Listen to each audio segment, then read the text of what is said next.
start this recording now. Anybody have any questions before we do get started? So Darren, we're doing trees after this class and a pause, right? Yep, perfect. Okay. You do you. Whichever route you want to take, you can go ahead and take it. All right. Good. I appreciate everybody being flexible this morning. After all these years, I've kind of learned not to push people to get into cars and drives. I know many of you are seasoned Colorado pros, and this is a small storm, but for others, especially those new to Colorado, this is sometimes those roads can be a little daunting and you don't want to get out. And that means you got to plow or shovel or whatever it is early on too. So I'm glad we were able to do this. It's not my preference, and I know it's not Jeff's preference, but it is nice that we have this option. So I do want to introduce Jeff Wagner. Jeff can kind of give you his background and maybe kind of what interests him, but Jeff's taught classes for us with the Master Gardener program and other workshops and classes really since, we started here. I started here, 15 years ago. In terms of skill sets and with horticulture, you'll get nobody better than Jeff. He's one of those folks who knows trees, knows plants, knows ecology, knows landscape, knows how to take photos, all those things really well, very skilled. Lives here in Durango up in the hills, has a nursery that if you make friends with Jeff, you can get some pretty sweet plants at a pretty good deal. But we're super happy to have him teach this class. So Jeff, the class is yours. Thanks, Darren. Welcome, everybody. This class is going to be back and forth, so I'll let Darren manage that, but I'll do my best to make it a conversation between us and not just you listening to me. And I'm more than happy to follow up live whenever that's possible later on. And we can take up anything that is still a question after this class and new topics if you like as well. So this morning's presentation is a class on natives. And I just wanted to, it's a little bit difficult to present natives in a few hours. So this is a broad overview. And as I said, we can have a conversation at any point and delve more deeply into the parts of it. And also, since it's on Zoom and not live, we'll have to see how well things transmit.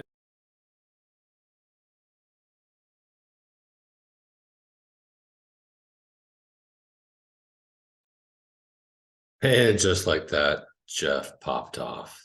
That's the beauty of Zoom. So we'll get him back in. Maybe I'll have him just turn off his camera.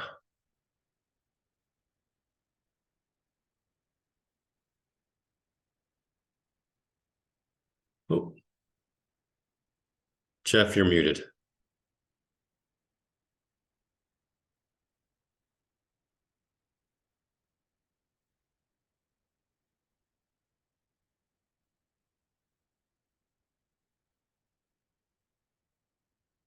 And Jeff, if you can hear me, you're still muted on there.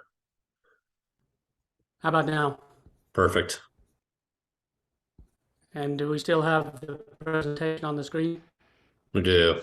Your voice is a little choppy, so I don't Okay. know if it works better if you want to turn off your camera. Sometimes that reduces the bandwidth use. Okay.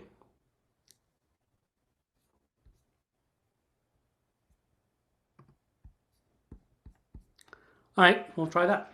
Sounds good.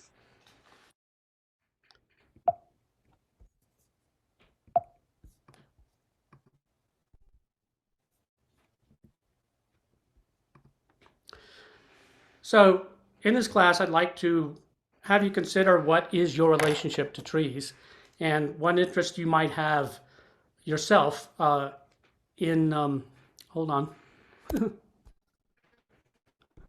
back to the wrong presentation, sorry.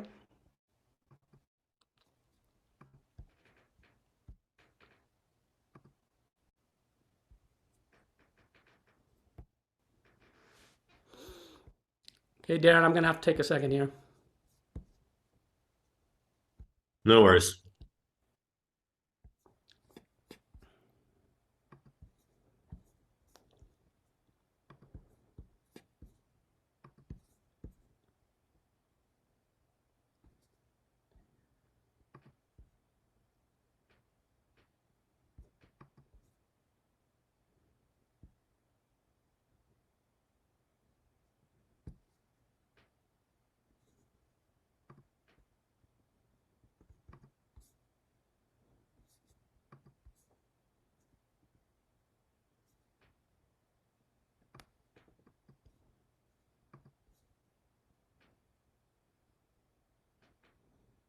Tyler, feel free to show off your house plant collection.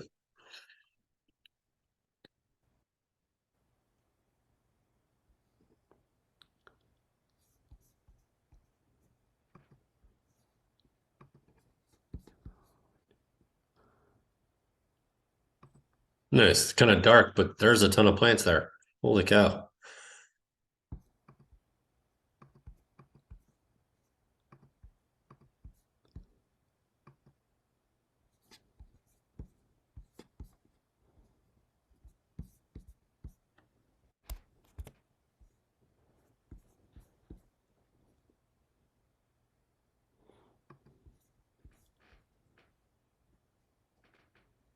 That's awesome.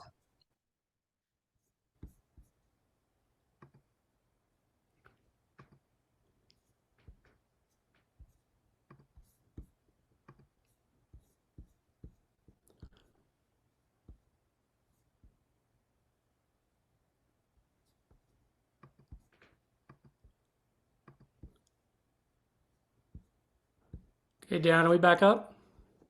You're back up. Yep. Perfect. All right. Sorry about that, y'all.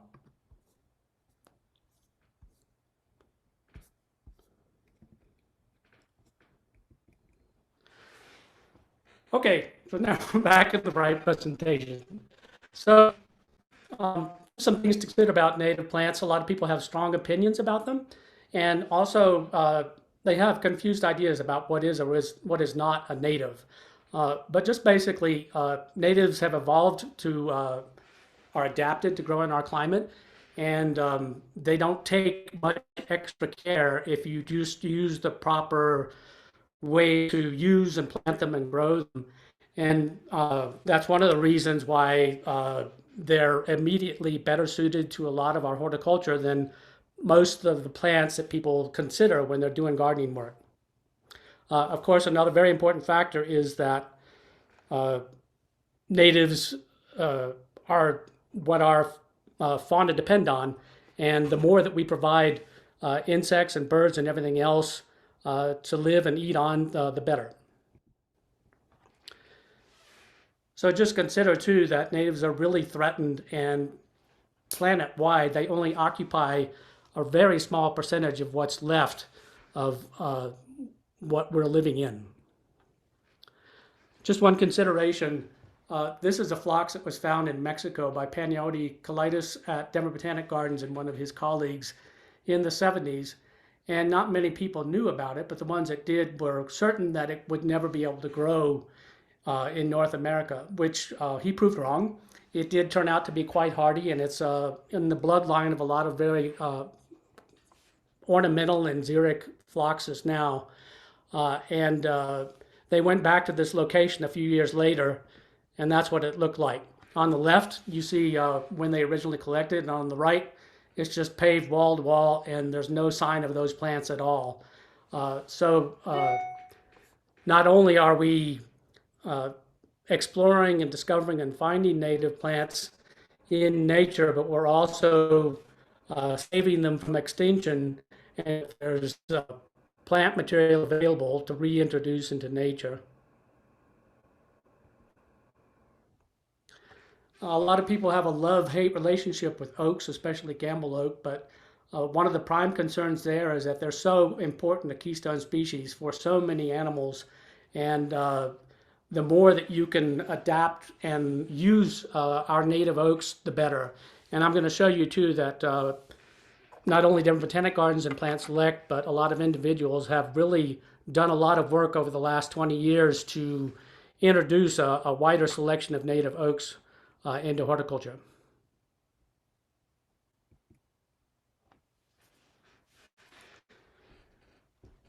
So probably the most important factor concerning natives now is the threat of climate change and what it means for us. And within living memory of people still here today, uh, this is what we're facing, another Dust Bowl or something like it or worse. The University of Maryland has done studies with other institutions in the federal government, and they've looked at what would the conditions be like in 50 years, and if that were the case, what would happen to native populations of plants. And basically what you're seeing is that plants are going to move northward from their southern distributions now, and as the climate changes, what we're growing today in 50 years, it's going to be quite different. Just an example, Farmington is going to have the climate of St. George, Utah in 50 years if we don't do anything about climate change and make it possible for things to exist. You can see that even today here in Durango, they predicted that our snows are going to be more like California's snows. So we're going to be having these wet, heavy snow years that really weigh down branches and break power lines and all kinds of stuff like that. And we're going to have more swings in extremes of climate and temperature. So that's going to also affect what can grow here a lot. Of course, another very large impact that we have is our water use. And the lion's share of North America's water use goes to agriculture. And in terms of household, that means outdoor water use, irrigation. And most of that water is being pumped out of the Ogallala Aquifer, which is being depleted at an incredible rate and nearly not replenishable at all in the distant future even.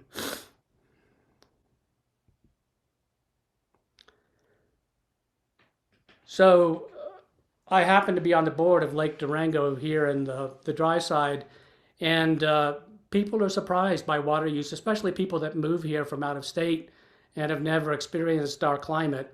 And the first thing they think of is planting a bunch of plants that they are familiar with from home. And then they find out that a lot of those kind of plants don't really adapt very well without a lot of water. And then they also find out that setting a sprinkler and walking away from it, not paying any attention to it, also results in a huge water bill.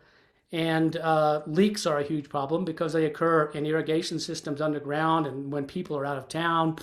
And they can be hard to locate until after you've lost a whole ton of water, which is all treated water too, which is another problem. There's no sound reason except for expediency to use treated water on irrigation. So that's something that you'll see more developments in the future as well.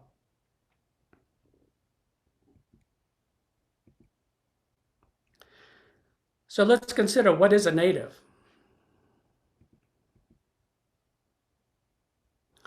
Is it a native because we think it grows here and it came from here? Is it because it's found here locally or maybe in a little bit wider region than locally? And what about plants that have very wide distributions and are native over a large area, such as lodgepole pine, aspen, ponderosa pine, and this example,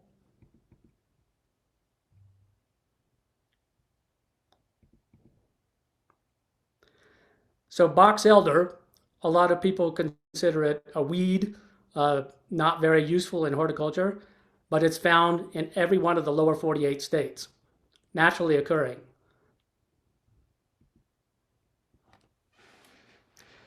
So native plants can be very easy to identify, for example, in island populations, especially ones that haven't been disturbed a lot or overrun by exotics.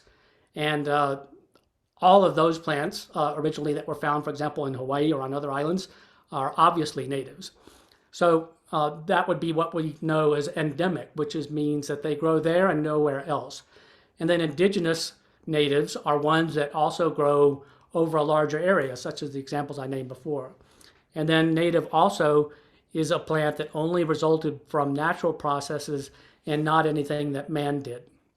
There's some interesting examples there. For example, sunflowers, the wild sunflowers that we see here in the mid and late summer did not naturally occur in the western part of North America all the way up to Canada until native North Americans or Indians introduced them from Central America. So all of the sand plants that you see growing came originally from Central America and were spread around by Native Americans and very important to them. And that's also the origin of all the ornamental sunflowers that we have.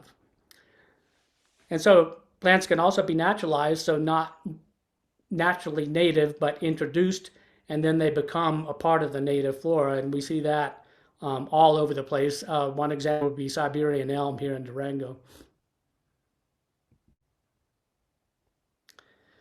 So I'd like to take just 1 second to consider where did our native plants come from, how they get here, and when that happened.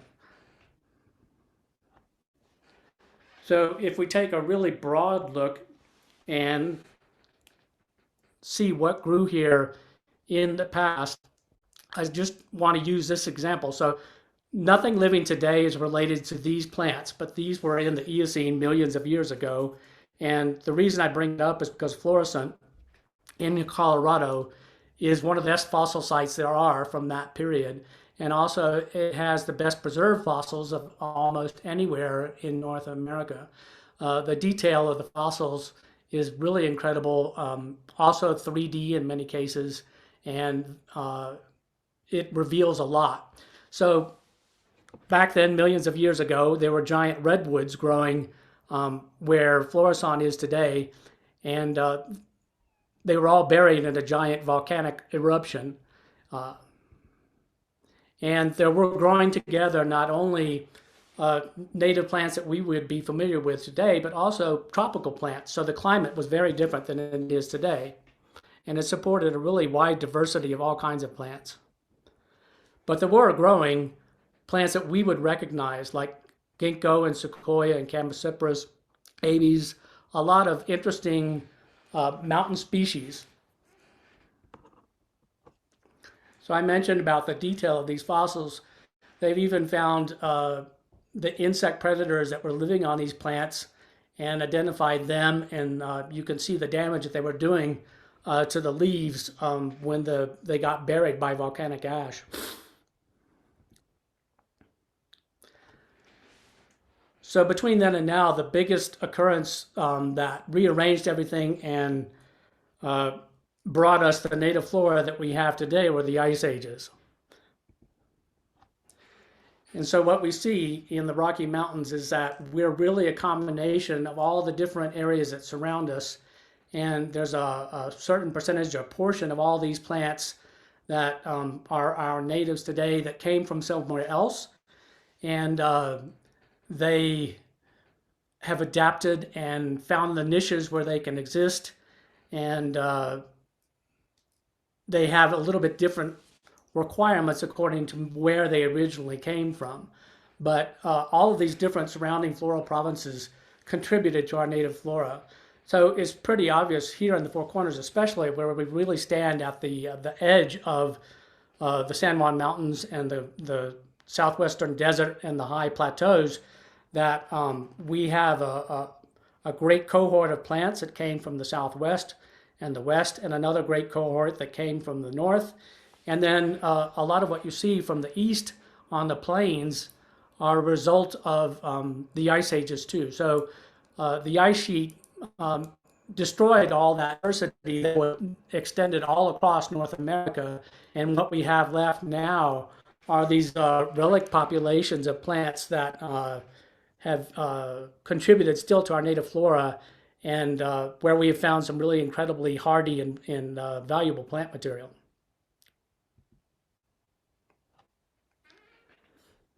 So these are all plants that you can see within 50 miles of where we're sitting. They're also all plants that you can grow in your garden. trout lily erythronium. We only have one species here, and you see it as soon as the snow starts melting in sometime in May or early June. It can cover acres and acres if the conditions are right. And as you move further north and west, you'll see more and more species of these uh, and overlapping populations and hybrids and real interesting stuff like that. But the populations that we have today are definitely part of a much broader distribution of erythronium that covered all over the mountains from here to the Pacific Northwest and California. The photo on the bottom is our native species of mountain ash, Sorbus scopulina. It's the only one that we have in the Rockies here, but as you move north and west again, you'll find more and more species of it. And it's adapted really well to the montane and subalpine here in Colorado. It's also a shrubby mountain ash, which is one of the plant's responses to living in a snowy, cold climate. The plant on the right is probably the most interesting in terms of being in Colorado. It's fairly rare, and here locally you'll only see it on Wolf Creek Pass, and then in Colorado you'll see it more frequently up in the Yampa and Steamboat Springs and up that way and into the Pacific Northwest. But that's a corydalus species, which is one of only a few that exist in North America. There are a lot more of them in Asia, and it's a really incredible plant. It gets 4 or 5 feet tall and wide, and you can wander through these giant patches of it on Wolf Creek Pass when it's flowering in late August, early September, and be absolutely amazed. Jeff, you mentioned Florissant. There's a question, is that in the one in Missouri or is that something else? Um, it's the one in Colorado. So if you drive from here towards Fairplay and then cut off towards Colorado Springs, um, on that road, about 50 miles west of Colorado Springs, that's where Florissant is. It's a national, not a national park, but a national something or other. And Right. they've done a lot with it recently. The interesting thing about it is that it got discovered in the 1800s, and people realized that it was valuable for lots of reasons geologically and paleologically. And so they started collecting fossils and sending them all over the world to different museums and institutions. And then fossil hunters got in on the act and they started digging stuff up and selling it on the roadside. And so a lot of it disappeared that way and got spread around. And it wasn't until the 90s that the director at Florissant realized that nobody really recognized its significance because all the collection was so widespread. So what he did was he made a virtual museum and he went around to all the places around the world where these collections had been sent off, and he put them back together in an online museum. And if you go to Florissant's website, you can click on all the different collections. He put them back together, and they're easy to search to see by plant group or plant type and all different things like that. And you'll discover a lot more about it that way than you will by wandering around in the place itself. But if you have any more questions about it, let me know. He wrote a great book about it too, which is in the notes to this lecture. Okay. And I'll share those notes out to everyone here via email. And my other question for you, Jeff, before you get started back again, you mentioned all these influences of different regions or types of plants that we have here. Are we unique in that? Is that pretty uncommon, or is that relatively common to have all of those different influences? It's not uncommon, but it's striking here because we really sit at the four corners of everything, and it's really obvious, especially from the eastern plains and the desert southwest, where all of those plants came from and how they're related to things that are further away from us. And then also the Pacific Northwest. If you look at our conifers, Douglas fir is a great example. So Douglas fir is a prime keystone species in the Pacific Northwest. It really gets huge and large and old there. And here in the Rockies, it's much more adapted to being in a colder, drier climate than it is in the Pacific Northwest. And some people consider it another form or species of Douglas fir, but it's closely enough related that it's obvious that it's the same plant that's grown originally over a wider area and has been restricted to smaller and smaller populations of plants. And then it's become obvious too that we get a lot of our plant material, especially conifers, from our nurseries from the Pacific Northwest originally. They grow them in giant quantities. They ship them all over the nation in giant trucks and get unloaded and bought and sold within a very short time. And the Douglas firs that you can buy from almost any of our local nurseries are not nearly as well adapted as our native population is. And one of our local nurserymen, David Temple, has gone to the pains to collect Douglas fir locally, even in places in Arizona and New Mexico that are desert. The only place that they grow are in the same areas where you would find maidenhair fir in the bottom of these canyons that have wetter, colder conditions, but still they're much better adapted to our drier climate than the Pacific Northwest ones are. So that's what I would say. If that Yeah, answers the question, I that's also great. can Thank say you. more. Yeah.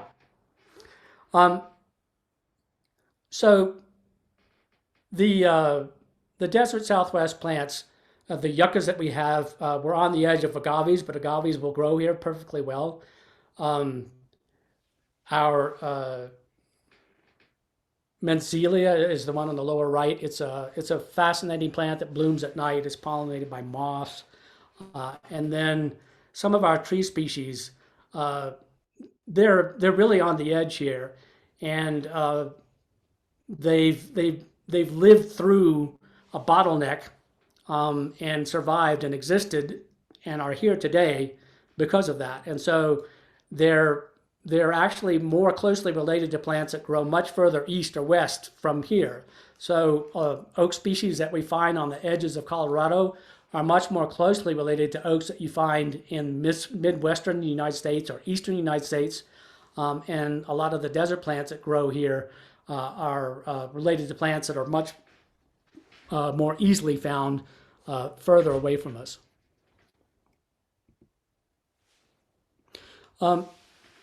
These are examples of plants that are found of a wider distribution, but that again, people didn't know too much about in terms of horticulture until the last 15 or 20 years. Denver Botanic Gardens and Plant Select have really done a lot to make people aware of and propagate these plants and make them available.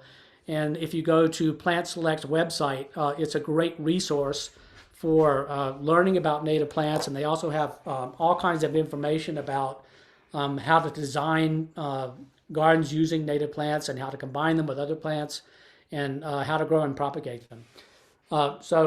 Sugar Bulge clematis is one that was introduced in the 90s and is a great long blooming perennial in the mid to late spring. Indian rice grass, of course, everybody should probably know by now. And it's the best thing about it is that it's totally xeric. It can do with almost no irrigation. And it's such a light, airy plant that it's really easy to combine with lots of other things. And then bitterroot is a plant that you see much more commonly in Wyoming and Montana, but does make it into northwestern Colorado and is perfectly well adapted to growing here in the Four Corners. Spring blooming, kind of ephemeral. The leaves come up and then the flowers bloom and then it dies back in the summer when everything is hot and dry. If there's a quick question, sorry. Is there such thing as Questions fire? are fine, please. Yeah, is there such thing as a fire adapted conifer? Yeah, yeah. I mean, ponderosas are fire adapted. Pinions are fire adapted. Uh, the classic example is sequoias and great redwoods on the west coast. But yes, a lot of pines, their cones won't open until they're exposed to very high temperatures from soil from fires. And our alpine tundra, if you consider that as another very clearly delineated area where natives are found, it's ancient. It goes back to the tertiary millions of years ago, And our alpine tundra is related to the alpine tundras that we find all over the world. So most obviously, the boreal that goes from across Canada, where the tree lines are, and the Alps in Europe, and all over Asia. And if you go to any of these alpine tundras, uh, you'll see that the plants are all adapted in the same way. And a lot of the native plants that we have are very closely related to the ones that they have as well. And then another thing to consider too is we define tree lines by the limit where it gets too cold and dry or snowy for trees to exist, or too extremely dry and hot. So there's upper tree lines that we're mostly familiar with around 12,000 feet, but there are also lower timber lines on the edges of the mountains on dry sides that are interesting to explore for native plants. So I want you also to notice the alpine forget-me-not is an interesting example of a plant that could be very difficult to grow under normal conditions. It has a close relative that is more easily grown in normal conditions, but as a rock garden plant, it's an excellent native to grow, and rock garden is very well suited to it. And then the example on the left, that's a limber pine growing the mosquito range near Fairplay. And there's populations of limber and foxtail up there that are thousands of years old and really remarkable in lots of ways. But this is what inspires Japanese to make bonsai trees. The way that they are affected by wind and weather and snow and drought and extremes forms their character. And that's something that we can also think about when we use them in our own landscapes. And then on the lower right, just consider the way that you see trees growing, and you'll find this everywhere, but trees don't go in straight rows singly in nature. And we're used to using them that way in our urban landscapes, but there's no reason not to consider using them in the way that they would naturally grow in a small forest or grove, and plant trees together in groups that are not only of different sizes and ages, but can relate to one another economically and ecologically and make a successful planting. An example of another group of plants, but you'll notice all these plants growing in close association with the rocks that form the soil that they're growing in.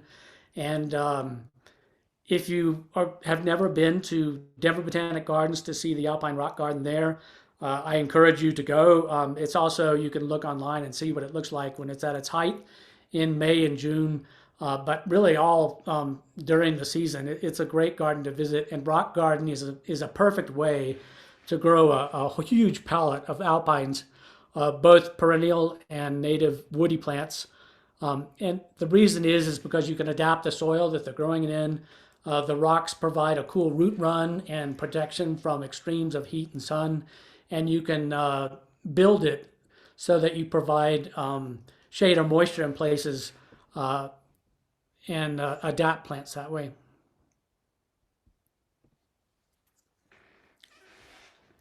So I mentioned the conifers growing near Fairplay. The one in the middle is foxtail pine. That's growing at 11,500 feet on the side of Mount Bras, which is one of our 14ers. And this is a population that's easily accessed by county road. It's a dirt road. I've seen two-wheel vehicle up there, so it's easy to get to, and it's really incredible to wander around and look at. So these trees have been dated to 3,500 or 4,000 years, which is pushing the edge of what's in California. And they cover several acres, and no two are alike. They're just absolutely incredible. And you can see that all the living tissue is on one side, and the side that's facing the brunt of the wind and the weather is completely scoured clean and dead. So these trees just keep living inch by inch from year to year through hundreds and hundreds of years, and have tons of character. And then another interesting thing that they've discovered about this population is that it has a tendency to make witches' brooms to a great degree, more than you see in other places in Colorado. And so some knowledgeable people have collected plant material from these witches' brooms, and that's the origin of some of our most interesting dwarf conifers.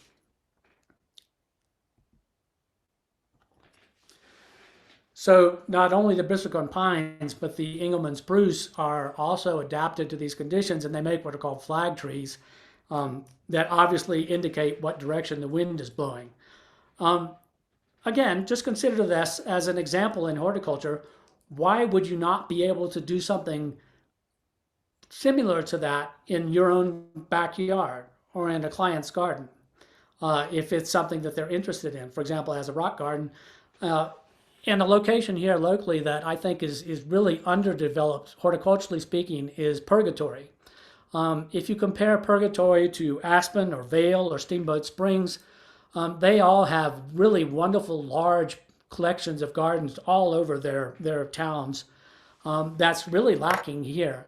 And the thing about gardens at elevation like that, say anywhere from 8,000 feet to 9,500 feet, have a season that lasts for a long time. So the moisture that they get in monsoon weather, the cooler nights that they have, the light that they have in the summer, really promotes a great microclimate for growing perennials and trees and shrubs like this. Jerry Morris is the one who really discovered those witches' brooms and is responsible for a lot of the variety and interesting assortment that we have of dwarf conifers now. And he fooled around with them and made a bonsai out of some of them. So he took a dwarf conifer and he grafted it around a dead old branch like that to make it look like a bonsai that was much older than it really is. And he just liked to fool around like that. He got scolded pretty much by the Bonsai Society.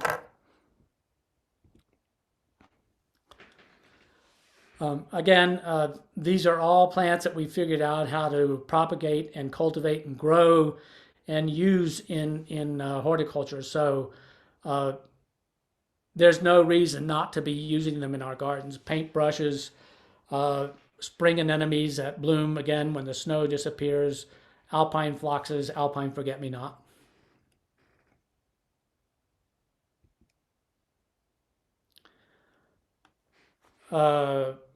Our native Rocky Mountain state flower, columbine, is a fabulous plant. A lot of people seem to be surprised that they see it growing in the wild, and they wonder how it could be propagated. I get questions every year about, can you grow columbine from seed? And if you can grow it from seed, do you find it on the male or the female plant? So it really just takes a little bit of wandering around and looking and figuring out for yourself that yes, you can grow from seed. Seed is readily available, and if you just pay attention, it's easy to find and easy to keep and collect and sow at the right time and get lots of plants from. And you can do that with most of these plants. The upper one on the upper left, that's Silenia caulis. It's a catchfly that has an interesting distribution. It grows from here all throughout the Rockies, all the way up into Canada. And then you find it also in Asia and in Europe. Easily propagated.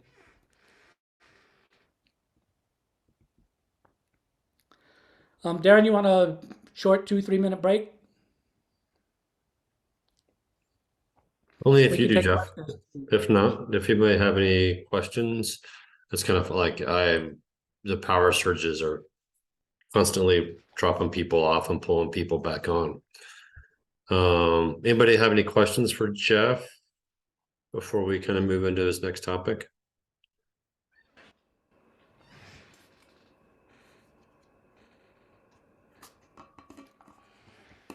Jeff, I think we're good. I would say go ahead, and if you want to go until maybe about 10:30ish, if that's whatever, or close to there where it is a good spot for you to stop. Okay.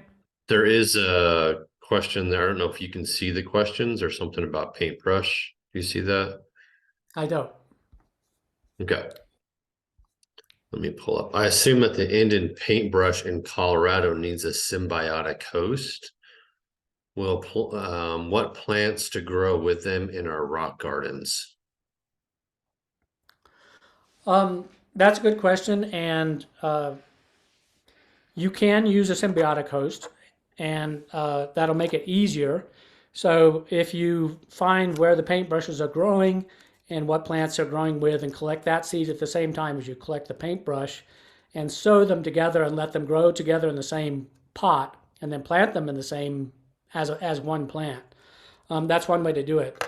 Um, what uh, what happens with that relationship is that the paintbrush is getting nutrients from its host. And so if you provide those nutrients yourself, it doesn't need that host to grow on. So if you give paintbrushes just a little encouragement in terms of nitrogen, they'll grow on their own just fine. And it doesn't, it's like a minimal amount and not NPK, but naturally occurring nitrogen or nitrogen that you would get that's broken down from something else. Now, why do paintbrushes need a symbiotic host or do better with that? Uh, that's the way they evolved. Okay. Um, so it's that's the most basic way to answer it. Okay. And then someone else just mentioned the last picture. So that slide before, it's like a purplish paintbrush. Is that Yeah. So our paintbrushes, they go all the way from desert Southwest up into the Alpine, and we probably have at least 15 or 20 species in our native populations, and you find many more to the north and west of here. And that's Rexifolia is the species, but that's one of the most common ones that you see when you get into the Alpine in June and into August. And the paintbrushes also can vary a lot, and they hybridize a lot. So when you're hiking around, say, Engineer in the summer, you'll notice some interesting plants that don't seem to match either one of a species, but are obviously a mix between one or more. perfect? Thank you. Mhm. Um, so we talked a little bit about the Alpine and the Great Plains of the desert Southwest. The other major uh, province that we have in the Rockies is Boreal Montane. So this is the area where we see the greatest influx of plants that are indigenous, so that not only grow here but grow somewhere else, and that are part of a population that existed over a much wider area in the distant past. And so that's why we see, for example, Rocky Mountain juniper. We have three, maybe four species of native junipers here, but Rocky Mountain juniper is the kind of most distinct one that we see growing underneath ponderosa pines and aspen forest, and looks quite different from Rocky Mountain junipers or Utah juniper. And it's a low spreading juniper. It gets 3 or 4 feet tall, and it likes a little bit more shade and moisture than the other junipers, which is why it does well in the montane, especially, and also why it grows all across Canada and all over Eurasia. So this same plant in Europe can be just like this, or it can be a tree that's 30 feet tall and 15 feet wide, or it can be a very narrow tree that's maybe 2 or 3 feet wide and 20 or 30 feet tall. It's very changeable genetically. Of course, spruces are the other of our boreal trees that we're familiar with, but you'd also recognize hiking anywhere in the Rockies or the Pacific Northwest or California for that matter.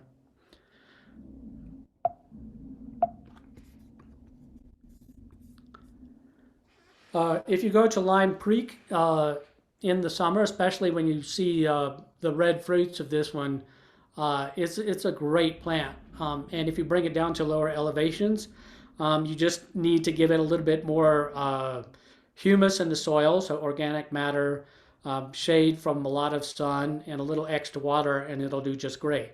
But this is our native Aralia, which is not too common in the Rockies, but is very common back east and makes a great woodland native for us, even here at lower elevations, if you adapt it in the way I just said.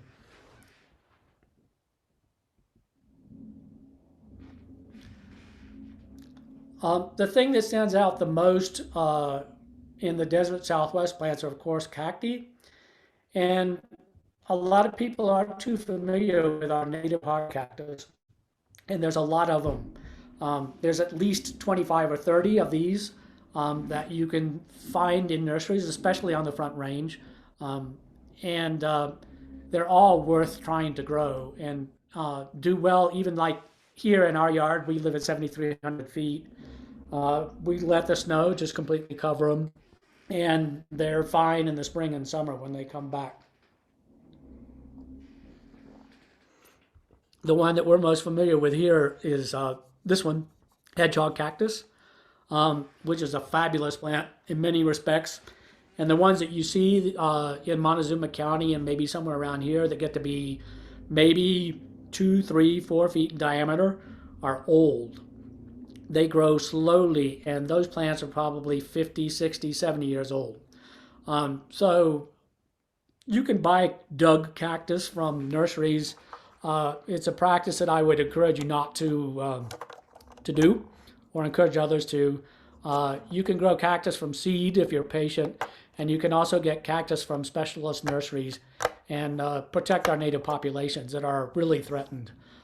But you can see here this great diversity. There's lots of different opuntias, lots of different other kinds of cactus that do really well for us. And you can also see in the center how well you can mix and match them with other plants. This is done really well in Denver Botanic Gardens and other collections on the Front Range. Jeff, is there a cacti nursery you would recommend?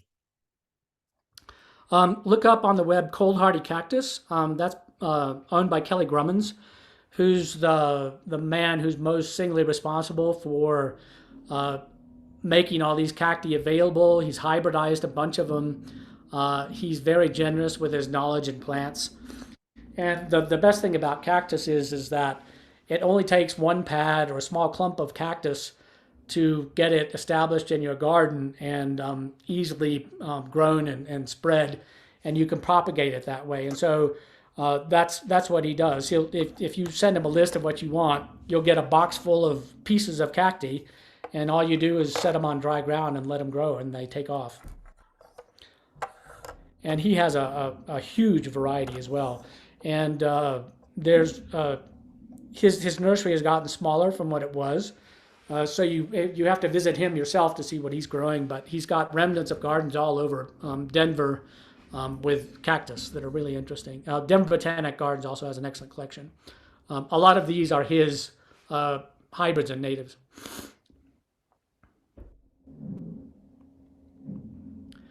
The one on the right is a really great opuntia. The spines, the glochids are not very vicious. So if you get tangled up in it, you won't be hurt by it too much. I mean, the general rule of thumb for cacti is don't touch them. But this one won't bother you too much. And the flowers are the size of softballs, and there's tons of them. So the plant is completely covered, and they last a good 2.5, 3 weeks in the early summer. And Kelly has hybridized a lot of opuntias, so he's gotten great color breaks, everything from that nice raspberry reddish color to pure orange to red, and interesting variations in between. Also, of course, white. Pediocactus is the smallest of the ones that we have growing natively here. They're very rare. You can hike around Wildcat Canyon between Nighthorse and Durango and Horse Gulch and find them growing in the spring. Again, please don't dig them, but you can collect seed or you can find them from nurseries, and they're great cacti to grow in rock gardens and in containers.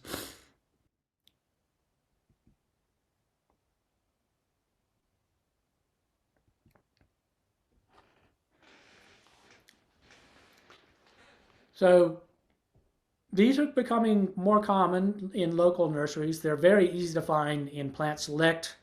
If you don't know about Plant Select, please ask me because it's a very important institution in terms of Rocky Mountain horticulture, and it's a collaboration between Denver Botanic Gardens and Colorado State University that's been going for about 30 years now and has produced a remarkable number and variety of plants. Winter fat. This is growing in North Park.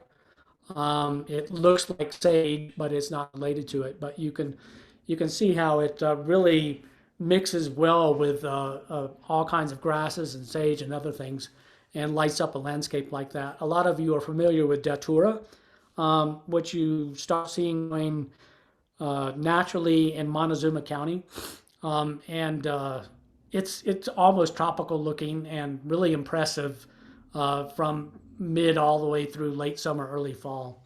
An important pollinator plant as well. The one in the middle you'll find growing around Moki Dugway, Mexican hat. Puts on a great display in early to mid spring. And I mentioned paintbrush as being not only alpine but also desert.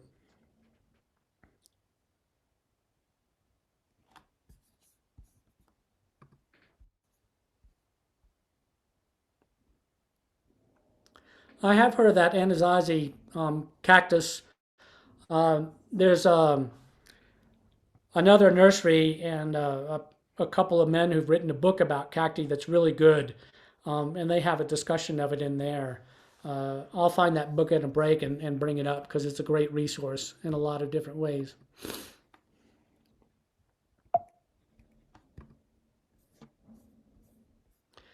Yuccas are a great group of plants, again, easy to mix and match with xeric plants especially, and can be really long lived in the landscape. And they're interesting even at this time of year when the snow covers them and you begin to see the points stick out.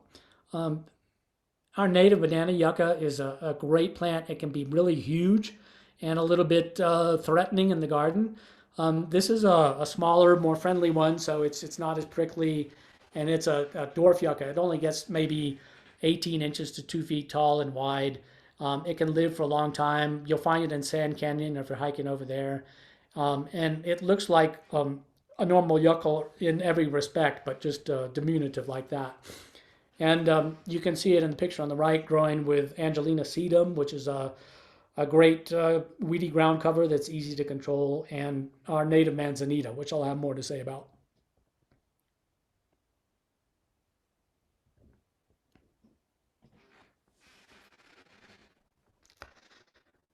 Plant on the left is a fabulous pea flowered plant, really important for pollinators.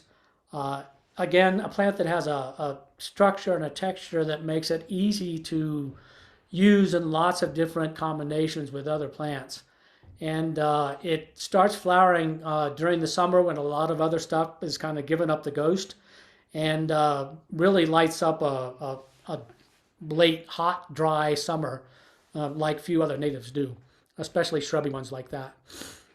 Fern bush is a really great spirea related plant that is evergreen and makes a giant shrub. If you give it a little bit of extra moisture and shade at our elevation, um, you may have a little bit more luck with it.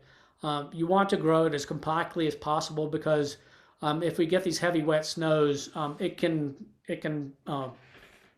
really do a number on it during the winter. Again, it's a plant that starts blooming in August and September, so it has a lot of interest in the garden at times when other things are getting to be kind of boring to look at.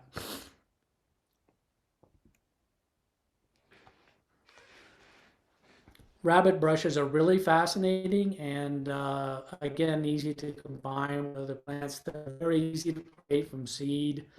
Um, it's such a ubiquitous plant for us in the late summer, early fall. I've had a friend that said that we should name one of the months for rabbit brush. I agree. Uh, Especially Mesa Verde is fabulous to see variation in rabbit brush. And Plant Select has a dwarf one too that they've selected in the last 15 years or so. Um, Dwarf Baby Blue, it's called. It's a great plant. But any of the rabbit brushes that you find are all great to use in a xeric landscape. On the lower left, that's our native Mormon tea, ephedra, which can be a really big plant. It's especially interesting in the spring, but also later in the summer. And it's not the one that you'll find in for sale in nurseries, oddly enough, unless you go to Utah, perhaps. The most common one you see for sale is a Eurasian one that Plant Select has. But again, they have the similar requirements for using in the landscape. Uh, the photo on the upper right is from southern New Mexico near Deming. So it's really close to the Mexican border. And there's a peak there called Cook's Peak, which goes to 9,500 feet. And it's a really remarkable peak because it has all these microclimates and it gets a strange pattern of rainfall that's allowed all these different amazing plants to grow together in one community. And we've discovered a lot of really interesting hardy natives from there that nobody ever thought would be growable here, but really have turned out to be.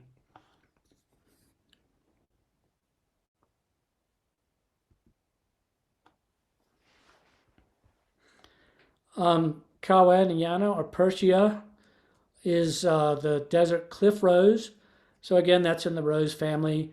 It's really showy in spring when it flowers, and then also when it goes to fruit, it looks like mountain mahogany. It's got those same kind of feathery wings to the fruit, and it's slow to establish, and it grows a little bit slowly, but a great plant if you're not familiar with it, and one that deserves more cultivation in the garden, even though you see it so much in the spring.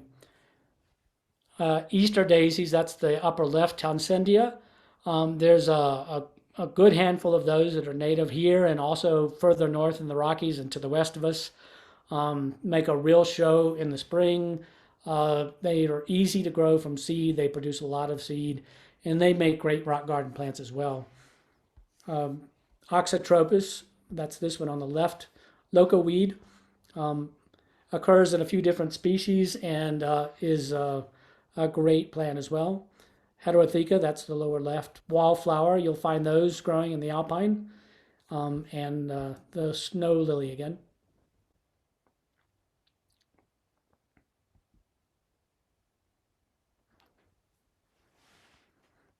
So I mentioned mountain mahogany and its fruit. It's a great bontain to desert plant. It's variable that way. There's several different species that have different forms. Just about all of them are worth growing. Uh, the lead leaf mountain mahogany is the one that was real common on Fort Lewis's campus. I think they tore most of them out, but it's even been used in Denver and clipped as a formal hedge, just like boxwood or privet would be, and is much better adapted even to urban climates like that. But again, all the mountain mahoganies are worth considering for lots of various reasons. Lead plant in the middle again. There's a few our native Mahonia barberries. We have a native barberry Mahonia. The low growing ground covering one is the most common, but this is one of two or three desert ones that's a little more of an imposing plant. It gets several feet high and wide. It's got really showy flowers and fruit.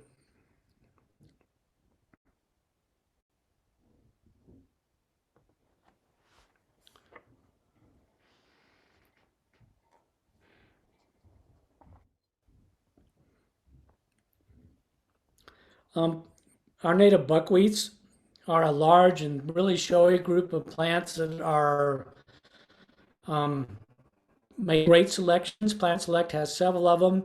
You'll find if you just walk around for an hour or two in your vicinity, several of them growing. They're easy to spot when they're in flower in mid to late summer. There are also some early spring blooming ones that are worth growing that are really interesting. Uh, they once they're established, they're really drought tolerant.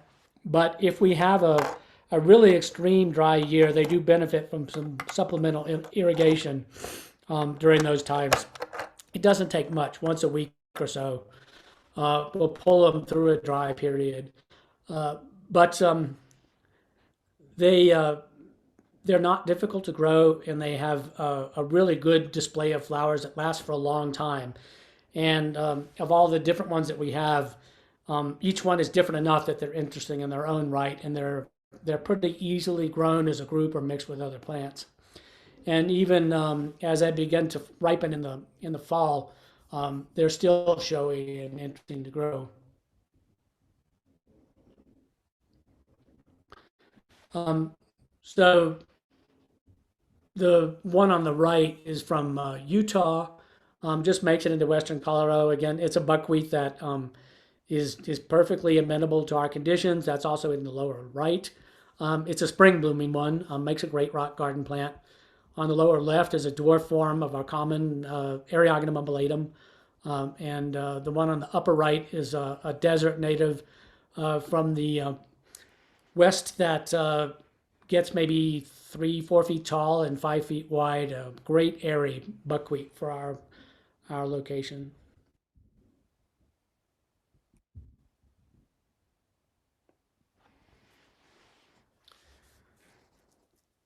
Evening primroses, there's several of those that also make great natives. They have a really long flowering period. They're really important as pollinator plants, especially for moths. And they're easy to propagate and to grow, and come in so many forms too. They're easy to combine with other plants. If you know a little bit about the evening primrose family and how the flower is and how it produces its fruit, it's kind of interesting. You would normally maybe look for seed and fruit on an evening primrose where the flower is, or just underneath it. But the floral tube is really long, so where you find the seed is down at the base of the plant, and the capsule that results from the flower sits all the way down there, and it's really hard and woody, and it's a little bit hard to break up. But it's uh, it's a little surprising that way, botanically speaking, compared to what you might expect. But really easy to grow from seed. The plant on the right is more familiar in New Mexico and Arizona, but also perfectly easy to grow here, especially on lighter soils. It's a paper plant. It's called. It's a great native too.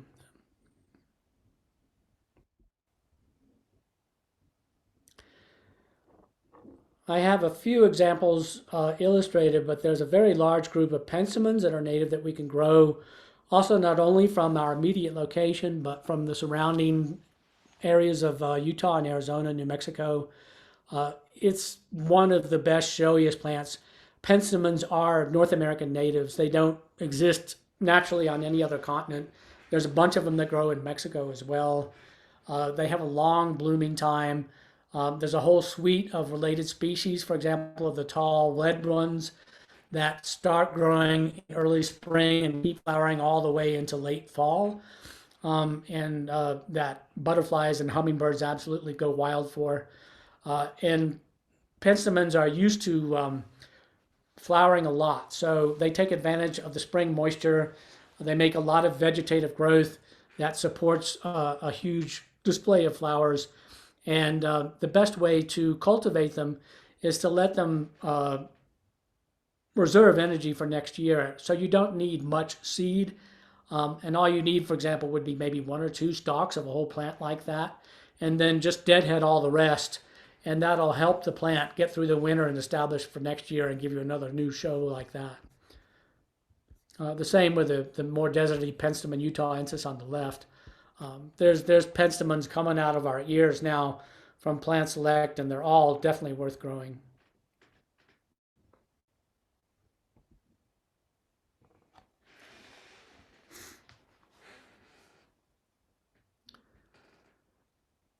The other of our most common columbines is the red one you see on the left.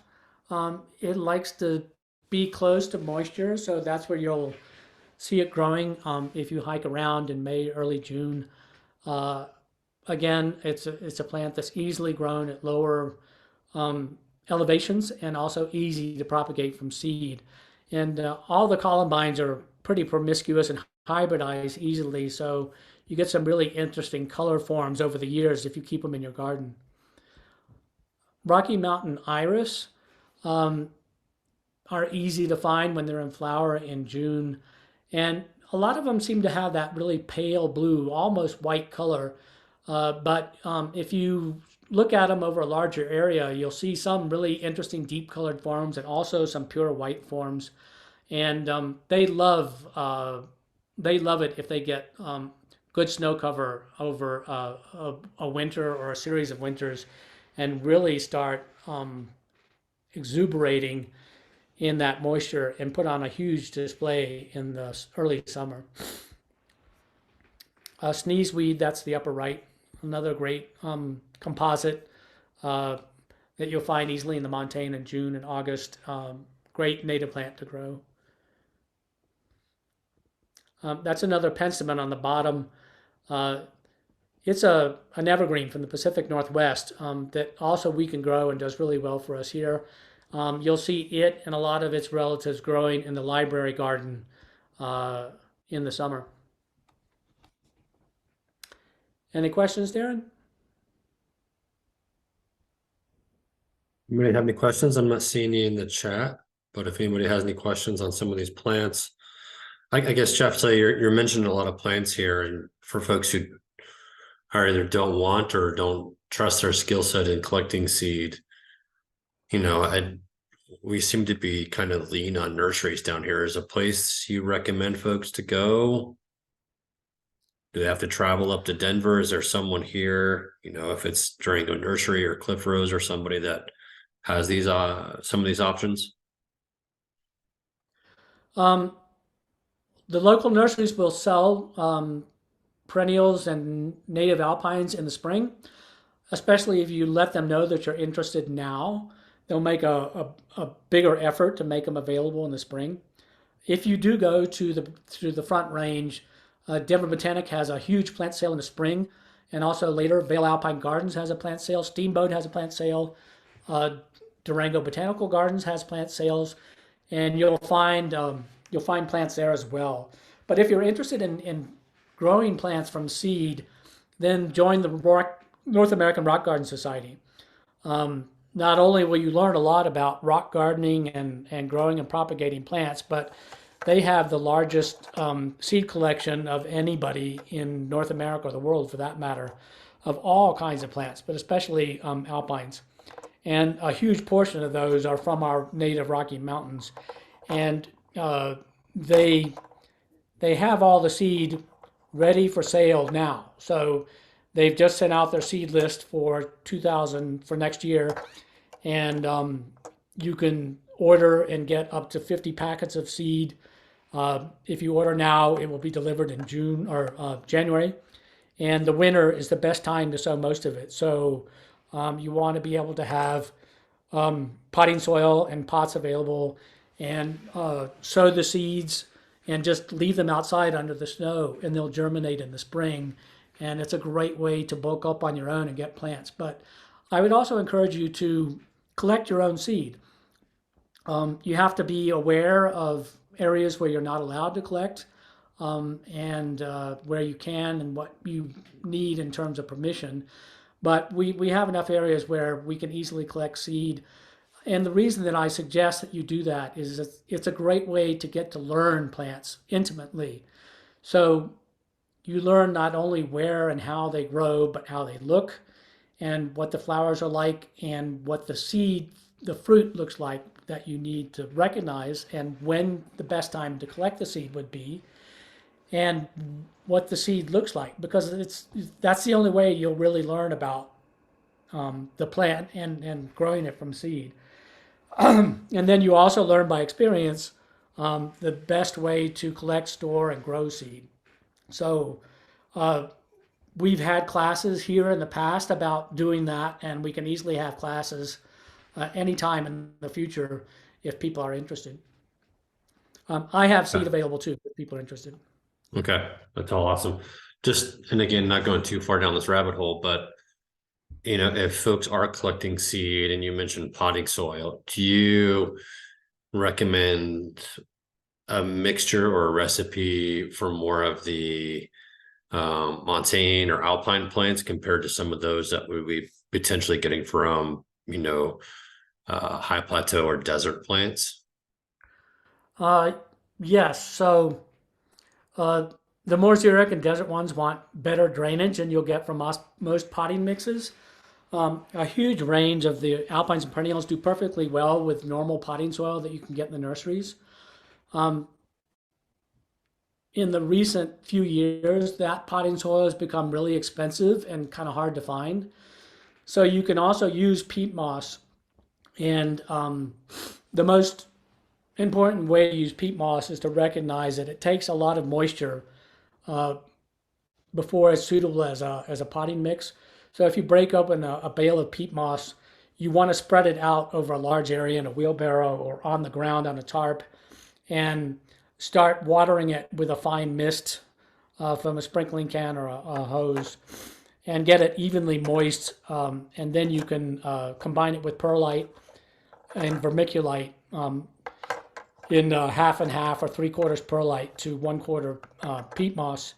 And that makes a great mixture for all of these plants. And they don't have to be in it for more than a few months because they get large enough to transplant already in June or July into a more suitable mix. Jeff, there's a question in here about gambles. Either people at love or hate relationship. Can you explain the specifics about pluses and minuses? Well, Gamble belongs here. It belongs here. It was here before we were here. And it deserves a spot. So I know that people can be overwhelmed by it, and especially there's areas where it can really take over.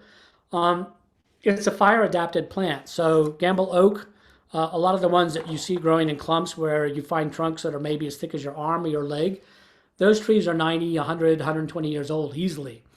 Some of them are much older than that, but they come from a rootstock that's even much, much older and has been through cycles of fire and wind and drought. And it's a survivor if nothing else is. So I would encourage people to accept Gamble as a native, especially if they already are lucky enough to have it growing in their gardens. And it's easily managed. So you can take a clump of Gamble oaks and start selecting individual parts of it that you want to keep as a clump of trees or a tree itself, and just cut all the other ones back.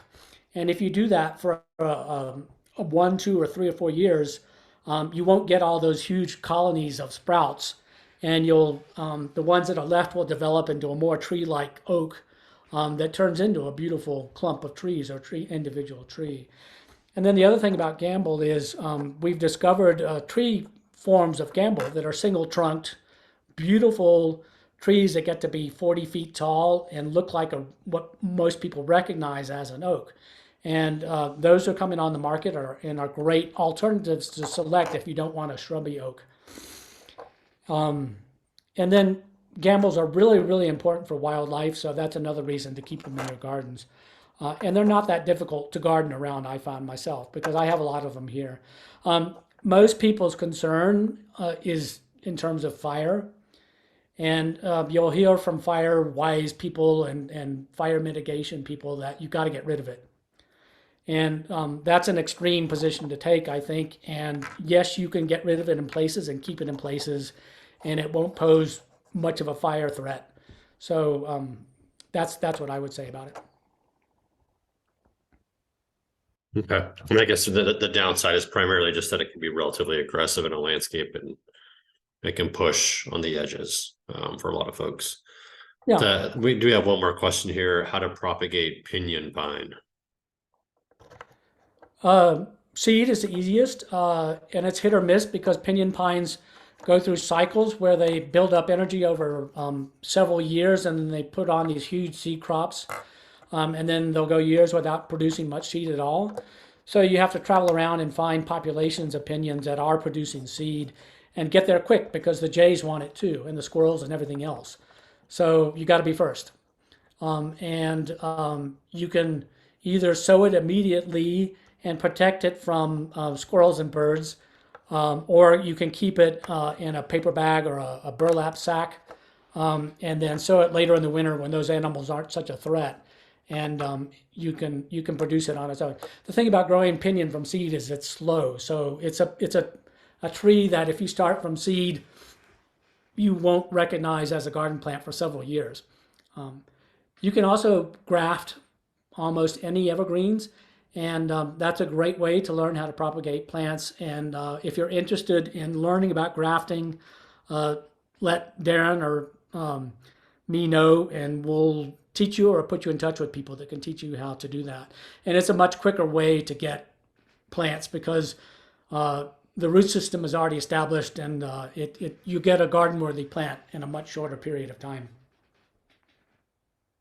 I've had over the years, I have a number of people, asking me like, "Hey, there's these little seedlings or pups or, young conifers coming up around my, Doug fir, subalpine fir, Colorado blue spruce, whatever it is, and they want to dig them up and then transplant them so they're not always in the understory of their landscape plant." Do you advise that, or is that just kind of a futile process? It's hit or miss. You can be successful with it. I would say the best time to do it is either late fall or early spring is probably the best. And I would dig them up as clumps and not individually. So do it as much in one motion as you can. So have somewhere where it's going to be planted in a pot or another place ready to go. Dig up the clump and move it to that spot and plant it and water it and let it grow.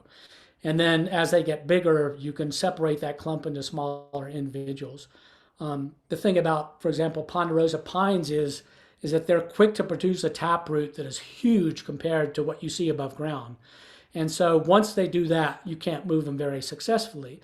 But if it's a young ponderosa, you can encourage it to make a much more compact and movable root clump if you root prune it a year or two before you intend to plant it. So I've taken ponderosas that are maybe 2 or 3 feet tall, and I've root pruned them one year and transplanted them the next or the next year after that.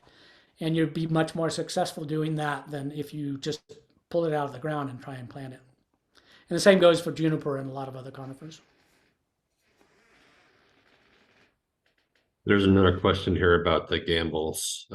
Can you control gamble oak by letting them grow to about a foot tall, cut them off for a couple of years in a row, and then they'll eventually die off?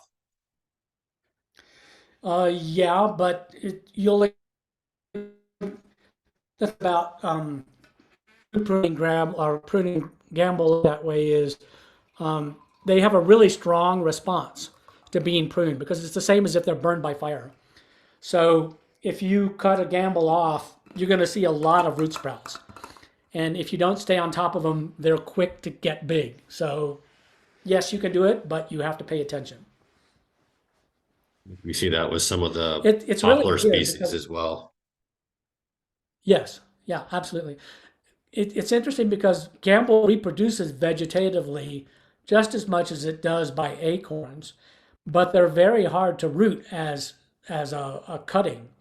And there's some relationship to that physical response they have to either pruning or fire that encourages that growth, but they're still very difficult to propagate vegetatively that way. Not by grafting. You can graft gamble or almost any other oak pretty easily. But I would say with oaks in general, growing them from seed is very worthwhile. It takes a little bit of patience, but it's one of the best ways of propagating oaks by far. Okay. Okay. So Jeff, before you go into Montaigne, let's do this as our break time. I'm gonna have Catherine Holtz on here. She's with the Durango Botanic Gardens. I'm gonna have her just announce a couple of things that they're putting on. And once she's done, let's go ahead, get up, stretch, move around, go outside, shake off the snow from your trees, which is what I'm gonna go do real quick. And then we'll be back on here and Jeff will start back up at 10:40. Jeff, does that work for you? Yeah, sure. All right, Catherine, the floor is yours. So just a couple things. I don't know how many in this group are aware of the Colorado Native Plant Society, but they're doing a winter lecture series starting on January 4th at Fort Lewis in the Southwest Center at the Lyceum. Renee Rondo will be talking about the Chapin Mesa milk vetch, a rare and resilient plant. That's just the first of that series. And then the Botanic Gardens, or as Jeff referred to them, the Library Gardens, is doing a half day on native plants on March 16th in the afternoon. Rush Wrigley from Plant Select will be there. John Wickman will be talking about growing natives, and I believe we're planning a seed exchange in conjunction with CONEPS. So that might be a date to mark on your calendars. And then Botanic Gardens is doing their Great Garden series again through the summer. Robbie Hennis from Southwest Seed will be talking in June, and there's a number of other presentations in that series. And maybe just finally, I'll offer to do a tour for anybody in this group who wants to tour the Botanic Gardens. I put together a 3-page list of natives that are in the gardens there and highlighted all the Colorado natives that are growing. So happy to take this group on a tour if anybody's interested. Catherine, thank you. Can you put those dates in the chat box, or if there's a website, especially for the series, the CONUP series, if it is a series up at Fort Lewis College, and then just the dates of the other events that you put on. And feel free to email me again. I know you've already sent to me at least one time the list of your plants in the garden, and then I can share that out with this group. Okay, happy to do that. All right. Okay, y'all, let's take a 10-minute break and we'll hop back on at 10:40. See you soon.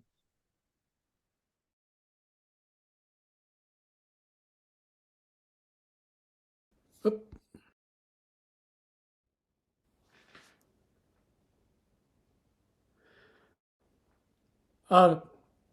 Since this is Zoom and kind of one-sided, I would encourage you, please, to keep asking questions and stop me anytime you have something you want to talk about. And I'm going to circle back after a little bit and go into a little bit more detail about what I think is important in terms of natives. So, with that in mind, I'll proceed here with the montane. So, we've covered a little bit of the alpine, the Great Desert, the plains, the Pacific Northwest. But again, these are all regions of the Rockies where our natives originally came from, where they have adapted to grow and develop, and where we find most of what we can grow. So that's our resource. The montane is probably the region that is most like what we consider in terms of being able to garden, because it doesn't go to the extremes of dry, hot desert or really cold, snowy, impossible to live in alpine. It's got the most organic matter in the soil profile. It's got the greatest diversity in terms of trees and shrubs, the canopy they provide, and what can grow underneath it. And it's where you'll find a lot of the native plants that we would have the easiest time to grow without having to change a lot about our gardens. So all of these plants that I've shown you before the break belong in the montane, along with a whole ton of others.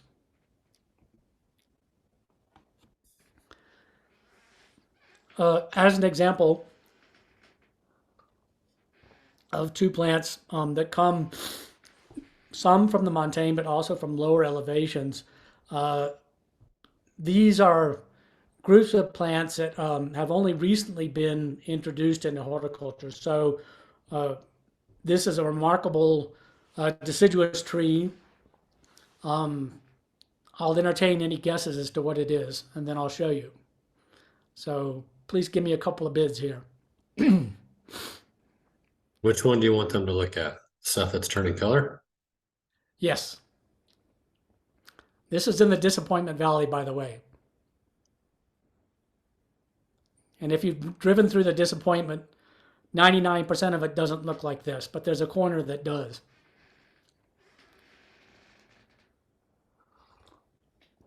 Anybody? We gotta go guesses. See, these folks are living out west too long. They're not thinking about those eastern trees that for some reason maybe grow in Colorado, huh? Right. Aspen? Nope. We're looking at the orange red ones. Any other guesses? Okay. If anybody did guess right, they would get a plant. So I'll give everybody one more chance. Just to give you a scale, from the vantage point where this photograph was taken to the far distance is more than a mile. And this Douglas spruce is bigger than any Christmas trees they've had standing in Times Square or in New York City, in Rockefeller Square. That's a huge Douglas fir, and a great example of how Douglas fir grows here in Colorado as opposed to the Pacific Northwest. No lucky We contenders have for a a free plant there. question. Someone's trying. Where was this? This was in the Disappointment Canyon, Disappointment Valley, right? Is that what you said it was? Yeah. Yep. So think Parachute, Disappointment, west of Dolores. Looks more like Utah than it does Colorado. Oh, Utah. There's a hint, right? I'm thinking of mountain ranges in Utah.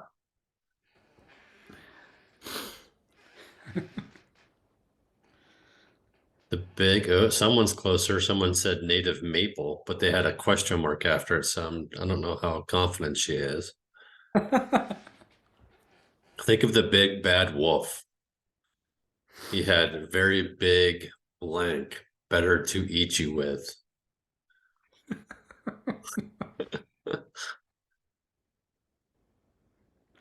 All right, well, that's the closest. It is indeed a maple, and it is a native maple, but just barely. This is Wasatch maple. So if you go travel around Utah in the fall, it's everywhere and extremely ornamental and attractive. It's also really well adapted to growing in our much drier, more extreme climate than most other maples. It also grows up into Wyoming, especially in the Snake River Valley. And it's a form of sugar maple. So sugar maple grows all over the Northeast and into Canada. It makes it into the Midwest. And then it's got these really interesting relic populations from before the ice ages that have existed in the granite country north of Austin, Texas. And then it shows up east of Albuquerque in the Manzanos, and then it just hops over most of Colorado, but barely makes it again into the western parts from Utah. So this is a population that was discovered in the Disappointment Valley by David Temple, who's an arborist and nurseryman in McKemmel Canyon. And the reason he saw it was because he was there in the fall, and he thought that had to be something worth looking at. So he contacted the native landowner where it sits and got permission to go look around. And if you were blindfolded and dropped in the middle of this forest, you would swear you were not in Colorado. These maple trees are 50 feet tall and 30 feet wide and form individual trees and multi-story clumps that are just incredible to see. And David and I have collected seed from this population and grown trees that have preserved this great fall color. And we think will be a good introduction to trees. But big tooth maple, or Wasatch maple as it's known, is it's a little bit slower growing form of sugar maple that's a really good selection for choosing to use in our landscapes. And you'll see it, it's become a little bit more common in Durango. The Durango City Foresters taken it up. The nurseries have taken it up in a few available varieties. But this wild population, I think, beats everything I've seen. So here it is. you'll see a lot of big tooth maple that doesn't get this good fall color in red. It turns yellow, which is also perfectly acceptable and I think a great color for the fall here. It's what we see in most of our native trees, but orange really stands out, and this orange also really stands out. The only other one I've seen that this is this spectacular is one that Fort Collins Wholesale Nursery grows from that Snake River population in Wyoming. But again, look at the size of these trees and the fall color. Absolutely incredible. The other group that I mentioned is manzanita. So our native most common manzanita is kinnikinick, which we see in the montane to subalpine. It's weird. It has a weird distribution here in the Four Corners, where it's abundant in some places and not at all in other places where you expect it to be. But it forms these great ground cover mats that cover acres and acres under ponderosa pine, and into the subalpine. And then what people in California recognize as manzanitas turn are large shrubs that can be several feet tall and wide. They're desert adapted, fire adapted plants. And those manzanitas, again, just make it into Colorado on the Great Plateau and into Yampa County and the northwestern county from Utah. And in several species, they form these great hybrid swarms with manzanitas. So you get everything from what you would recognize in California as a large manzanita with big leaves to something that looks like kinnikinick and everything in between. And Plant Select is responsible for making this plant well known and available. And this man, Alan Taylor, has done more than anybody to make that happen.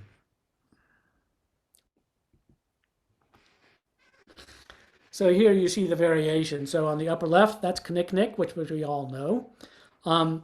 Interestingly enough, our native kinnikinick here is not what's sold in nurseries. What's sold in nurseries are cultivated varieties from either the Pacific Northwest or the Northeast.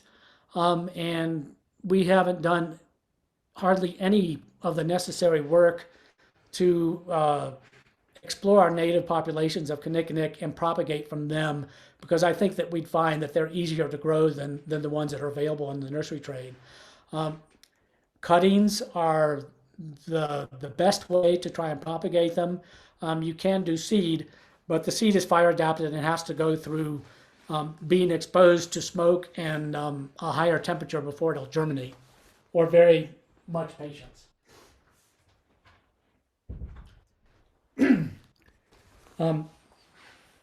So that's beavertail manzanita on the left. That's Arctostaphylos patula. So somewhat rare in Colorado, but it's a manzanita that gets 3, 4, 5 feet tall and is windy wide.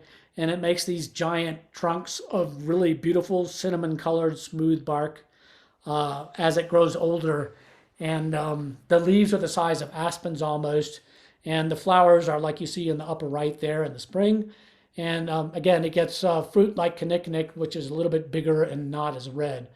And so then you've got one hybrid that's much closer to kinnikinick in the lower left, a lower growing ground cover, and one that's closer to beavertail that's higher and makes a bigger shrubby appearance.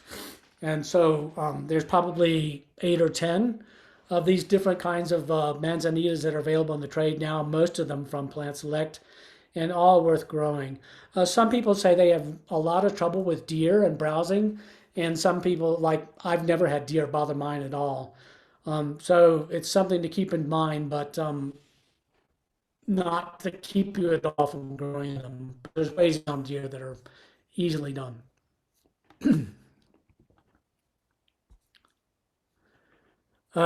A variety of the phloxes, again, I mentioned the Mexican phlox. That's available, fabulous early summer, spring plant, and 2 montane alpine plants, phloxes, that we can grow that are easy.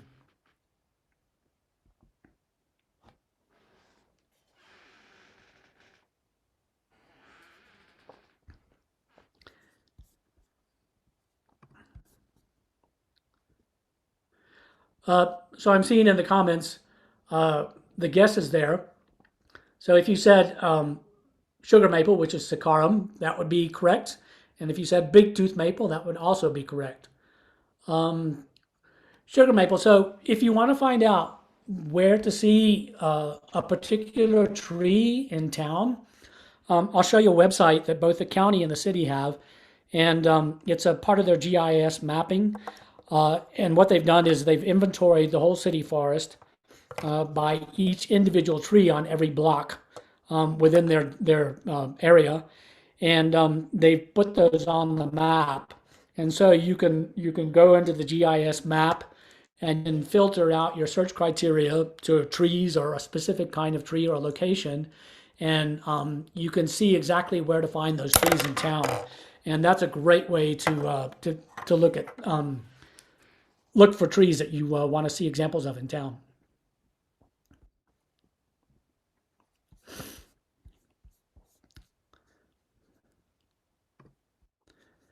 Okay, so this is where I'd like to get a little bit more into a back and forth with people about growing and propagating natives, and especially designing with them and using them in your gardens or in your clients' gardens or in urban horticulture. And this is what Durango Botanical Society has really caught on and learned a lot from and effectively used in their gardens in town. And I think that they're responsible for getting the city of Durango, especially the Parks Department, to really look at and consider much more deeply how to use native plants in their urban plantings. We'll see how it goes with the internet connection, but in addition to this section, there's a few websites that I'd like to show you because they're great resources for all of this information.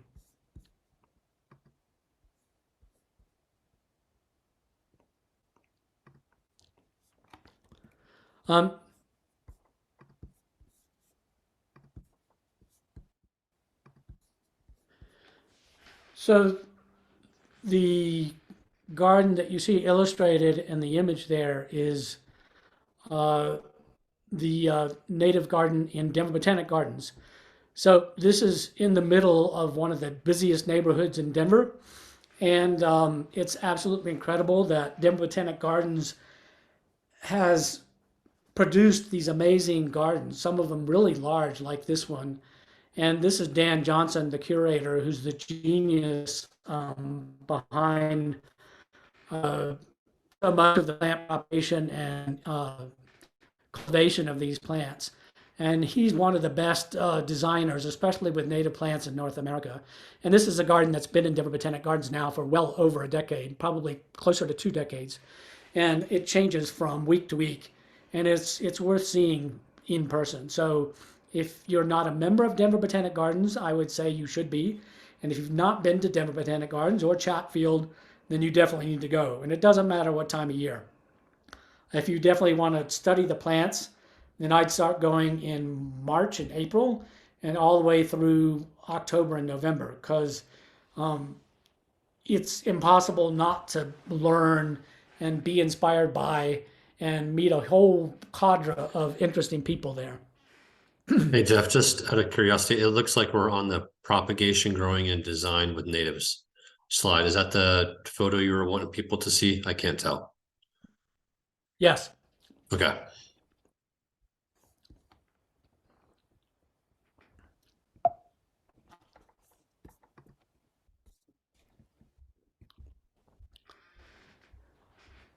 So because of Denver Botanic Gardens, the city of Denver started incorporating native plants and native adapted, dry adapted plants into their urban horticulture on a much larger scale and sooner than anybody else. And it was the start of xeriscape in North America, really, that made that happen to such a large degree. And so you'll see all over Denver, even downtown Denver and all the suburbs, these great plantings of native plants that are incorporated into the natural city landscape, and that either Denver Botanic or the city of Denver are responsible for, and that make huge, great examples to study and learn from. This is near Larimer Square in downtown Denver. Again, the same area, and Kendrick Lake Gardens in Lakewood. And if you go to Lakewood, Kendrick Lake Gardens was got a good start in the early '90s, and the director there got put in charge of all the street plantings, both down the middle of urban streets and the sides, and he's turned that whole county into an incredible display of native and urban xeric plants.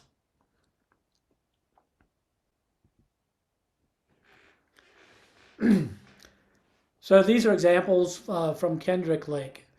And you'll see the same style developed in Denver Botanic Gardens from Lauren Springer, who's written Undaunted Gardens, a great book, and several others. She's a really good plant designer, and she's responsible for a lot of the newer gardens in Denver Botanic Gardens.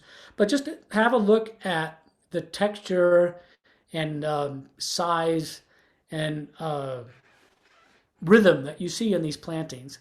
And these are plantings that are designed to be attractive all year round. So it doesn't matter whether you see them in the middle of winter or early spring or middle of summer or late summer, they look great. And they function well as entire gardens, even though they have a huge diversity of plants. So in any one of these pictures, what you're looking at is easily 80 to 100 different kinds of plants. And the other thing that you'll notice is that they've made raised beds. So our native heavy clay soil is adapted to a good number of our native plants, but difficult to work with and maintain. So if you plan larger gardens like this, a much easier way to do it is to use raised beds. And you'll see in later slides how precisely that is done. But if you make the area as large in one as you can and modify the whole thing at once and consider it as one area, one garden, that's the best way to do it. And when you can do large beds like this and make the raised part at least 3 or 4 feet above the surrounding grade and make it as wide as possible, and bring in as much material as possible, that'll give you the best chance of establishing these plantings and make them long-lived, because it lets you take care of the difficult soil underneath by loosening it and aerating it and taking care of any weed problems, and then making these raised beds with perfectly done soils that have the best mix of particles and particle size and structure and texture.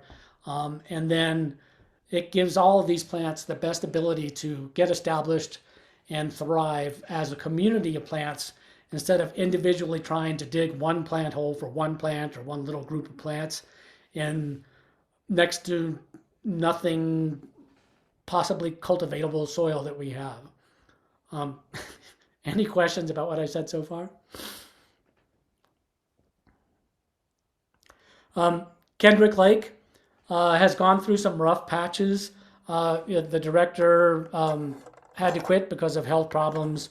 The city struggled to keep his high level of horticulture, but because he did so well with the establishment of it, it got through that rough patch, and it still looks just about as good today as it did here in the '90s and early 2000s.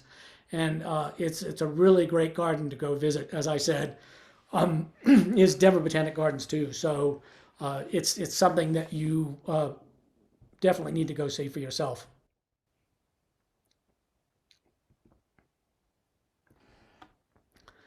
This is both Denver Botanic Gardens and Kendrick Lake. And again, in any one of these images, you're seeing at least 50 to 100 different kinds of plants that are all combined in terms of texture and structure and color and rhythm. in ways that are absolutely amazingly beautiful at any time of the year, especially when they flower, but even when they're not in flower. And they offer a lot of variety and interest in the landscape at different times of the year. And they function well as a whole. And they demonstrate the potential that native and xeric plants have for really transforming horticulture here in the Rockies.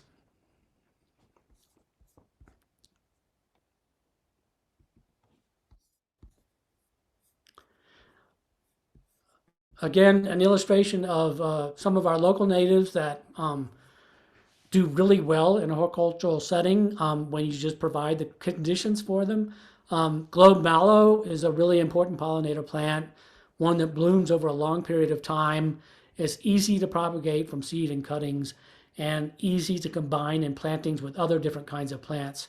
And love or hate orange, that's a kind of a rare color in urban landscapes, and one that I think that you can use to great effect, especially when it contrasts with different complementary colors and others. And that's buckwheat that I mentioned before, Ariogonum, and this is a verbena that is really great. So that's a combination that you'll see here in town too, and one that Lisa Bourret really uses effectively in her designs. If you don't know her, then you should get to know her because she's a great landscape designer here on a local level and more widely known as well. Hey Any Jeff, with questions? that globe mallow, do you see it much in the trade? I don't see it much in terms of like as a potted plant. It Like comes and goes. Cliff Rose Nursery is the best place to find a constant supply of it. Um, okay, the mine came in on my landscape just as a volunteer, and I love it, but Yeah, it seems to be a harder one to get going. Like I've tried to, transplant some of it. I've never saved the seed from it, so I don't know if that's easier to do to grow from seed seed. is easy.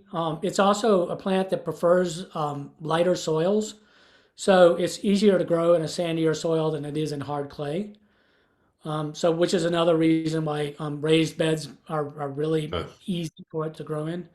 But again, seed is really, really easy. And this particular globe mallow is one that you'll see a lot in Montezuma County. So we've got some that are lower growing, but this one is 2 to 3 feet tall, and it really lights up the landscape in late spring, early summer.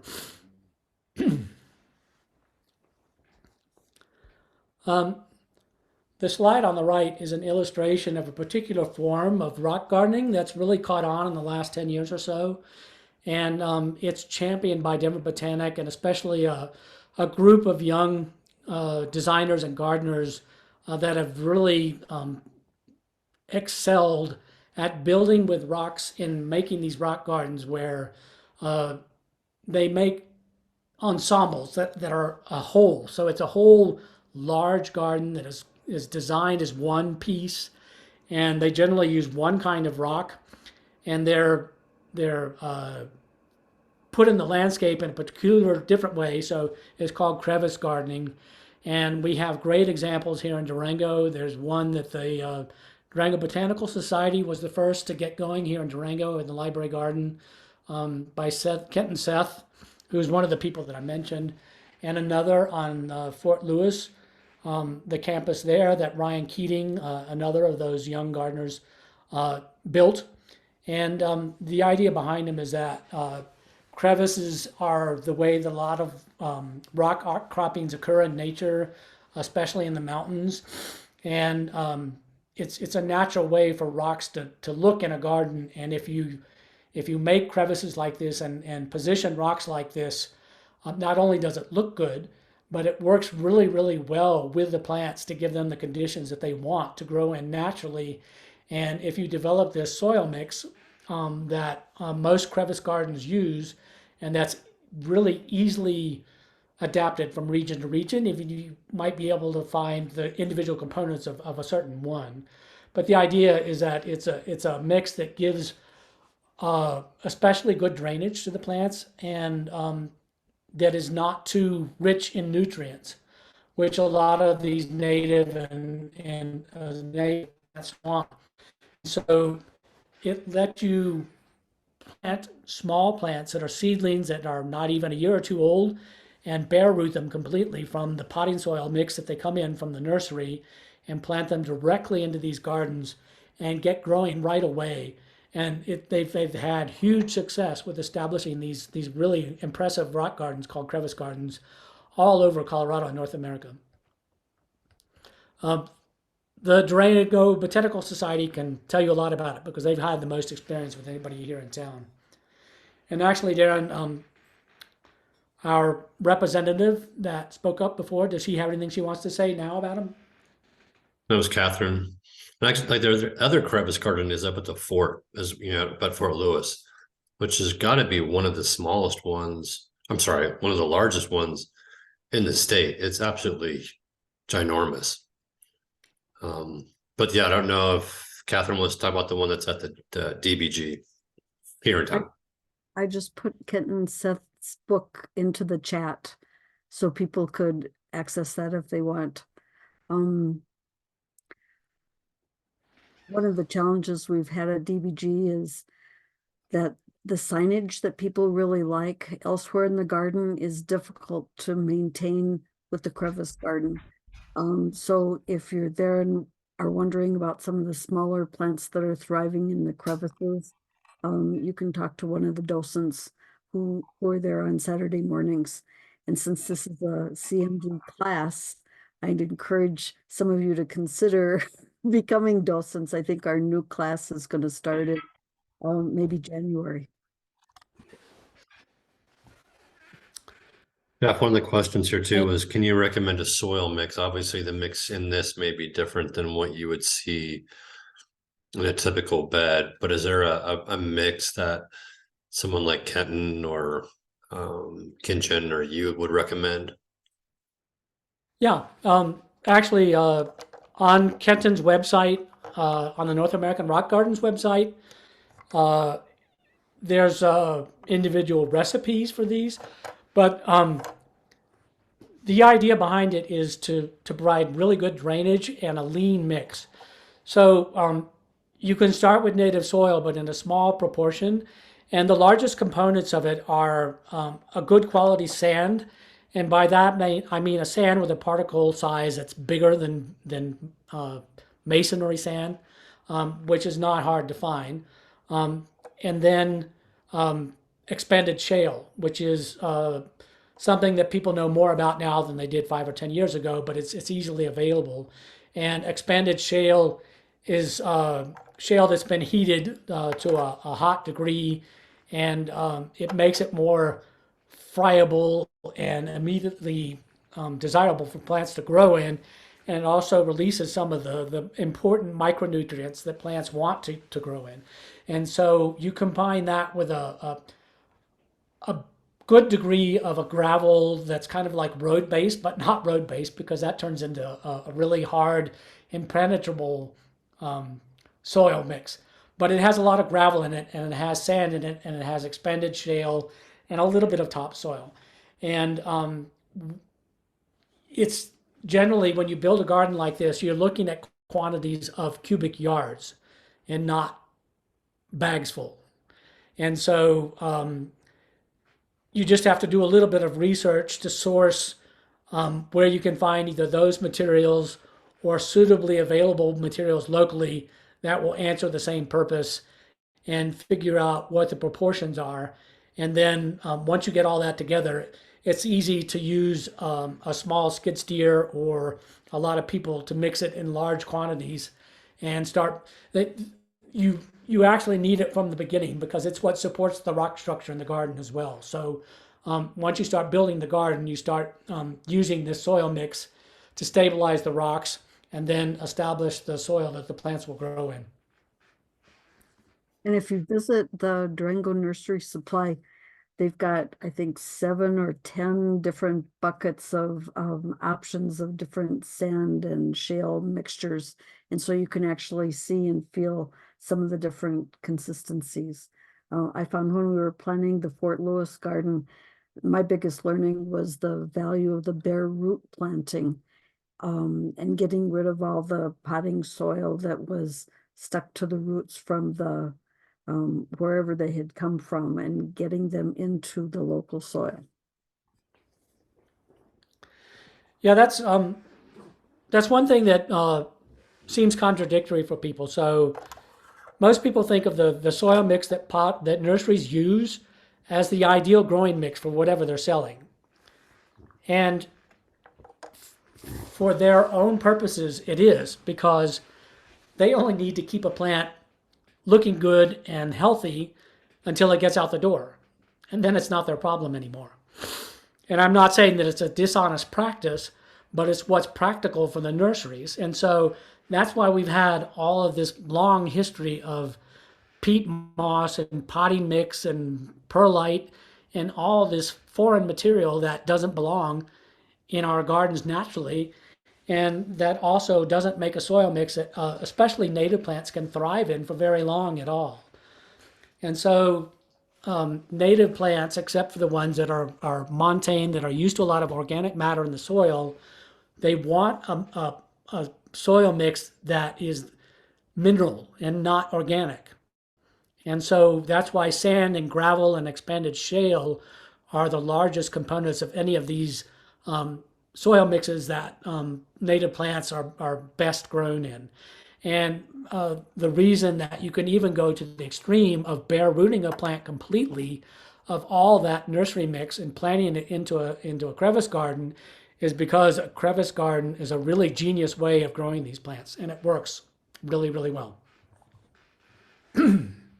Jeff, how do you, excuse me, recommend people do that? Do they rinse them off in a bucket? Is that the best way?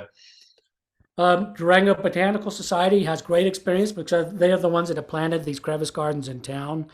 But yes, I mean you can use a bucket and you can dunk the plant in one bucket and get most of it off, and then take another bucket with fresh water and do that again, and eventually you'll get a completely bare root plant. And then it's very important how you plant it, because you don't want to just cram it in a hole. You've got to be kind of careful about how you get it planted. But once you do it properly, and it doesn't take too much care after in the crevice garden to get it established. The first couple weeks are the most critical, but after that, the success rate is incredibly large.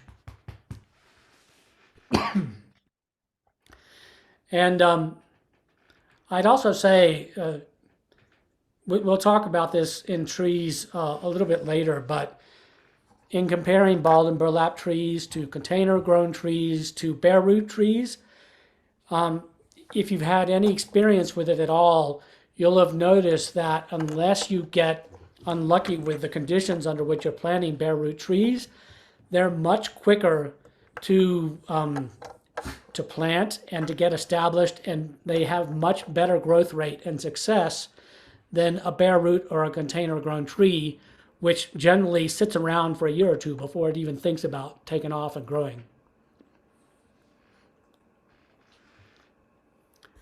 Okay, I mentioned seed propagation. So I also mentioned that one of the best ways to grow oaks is from acorns. An acorn is just about a foolproof way to propagate an oak. It's what squirrels and jays and bears and all kinds of animals have done for thousands of years, and it's the best way to get variation in the population of plants that you want to grow too. I'd say 80 or 90% or better of all of the nursery grown plants that you buy are vegetatively propagated. So they're clones and they're genetically similar to the mother plant that they originally came from. And so that's what horticulturists strive for is conformity and uniformity in all of their plants. And there's something to be said for that. It has a lot of strengths, but its greatest weakness is genetic diversity, which wild or native plants have. And so if you make an effort to explore and exploit that diversity, you'll find that you'll have some really surprising results and get some plants that can be even better than vegetatively propagated plants. And growing plants from seed is one of the best ways by far to really get to know native plants especially. What do they look like? What are they related to? What do the flowers look like? What conditions do they like to grow in? What does the fruit of the seed even look like? And when is the proper time to harvest it? So all of that, in addition to figuring out how to treat the seed and make it successfully germinate and grow after, are invaluable lessons. And nothing beats it, I think, in my experience. As far as acorns go, again, I mentioned like pines. A lot of oak trees have good seed years and lean seed years, where they're storing up energy for future crops. And so you want to explore in the mid to late summer and notice where you'll find acorns, and then keep an eye on them. And that stage on the left, before they go completely brown and are fully mature, and where there's still some green acorns, is the best stage to collect them at. Because if you wait much longer, there won't be there to collect. And if you are too early, they won't be mature enough. And then it depends on what kind of oak you're collecting acorns from too, how you treat them later on. But again, that's all the part of the education that you get from learning how to do it on your own.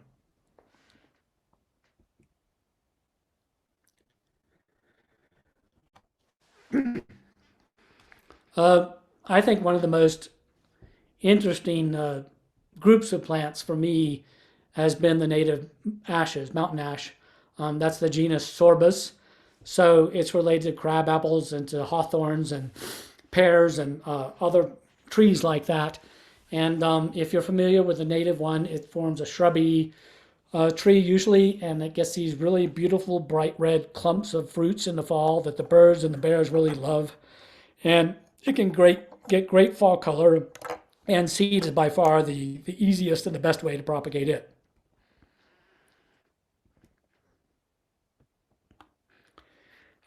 I mentioned that David Temple and I collected seed from the Disappointment Valley of that population of Wasatch maple that I showed you before. And so when you see the trees in fall color, if you're not too late in the fall, then you'll also see the seeds start to develop. And even at this stage, when they're still green, you can collect them and they'll still be perfectly viable, and they'll keep maturing as you store them and get them ready to germinate later. The thing about maples is that they have male and female flowers, and you'll find that they can be more or less successfully pollinated from the spring.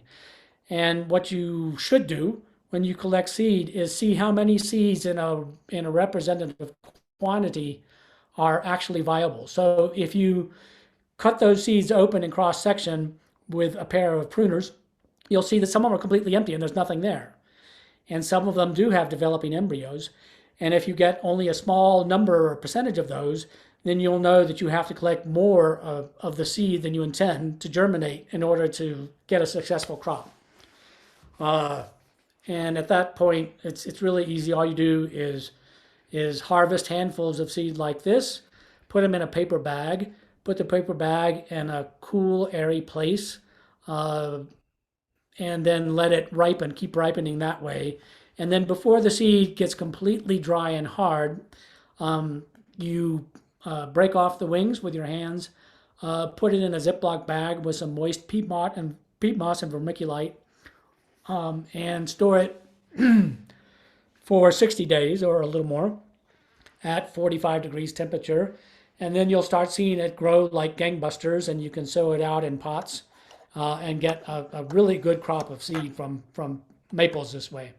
It's really easy, and it's very satisfying to do.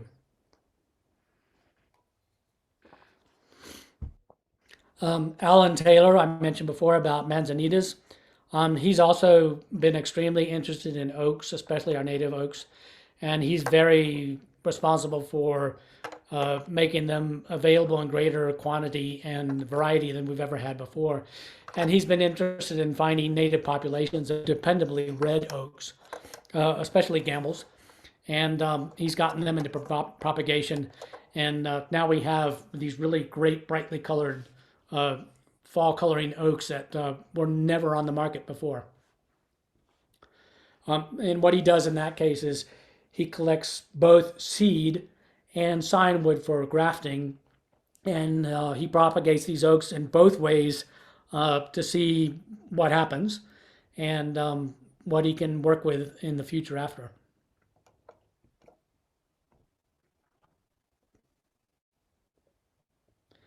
So that's what you'll see if you go collecting mountain ash in the fall. Um, you can stand under one of those shrubby trees at say 85 or 9,000 feet, and within minutes get more fruit or seed than you could possibly ever want to grow or deal with. But it's easy to collect and to help distribute to your friends. And then what you do is clean off all the twiggy stuff,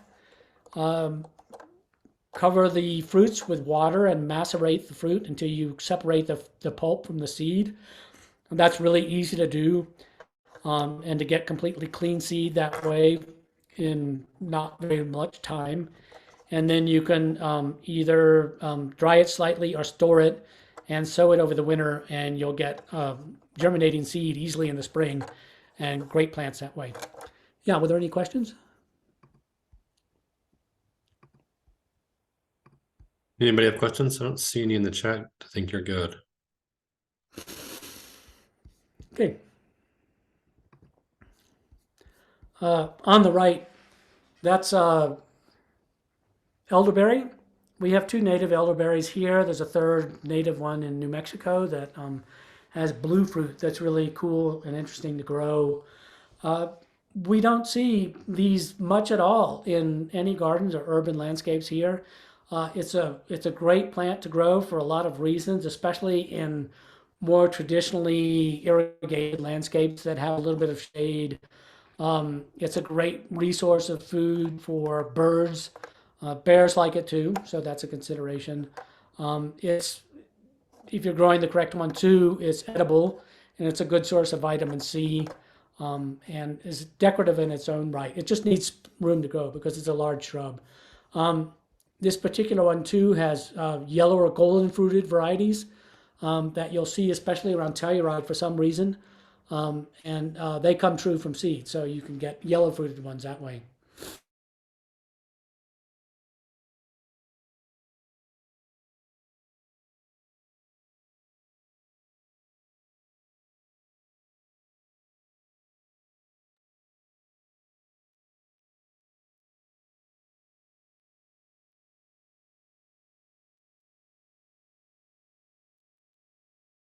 Jeff, we lost your presentation there. And you're muted. It's a double heads up.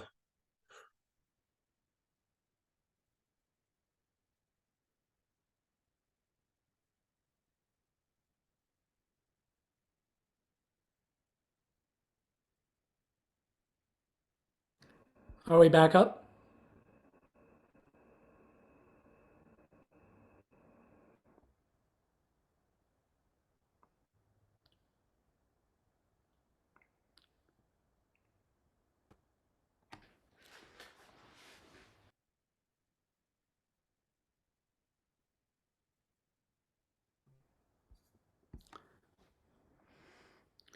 If y'all can hear me, raise your hand, please.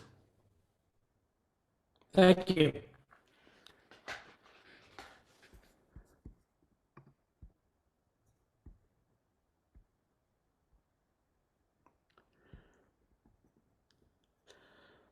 As far as a question about what to take with you when you're collecting seeds and how you store them after you get home, you'll notice I was in an orange vest, so that's important if you're out during hunting season, which is when we collect a lot of seed. Not sure. Generally, paper bags. Can you guys hear me? Say what? My headphones just Yes. died. I can't hear Jeff, but maybe because my headphones died.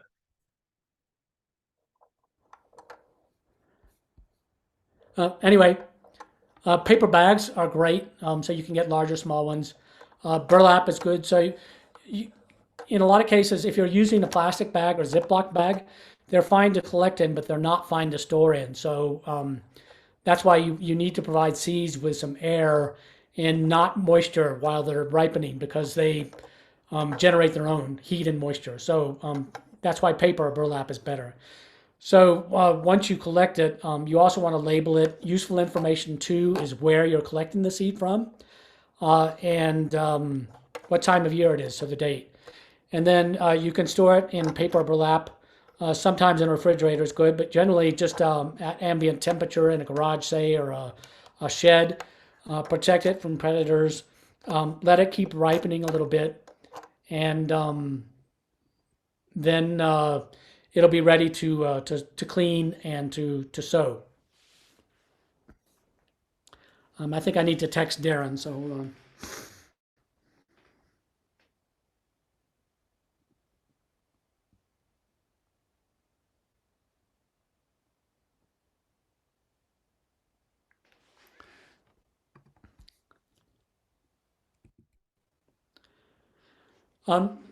So I said that if you keep your eye out when you're wandering around, you might notice in native populations of plants some remarkable individuals that are really worth propagating and seeing what might happen. So on the right is nothing particularly rare or ornamental. That's just our native hawthorn. But it's interesting because it's important for wildlife. It has black fruit, which is kind of unusual. It gets good fall color, but it's a monster in the garden because it makes these huge clumps of multi-stem trees that you'll never be rid of. So if that's one you're going to grow, you just need to be able to consider where you're going to plant it. On the left, that's Kelly Grummins I mentioned before. He found this box elder growing in Dolores County in the river canyon there, a variegated one. And so he collected seed and he got variegated box elders growing, and he's propagated from that too. So those are just an example of why you might consider growing plants from seed. How many people are familiar with the plant growing on the left? Please let me know. Any hands? Let us see in the chat or where.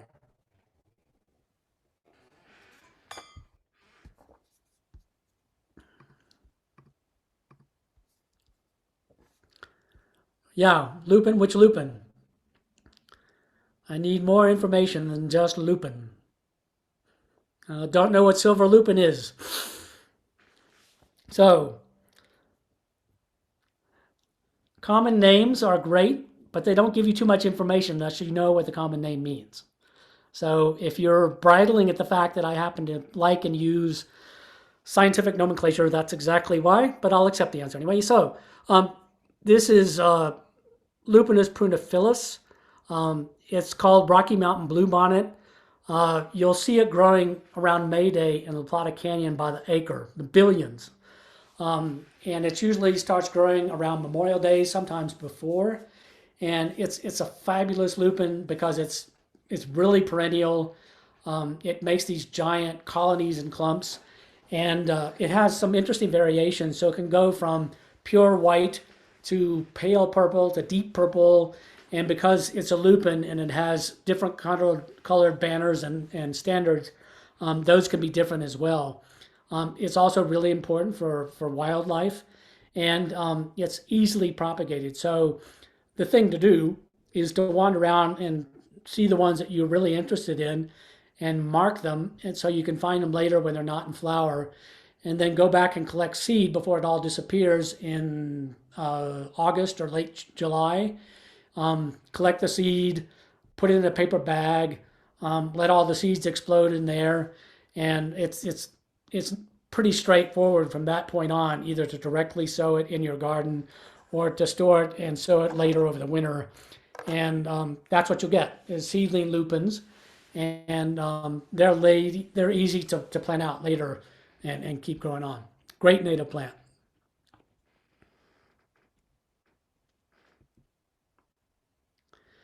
I showed you a picture before of Cook's Peak down in Deming, New Mexico. So one of the most striking things about Cook's Peak is that it has this population of Arizona cypress. So that's Cupressus arizonica, which is not native to Colorado, but is native to huge parts of Arizona, New Mexico, Utah, and into the desert Southwest and into Mexico.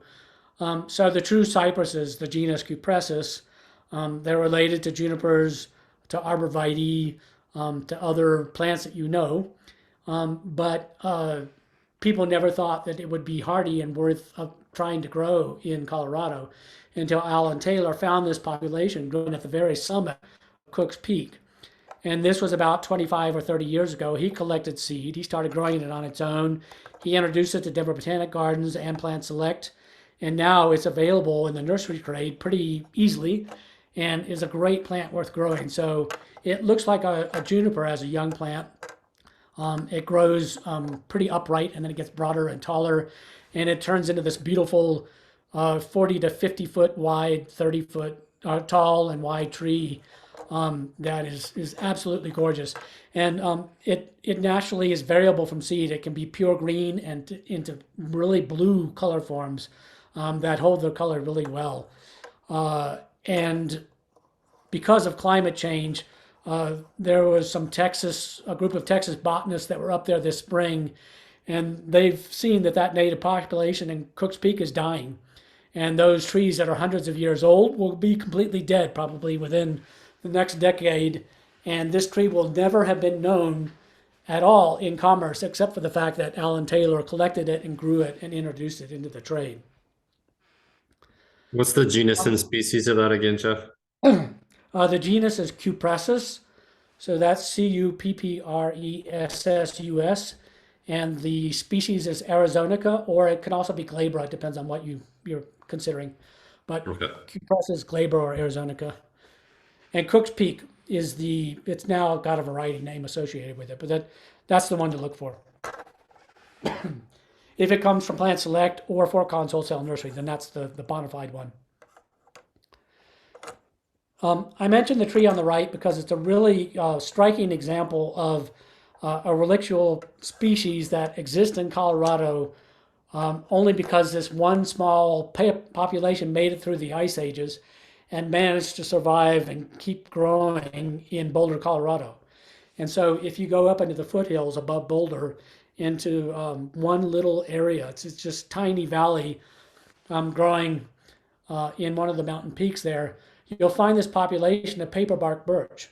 So this is the birch that grows all over the Northeast and across the northern part of US and Canada and up into the Pacific Northwest and even parts of Alaska.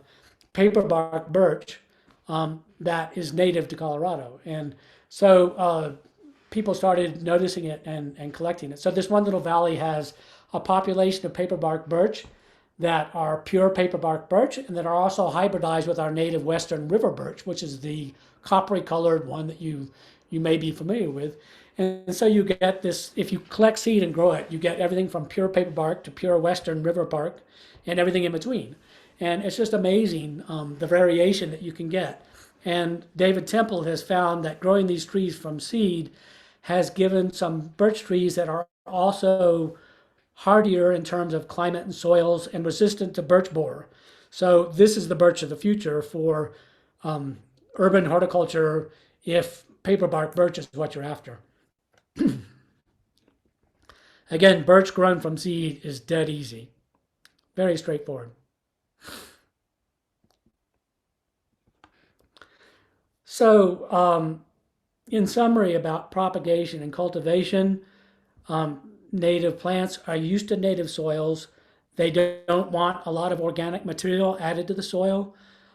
So you need to consider how they're grown from the nursery and how you're going to plant them into your own landscape or whatever landscape you're putting them in.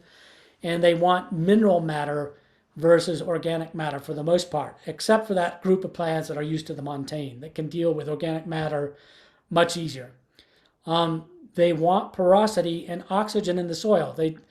They have difficulty with heavy clay soils unless it's prepared well and not disturbed after, which means don't water them when they shouldn't be watered and don't even step on them, especially when they're wet. And so structure and texture, which you will or have learned a lot about from Darren, are very important. And you develop this workable balance, which is Crevice Garden is all about. And if you work with those parameters, then you'll really have success with native plants. if you're going to use container grown material, you want to encourage the plants to get out of the root ball that they developed in the container. So cutting the root ball with a steak knife, like a serrated steak knife, works really great. At least on four sides and across the bottom, and getting through that outer layer of roots is really important. You want to be careful about what you're mending the soil with. And this is kind of standard now. It wasn't originally, but yum yum, mycorrhizae, seaweed, all that stuff works really, really well as amendments in the soils that you're going to be putting native plants in.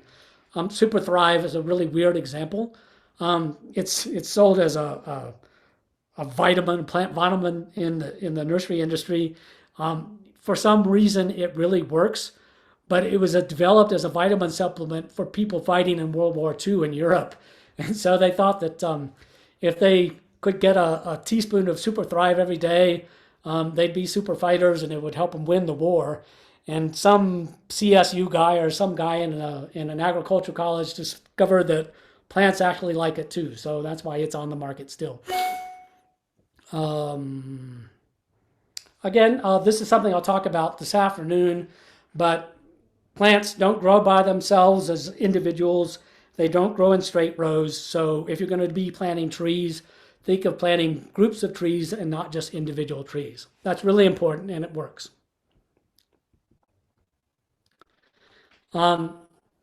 Here's some local examples of plant propagation on a larger scale. So you can scale this up or down any way you want. You can do this in smaller ways and varieties and make it work really well. And you can scale it up and grow plants by the hundreds of thousands like some of our local wholesale nurseries do. So this is Four Corners Natives here at home.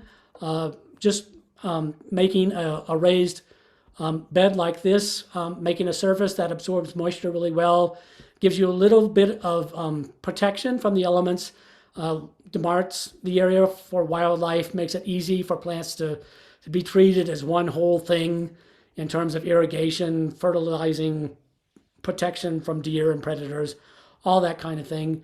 And you can move plants in and out of an area like this really well. Cinder blocks are really easy. You'll find if you don't put something in their cinder blocks that black widows really love to live in them, but they make a great home as a little container for especially hens and chicks and other kinds of plants. So that's how we do it here. This is Kirk Fiesler Nursery, LaPorte Avenue in Fort Collins. He specializes now in propagating native conifers. He's better at it than anybody I've ever met, especially grafting. And he's responsible for really propagating and making available all of these native varieties of conifers that we have, especially the dwarf ones. And every year he grafts thousands of conifers starting now and working into February. And he gets them to a size where he can sell them to retail nurseries. And that's the source. And you can, he's a very friendly, amenable man to talk to. So if you want to buy directly from him or learn yourself how to graft conifer trees, call him and he'll show you. Durango Nursery and Supply has done a great job with native plants. So did John Wickman when he was still around here in town. So that's a great way to go learn how to grow native plants successfully. And Fort Collins Wholesale has done more than any other of our native plant nurseries on figuring out how to grow natives in a commercial setting successfully and get them on the market and available to people. Any questions? Jeff, someone just mentioned, what's the name of the conifer specialist you just spoke of? LaPorte Avenue Nursery, Kirk Fiesler. If you don't find him on the web right away, let me know and I'll put you in contact with him. I'll give you his email and phone number. I think his website is still up. I don't know. I'm not sure how current it is. People are asking, how do you germinate seed? What you've collected it and you're storing it. By the way, a lot of native seed, if you've cleaned it successfully, you can store it successfully for years. So that means years and years or even decades in conditions. They just need to be dried to the right percentage of water and kept cold and dry, and that way you can keep them stored for a long time. Most of our native seed needs stratification, which means that they need to be in contact with a soil mix that is sufficiently moist, but not too moist, and cold. So that makes complete sense when you think about how native plants naturally grow. They they they spread their seeds in the fall. They lay out in the open, or they're buried a little bit, and they go through a winter. And then, if the conditions are right in the spring, they'll germinate. And so it's a controlled form of dormancy that keeps the seed from germinating too early or too late, and when the conditions are right. So generally, cold is the major requirement, which is why you either in controlled environments in a refrigerated area, or let winter just take its course and start sowing native seed now. So you can do that. We have lots of really pleasant sunny days here in the winter where you can start sowing seed now and all the way into January and February, and you'll still have the required number of days, which is a string of days below 45 degrees temperature, and the right moisture conditions, and they can be covered up by the snow, and then you'll get good germination. So that's what I do. I start sowing. I use these F15 4-inch pots that are easy to fill, flats at a time. I uniformly fill the containers. I compact it just a tiny bit to make it a smooth, even surface. I use chicken scratch as a rock moisture, which not only helps in germinating seed, but it's easy to tell which pots I've sown and which I haven't. And you can sow flats of these by the hundreds in a day easily. And so this is what you'll get. So in winter, this is all Eriogonum that was sown, and in the spring, all of these seeds germinate, and within a few weeks or months, you can easily get plants that you can either plant directly in the garden or upsize into a larger size container and keep growing, and you'll get plants like this and like that. So if there are any questions, I'm happy to entertain them, or after our lunch break, we'll be coming back to both this topic and trees, and we can take up discussions, which I hope you'll be willing and able to do in a greater degree than you have this morning. You guys got Anything now? questions for Jeff? Anything?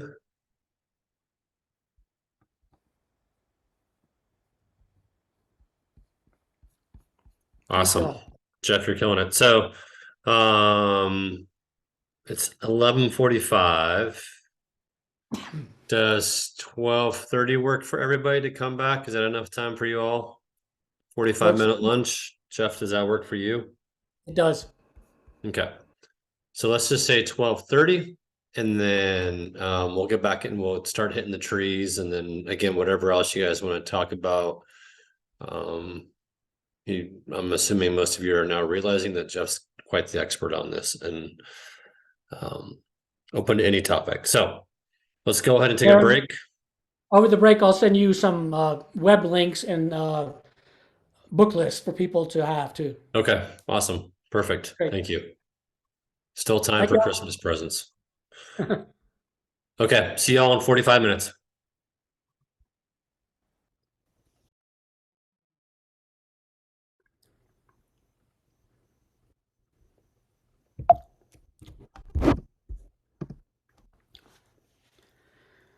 So during this presentation, I'd really like you to examine your relationship to trees and see what inspires you about them, because that's really the human connection between trees and us.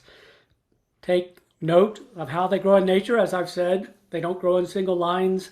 They don't all look the same size and age. And this is also a little bit about to consider what grows in association with trees, because trees provide a habitat for lots of other plants that we grow as gardeners, and there's no reason not to combine them. And as I've suggested before about studying plants, trees are probably the easiest that you'll learn anything from. So I want you to think about too how you might grow your own trees or learn about your own trees. And then I hope that this class can also perhaps foster a ongoing discussion so that we can teach each other about trees, because that's a project I've discussed with Darren in the past. And I do believe that there is an interest locally for people to learn more about trees. And I think the Master Gardeners as a group are the perfect ones to teach other people about it. So trees are among the oldest living organisms on the planet. They provide us oxygen, food, shelter, and a connection to the spiritual. Think about all the myths surrounding trees. There's trees alive here today that have been here for most of recorded human history and that are among the largest living organisms on the planet. And yet, we all have a personal connection to trees. Think about the ones you played in when you were a kid, or the ones you stole fruit out of, or the ones you read about. Trees and humanity have a shared experience that's undeniable. The most iconic tree in that connection is the ginkgo, which in Asia has existed since time immemorial, and in the very distant past, millions of years ago, covered the entire planet, practically in several different species. Yet, as the sole survivor of its whole genealogy, it was only because of human beings that it exists today. And it's been associated with human beings for so long in China that it was never even discovered as a wild growing population until very recently, when scientists think they may have discovered one of the origins of wild ginkgos.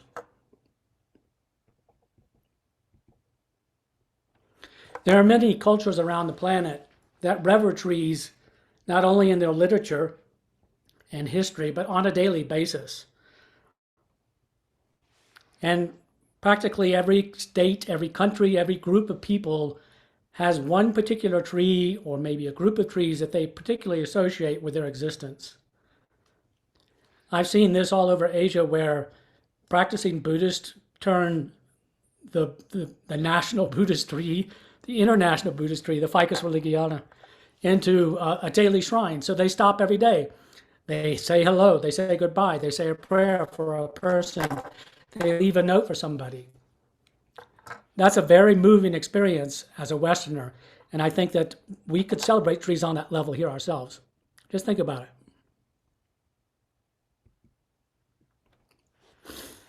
I mentioned that there are national trees, there are trees that are associated with particular groups of people.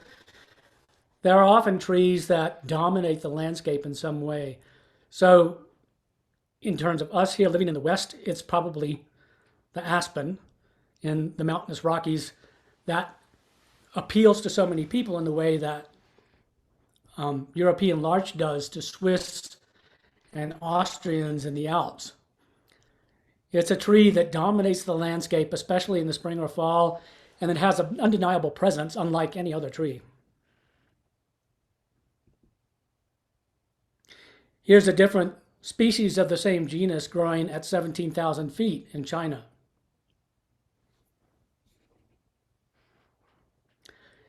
In Asia, you'll often see many different conifers, especially pines, but also others associated with temples.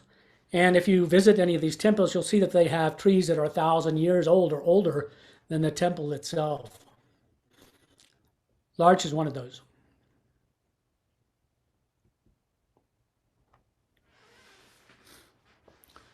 So one of the defining characteristics of trees is the way they grow. They exhibit specific growth patterns that is more or less pronounced in different groups, but especially conifers. We all know that Christmas tree shape that conifers have, and that's probably the first form that trees took when they evolved from other plants. A conifer has a single leader that develops its one bud into a single trunk and a top, unless it occurs some damage along the way, and produces what we recognize universally as a conifer.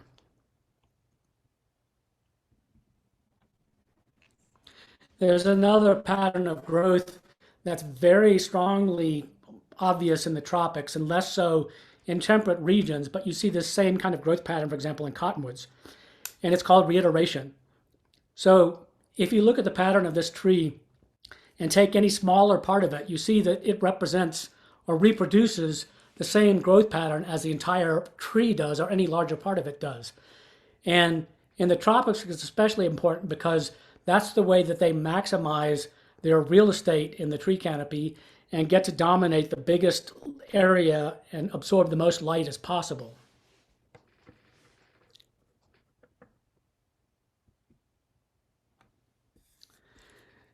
And the other thing that really sets trees apart and makes a tree, and we could include shrubs here or anything that you consider as a woody plant, is wood, which is the secondary growth produced from secondary cambium.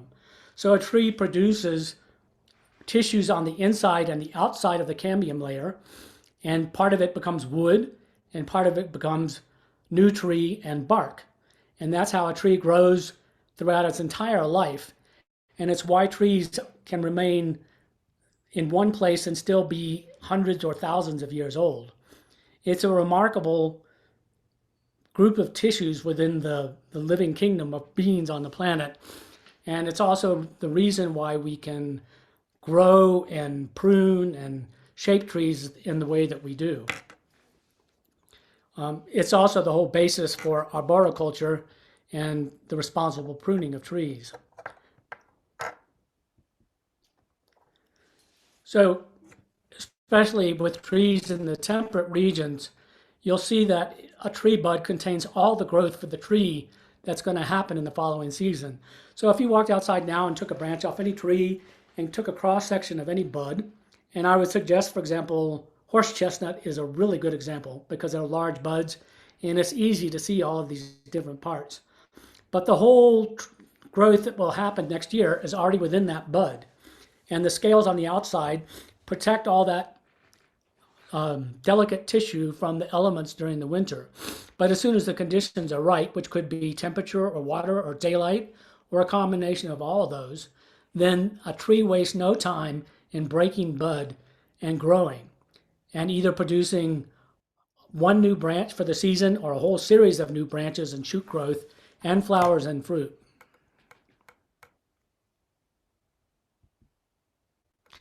And don't forget about roots either. We've discovered more about roots and especially tree roots in the last 10 years than in the last several centuries.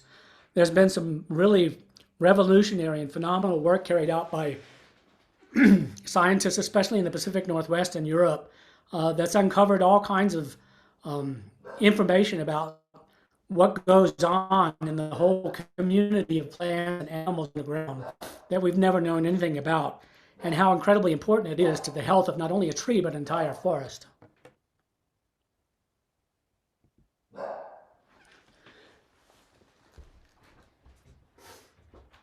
So just as I said about natives, let's think just briefly about where do our trees come from? How'd they get here? And especially in light of climate change, what trees will we be able to grow in 50 years that we can't grow now because we'll either lose the ones we're growing or we'll find new ones that can thrive in a different climate.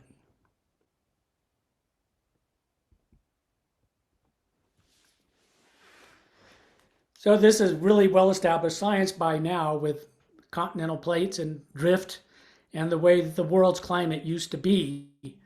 But when all the continents were stuck together in one giant continent that split apart, it's very easy to see why trees ended up where they are and how as well. We mentioned Florissant before, which is near the red spot here, a little bit north and west, where there was a great inland sea, and the climate was pretty much warm temperate, which means that there was an evergreen, broadleaf evergreen forest growing together with conifers, together with tropical plants. It was all one giant mix of plants that thrived all over not only North America, but different continents. And there were even trees in Greenland and in the Arctic and in the Antarctic that are, of course, completely gone now. And it puzzled botanists for a long time why, for example, there were so many similar plants growing in eastern North America as well as in eastern and southeastern Asia, groups of plants that were so closely related that they had to be in the same species or genus. So as an example, this is a really good illustration from the book I mentioned about Florissant, written by Fred Meyer, the former director. So Florissant had that rich climate before the explosion of the volcanoes. And then after that, and as the climate cooled and dried, all those things that became fossils that are no longer with us either disappeared, or they and their living relatives migrated to lower elevations where they could thrive in wetter, warmer climates. And then some hung on as the ones that we recognize today, for example, as the conifers and broadleaf evergreens, and even some of the deciduous trees and shrubs that we now call our natives. And then some wandered in and developed whole new groups and suites of species and genera of new trees that didn't exist before.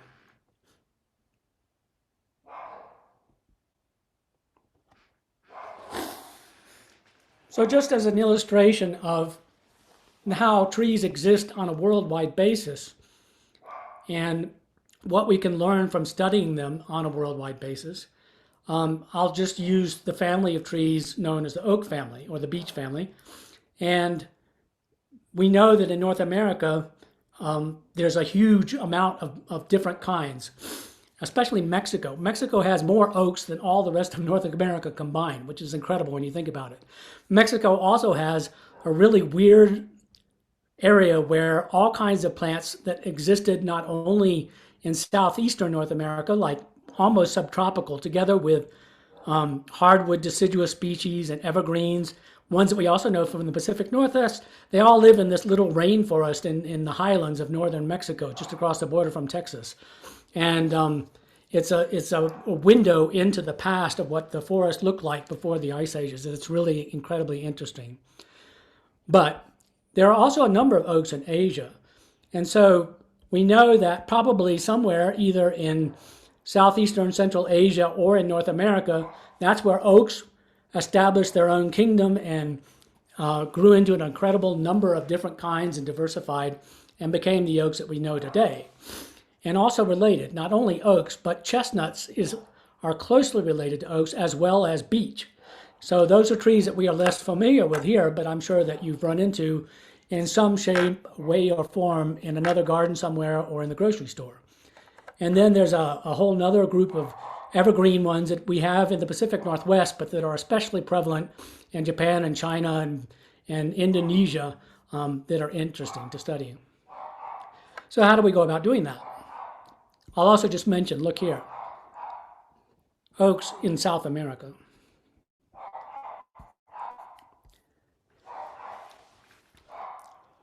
So the way that botanists have developed to share information about and study trees is to develop keys. And keys are based on morphology mostly. And they're artificial constructs that it's not a necessarily reflection of what is really related to what and how it exists in nature. But it is a useful way to quickly look up different kinds of trees and see how they're related and learn about how you would recognize them if you came across them in the future. And so we see within the family of the beech trees or oaks, we have these different genera, and it's all like a little nested Russian doll that has a larger group and then a smaller group within that and a smaller group within that until you get from genera to species to subspecies to forms to populations and individual groups. And that's the way all of botany works, which has now been transformed, of course, by genetics too. And we've gotten a much more detailed picture of all of this. But you learn that oaks are related to these evergreen groups that used to be oaks, to beech, to golden oaks, and to chestnuts. And they all share in some way, shape, or form a similar morphology and growth habit and form. And if you begin to use keys and just learn the terminology, which is really not very difficult, you'll learn so much more about plants than you thought you could.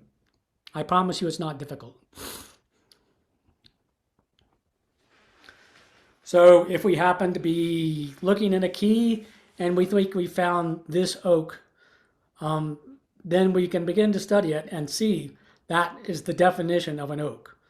That is the emperor of oaks in North America. It's the white oak, which dominates all the forest of the Northeast down into the Middle Eastern states, even into the South in the highland regions.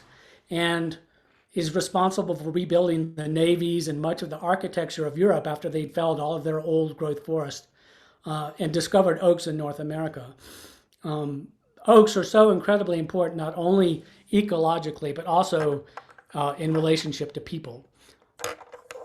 You see all these oaks in the Northeast that are maybe 300, 400, 500 years old or older, and they attain all this stature. Each limb on that oak is as big as any individual tree you've seen in Colorado anywhere. And a tree like this probably supports 1,000 different kinds of bugs and different plant life. So here's the picture in Colorado. So love it or hate it, that's our native oak. And it's actually one of a few different native oaks. So Gamble oak is a very interesting species to study. It's actually not a species, it's called a complex. It's a developing species. And if you think about it and you go out and look at it and study Gamble oaks, you'll see that it varies a lot. It's a white oak. It has a lobed leaf, but it can be more or less lobed. It can be a larger leaf or a smaller leaf. The acorns can be bigger or smaller, and it can be more adapted to drought, and it can also be more adapted to mesic conditions. And what botanists think is that it's one of those last evolving oaks that have survived and spread throughout the Southwest, but that isn't settled into a distinct species yet, and it's still morphing into something. And it's very easily influenced by other kinds of oaks that are around it. So this happens to be a valley in southwestern or southeastern Colorado, so the Cottonwood Canyon. And it's the origin of an oak called Maisie's oak, which is a single-stemmed oak. It's not a shrub oak like our Gambles, but it is a Gamble oak. And it's a Gamble oak that develops a single trunk, which is an amazing tree. The people who've studied this the most think that the reason that it exists is that it hybridized with bur oak, which is interesting because bur oak is an eastern Midwestern species, a very large oak like the white oak that just only barely makes it into Colorado, into western Oklahoma, Kansas, Nebraska, South Dakota, and there are no native populations of it at all in Colorado, but it did exist here before, and it did hybridize with Gamble's oak, and that's what Maisie's oak really is.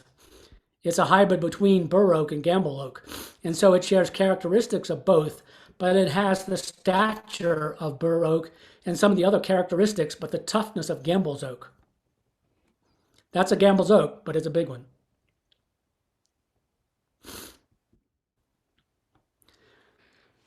So this is a closer up picture of Cottonwood Canyon, and it's sort of typical of what you would see in any of the valleys that we have around here or to our south and east, and even southwest too.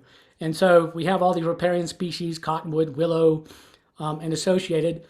Junipers like it where they can get some extra water but still have good drainage. Gamble oak mixes in and out of the whole thing.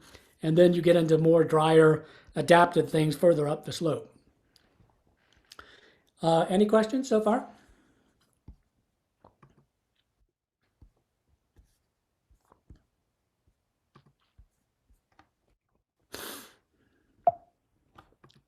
I don't see any, Jeff. I think you're good. So this is one of the original examples of Maisie's oak that was found. It's an oak that's been propagated from both as grafted and seedlings. And if you haven't already seen them in a nursery, you'll see these single trunk Gamble oaks available very soon.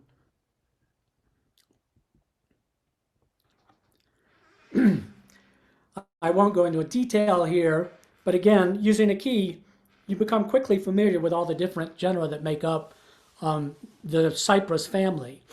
Both ones we're familiar with and ones we're less familiar with, but once you learn what makes a cypress, then you can go anywhere in the world and you can look at something that you've never even seen before and you can figure out that it's actually related to a cypress and why it's related to cypress and why it grows where it grows and what you might do with it if you were going to grow it. So bald cypress is one, sequoia and sequoia dendron you're familiar with, junipers, cypresses, arborvitaes, all these trees are in the same family related to each other.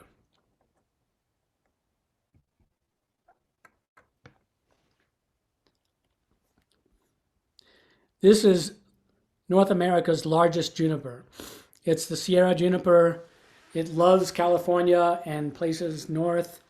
It's a juniper that gets to be 70 feet tall. This particular one is probably 6 feet in diameter at the base. Uh, it's very well fire adapted, but it also grows all the way up to timberline in the Sierras. And it's probably the oldest surviving species in the genus of junipers. It's been around forever, just like conifers.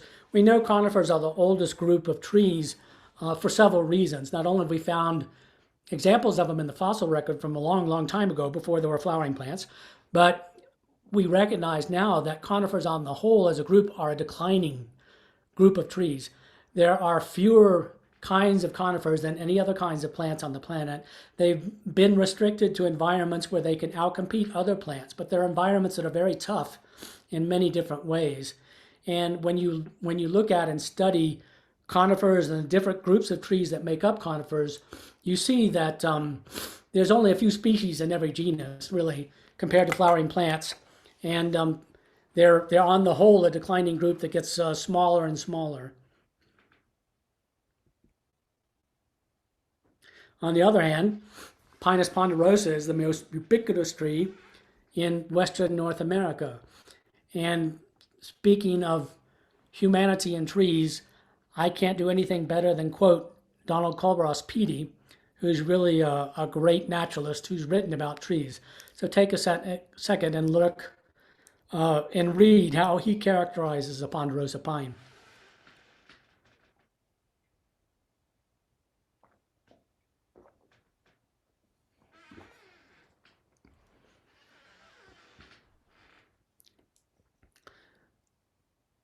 So ponderosas are an iconic species for us here in the southwest of Colorado.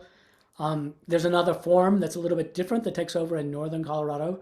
But then there are billions of ponderosa pines that grow all the way from here through Arizona, Utah, California, Nevada, New Mexico, and into the upper Pacific Northwest. And then Jeffrey pine is a very closely related species that takes over, especially in California, and is very similar in many ways, but also different. And if you want to hear in town, study the differences between Jeffrey and Ponderosa, then go to Fort Lewis.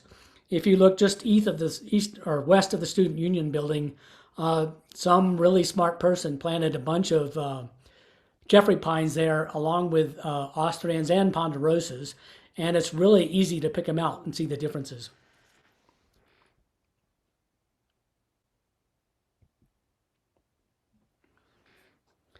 So let's take a little bit of a look at our native conifers and how they grow and how they might inspire us to grow trees in our own gardens and landscapes.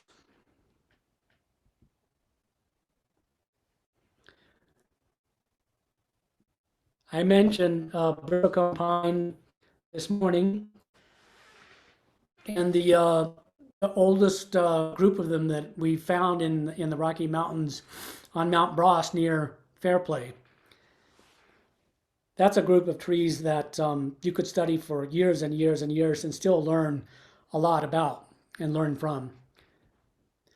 Foxtails attain such character at their highest elevations where they grow that they're really attractive. Here's another one that's in that area. So you take this road from Fairplay in Alma and you drive up to tree line at 11,000 feet, which is about 10 miles above Alma. And all of these bristlecone pines that are thousands of years old are growing together on a few acres. And they're all mostly dead. The climate and the conditions up there have completely stripped everything living off one side, and everything that's alive grows in the lee of all that dead wood. And so you get these fantastic, fabulous forms of little green growth that grows by the millimeter every year and keeps a tree like that alive for such a long time. That's a tree that's would fill Fort Lewis's concert hall practically. It's amazing.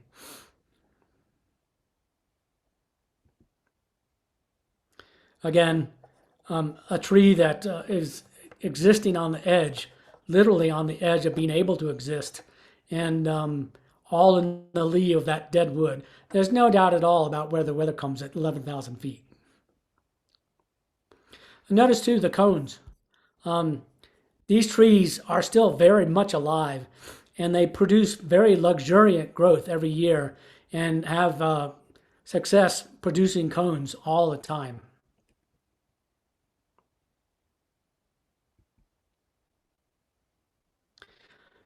This is a limber pine, which is closely related to foxtail.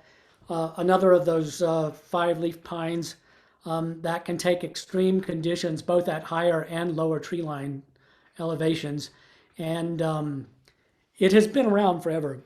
There's a relic population that grows way out on the prairie east of Windsor, Colorado, that's been there since before the ice ages. And it's produced some really interesting drought adapted limber pine trees. But this one is in the Mosquito Mountain Range, just around the corner from Mount Bross, where the other ones grow. And that boulder for scale is the size of a VW Beetle. This is a tree that's easily 1,100 years old.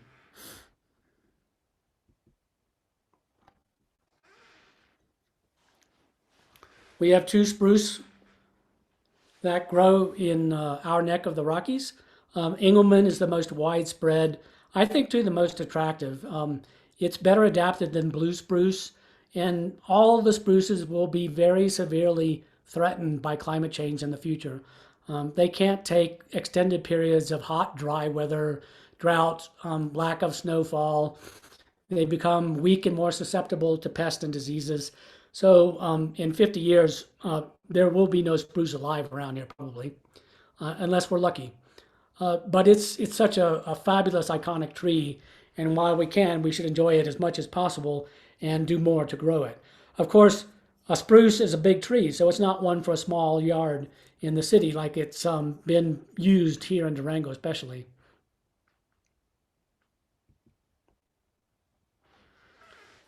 So here's Engelmann at the subalpine at the very limits of where it can exist. And you can see, I've mentioned about trees growing in groups. So these are trees of varying ages and sizes, and the oldest ones help the littler ones and give a little bit of extra protection and make it that much easier for the next ones to come along. And then the seedlings that have been able to establish themselves a little bit further away will establish new groups, just like that one. You recognize this pattern all over the tundra in the Rockies. And as you travel anywhere north through Canada and up into Alaska and all across the globe. I mentioned before too that weather shapes trees that people find very inspiring, and there's no reason why you shouldn't artificially shape trees this way yourself if you think it's attractive and worthy of doing. I'll also mention again that tree lines occur both at upper and lower levels. So at both extremes, you'll find some really interesting populations of trees with genetic characteristics that are worth introducing and keeping in existence, because we never know what advantage that might give us in the future. As an example of a lower tree line, we know that junipers are right on the edge of where plants can grow, especially trees, and they can attain the same age that foxtails can at timberline, and seem to be even more incredibly able to grow in next to nothing and on next to no moisture. So nobody could ever hope to grow a juniper like that in their lifetime. They might be lucky to inherit one on their property and admire it enough to keep it alive. But even as a dead tree, a tree like that is interesting, worth preserving, and using in the landscape.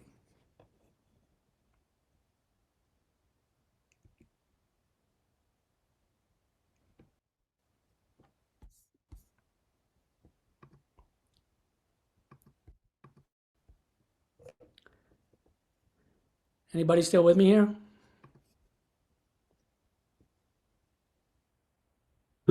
We're all here. Get that Right. post lunch. We're all good though. Yep. This is awesome. So can't talk about trees without talking about bark, and we'll go a little bit further afield in this little vignette. But bark has several functions. Of course, one is to protect the tree, sometimes in very significant ways from fire or really large events like that, from cold, from extremes. We know that inner bark is alive and it conducts nutrients back and forth from the roots to the leaves and back, and works in conjunction with the wood that way. And on the outside, it's continually sloughing off and producing this layer that in many instances is also protective in fact that it keeps lichens and pests from attaching to the tree and doing damage. That can be really noticeable in some things. It's of course really also decorative. So anybody know this tree? Have to guess quick because the name's coming up. If you know it, you know it. And if you don't, you'll be surprised. So this is a pine tree. It grows in northern China, right along the Great Wall of China, and north of there into Mongolia naturally. And you can grow it in other places as well. So you'll see it in Korea and Japan, but also in North America and Europe. It grows really well in the Northeast and Pacific Northwest. Highland Park is in Rochester, New York, is a great arboretum, public arboretum that's worth visiting if you happen to be anywhere near Buffalo or Rochester. Take the time to go visit. I'll show you some examples from there too. It's called snakebark pine for obvious reasons. And here it is in Colorado Springs, growing on Colorado College's campus. So there's a little grove there that was established by a Colorado College forester or a city of Colorado forester. And nobody was very familiar with it in Colorado at that point. This was probably in the 70s or 80s. And nobody thought that it would ever grow here either. And he proved them wrong. And now there's this really beautiful grove there on the Colorado campus, and an even bigger, more diverse, and incredibly beautiful one all over different botanic gardens. So if you go to either of those places, you'll see this. And this is a tree that you won't find in any nurseries except probably Kirk Fiedler's in Fort Collins that we mentioned, LaPorte Avenue Nursery. It's slow to get going as a young tree, but once it gets established, it really takes off and develops into a wonderful tree. And then, as with other things about trees, bark changes over time, and it's a secondary growth characteristic. So just like with people that develop hairs, they get older, or white hairs, they get older, and other things, bark develops these characteristics in an older stage of life that's very different from when they were younger. And so this is the characteristic bark that you would see on an older snakebark pine. It's unmistakable what this tree is. Even a visually impaired person could easily figure out that this is Western hackberry. And it's a fabulous tree, especially for park conditions where you can let it get as big as it can. It's related to elms. So it has the same growth pattern that an elm has, and thrives under much of the same kinds of conditions. It's one of our best trees for many reasons for growing here. There's a mature specimen growing in City Park in Fort Collins.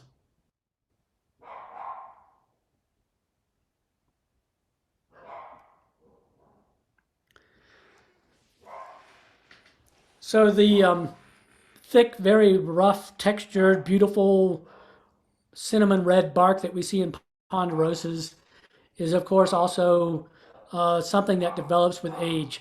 And it's such a characteristic trait of ponderosas, especially when the light hits it a certain way. Darren, take a small break. I'm going to go handle these dogs for a second. Sounds good. Sounds like someone's trying to break into your house.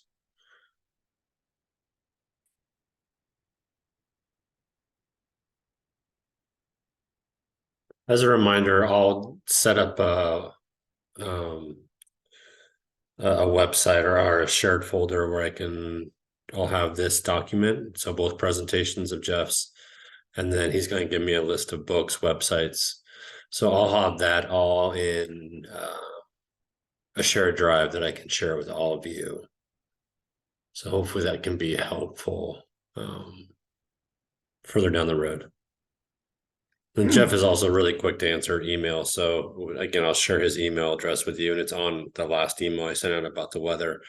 But again, any questions that you would have, about natives, plants, or trees itself, like he's really quick to respond. Okay, I think they've settled down a little bit here. Did they get them? Did they find the intruder? Squirrels. Damn the squirrels. Good job, dogs.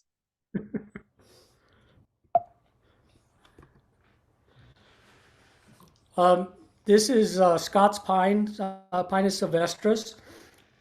It's a tree that grows from the mountains in Spain all up through the Alps and into northern Europe, and is the only pine species you'll find in the Arctic of Scandinavia and northern Russia and Siberia. So it has a huge distribution, and it varies enough so that they're recognizably different forms of it. It's a very well adapted tree for us. It was very much in vogue in the 60s and 70s. And then, I don't know, for some reason, people found other things more interesting. There may have been a period of years where it was susceptible to a beetle or something too. But it's planted all over town, especially on Fort Lewis's campus. And again, it's one of those trees where it reaches a certain age, it gets this really beautiful, scaly orange-brown bark. They're kind of like lodgepoles in appearance in the way they grow, and they take the same kinds of conditions. I don't know why it's not so easily found anymore in nurseries, but there's no reason not to plant it. It's a really great tree. I mentioned cypresses, and Arizona cypress, which was unknown in horticulture in Colorado until the late 80s and early 90s. This is another one. So there's the lone Arizona cypress, which is our near native. And then when you get to the Pacific Northwest, there's a group of them that especially grow in Oregon, in southern Washington, which are in fact all growable here as well. Just takes a little bit of time. But nobody thought that this could ever exist in the Rockies either, in Colorado. And Denver Botanic Gardens proved people wrong. So Baker's cypress, Modoc cypress, Montezuma cypress, there are a bunch of different ones that are not very difficult to grow and that develop into these really beautiful giant trees. This is one near the Rock Alpine Garden in Denver. This again is a tree that was very popular earlier on, less so now. Cherries come and go. They get stressed and then they get really susceptible to fungal diseases and to insects, and weather can carry them away too. This one happens to be one of the hardier ones. It's from northern Asia, and you can see why people love it. And this tree, if you stood there for a few minutes and you watched a few people walk by, every single one of them would have stopped to pet this tree. And they polished it into this completely metallic looking trunk. So birch are on the way out for us. The way the climate's going already in Durango, I don't think the city forester is interested in planting any more birch. Our western native river birch is probably the one that we would be able to still grow in the immediate, if not distant future. It is, of course, a riparian tree, so it's something that takes irrigation and water without much trouble. In Europe and in Asia, they have all these white bark birches. Himalayan birches are the biggest group of them, and you can see why they like them. The bark is just incredible. This is in fact the same species, but a different variant of it that grows on the northern side of the Himalayas and is very widespread in southwestern China. It's called copper birch for obvious reasons, and does well in the Pacific Northwest and in the Northeast. And I think in the higher elevations here in Colorado, somebody should give it a try. It's an absolutely gorgeous tree.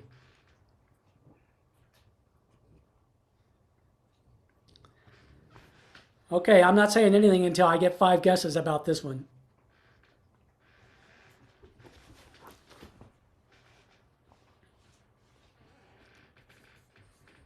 Right, 5 guesses, people.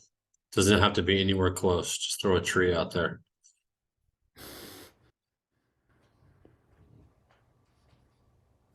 There's 1, 2,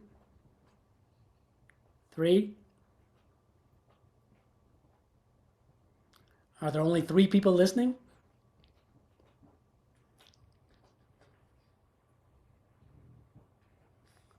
4. One more.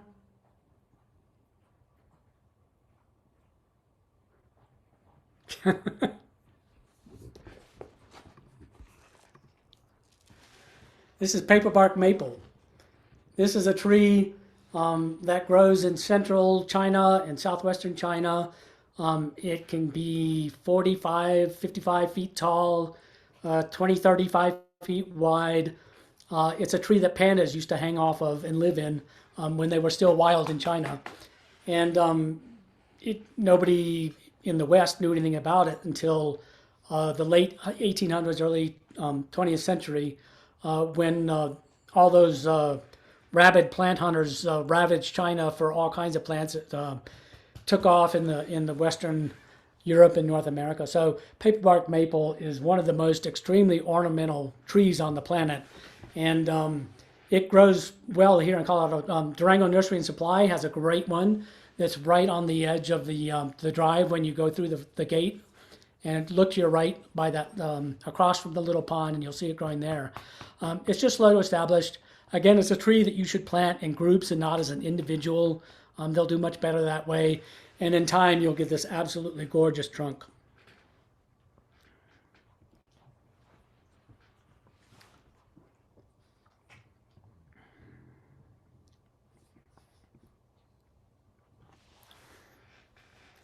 So I want to challenge any perceived ideas that you've learned about or inherited or maybe already practiced about what is the proper way to design with trees, to put trees in the landscape, to take care of trees. All of that is up for grabs. We've learned so much about trees that we didn't know in the past 20 years. That's barely making it into the literature in horticultural colleges.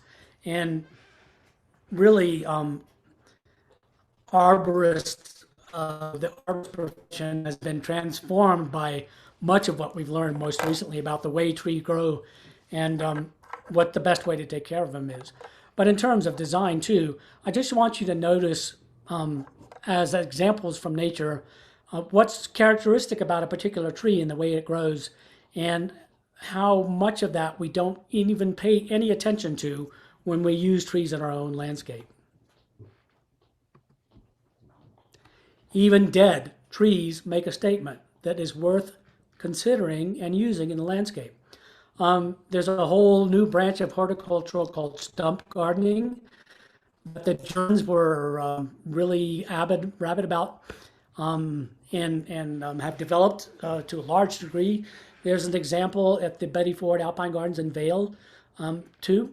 Also, the originator of that garden found some beautiful old dead junipers that he's included in the garden. So don't look on a dead tree as something to be gotten rid of or thrown in the trash, especially.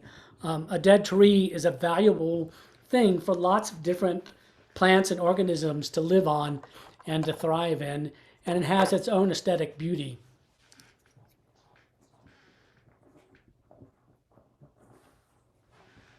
So we mentioned this a bit earlier, but you have never seen in anyone's garden or any public planting a group of trees like that.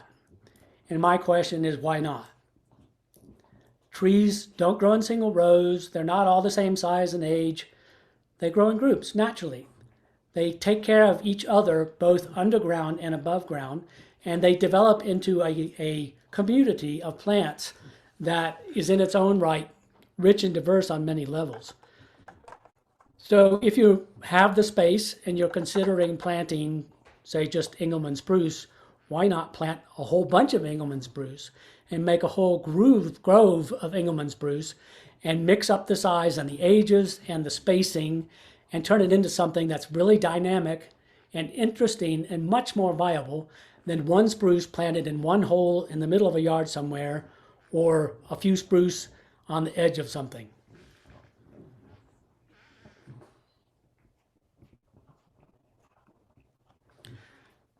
We see this everywhere in the Rockies, how the mountains themselves not only have made the soil that all the plants are growing in, but have these larger chunks that have fallen where they've fallen and let stuff grow up around them. And in almost every instance, unless something is crushed by a rock is a beneficial thing for a plant to be around. Also nice to look at.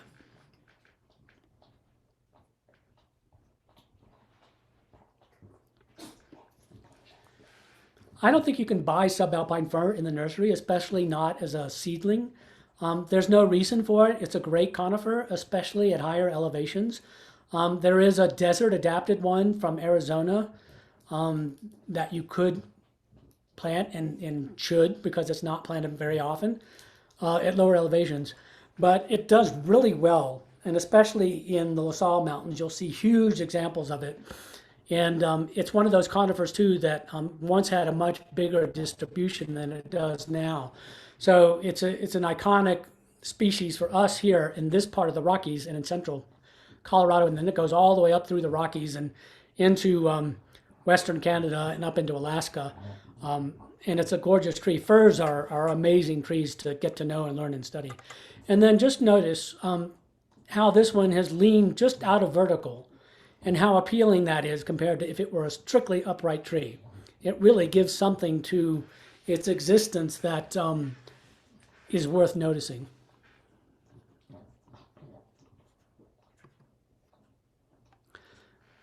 This is a tree that arborists love to hate, especially city foresters and horticulturalists and nurserymen.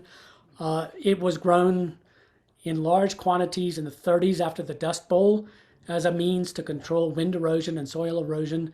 And so that's how it got its start.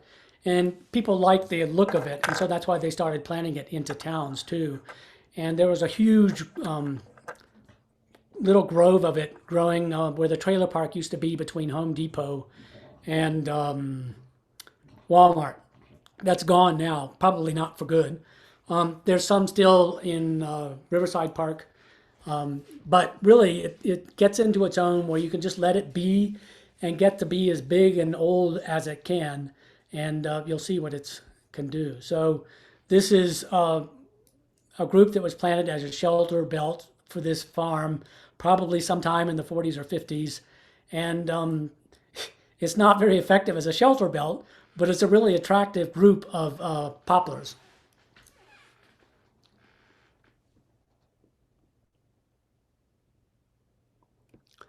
Okay, I'm tired of talking, y'all. Give me some feedback. Jeff, what's the lifespan on those white poplars? I feel like I see them, starting to decline quite a bit, either as shelter breaks or even as Ron urban Stoner lot had a great trees.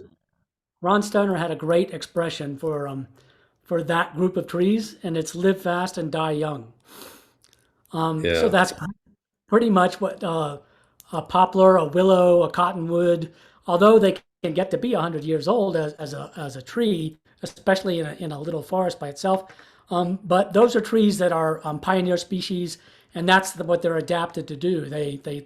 They grow really fast as a young tree if the conditions are good. They start reproducing at a young age. A lot of them are weak-wooded. They didn't evolve to stick around as an individual for very long. So that's a Hmm. live fast, die young tree.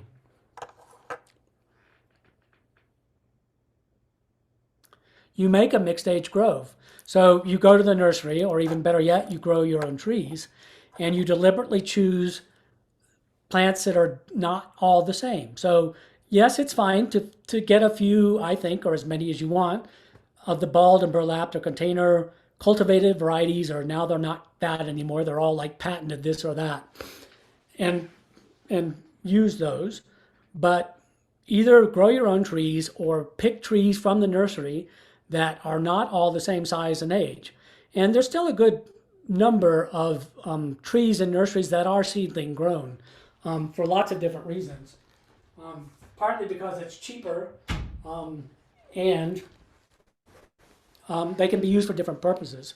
And so just mix it up that way. Yes, aspens should be planted not at this elevation. It's a tree that's not going to be around when climate change really starts going for good. We already know that aspens are not good in Denver.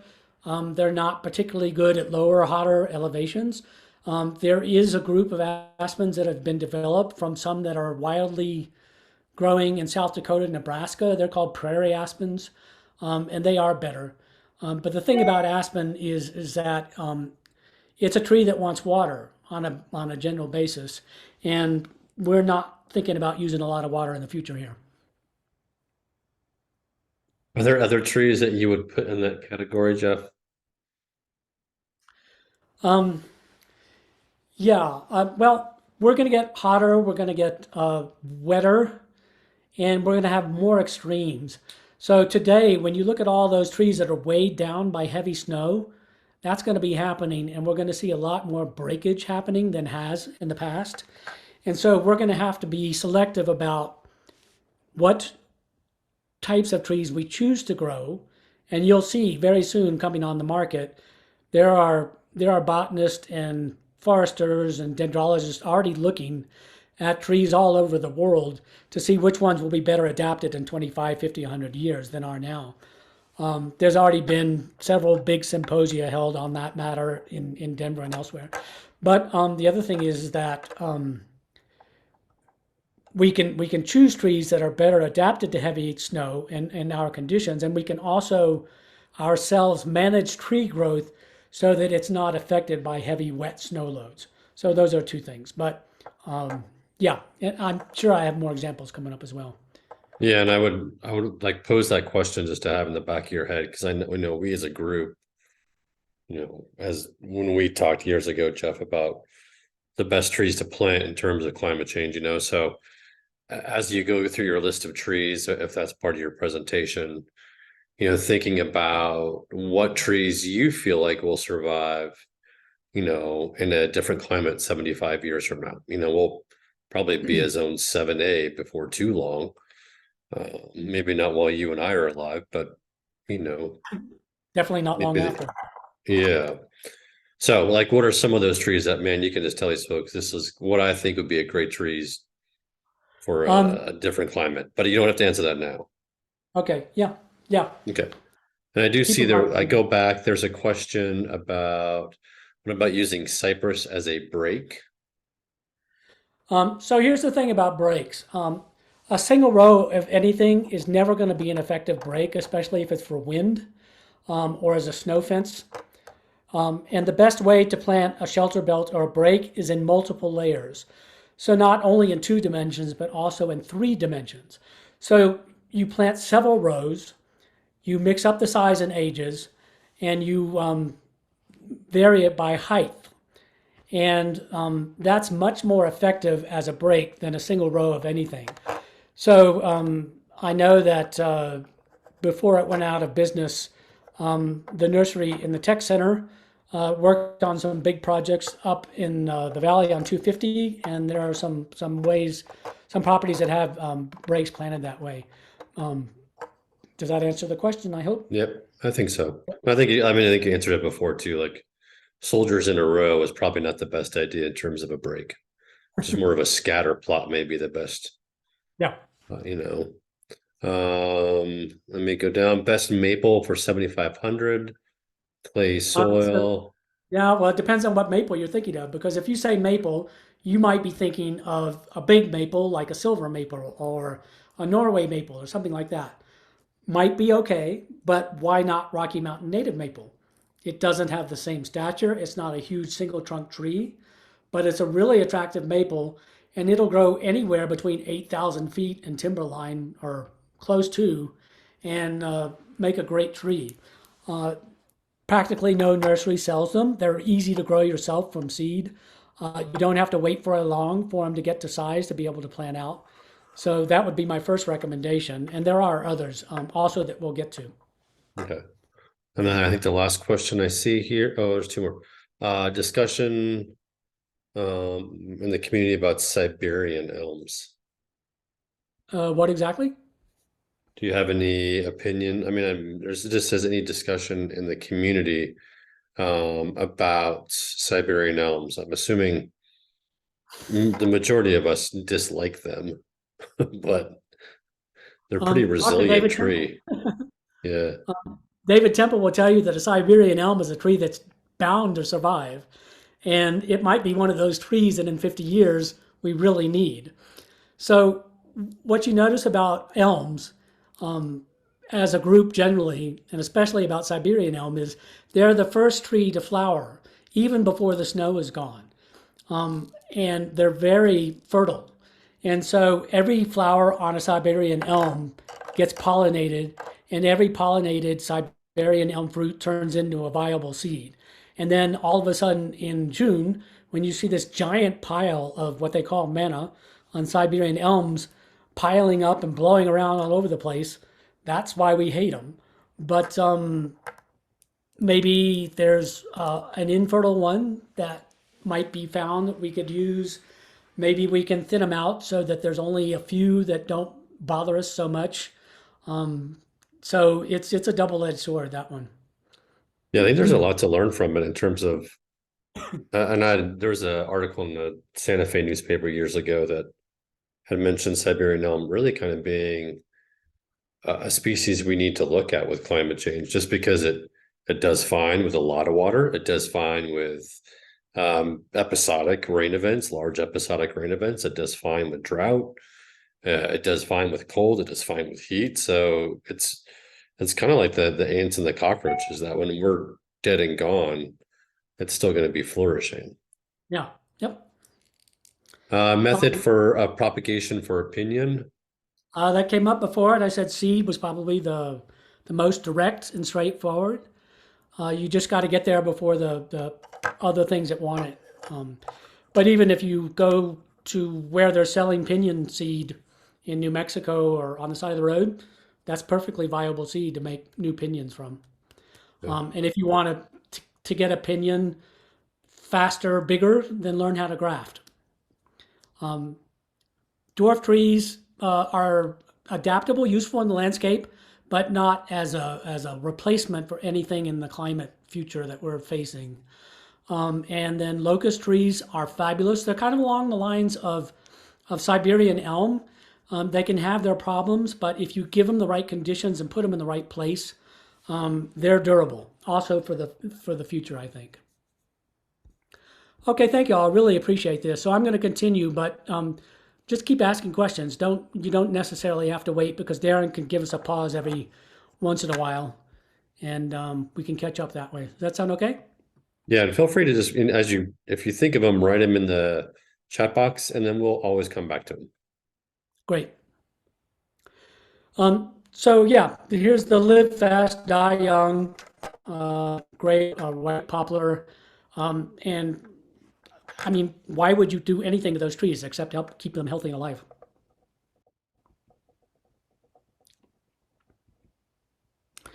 Okay, I mentioned this before. If you do know Lisa Beret, then you know this picture, or you probably heard the story about it. But tell me, what's the most important thing in this garden? And again, I'm not going to speak until I get 5 answers. Why does this garden look the way it looks?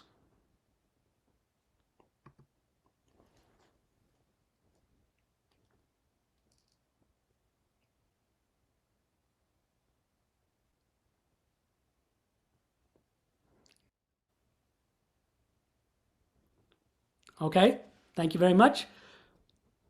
The whole existence for this garden is grass. This is somebody who loves to mow and loves to watch grass grow and chase themselves around and around and around in circles like this.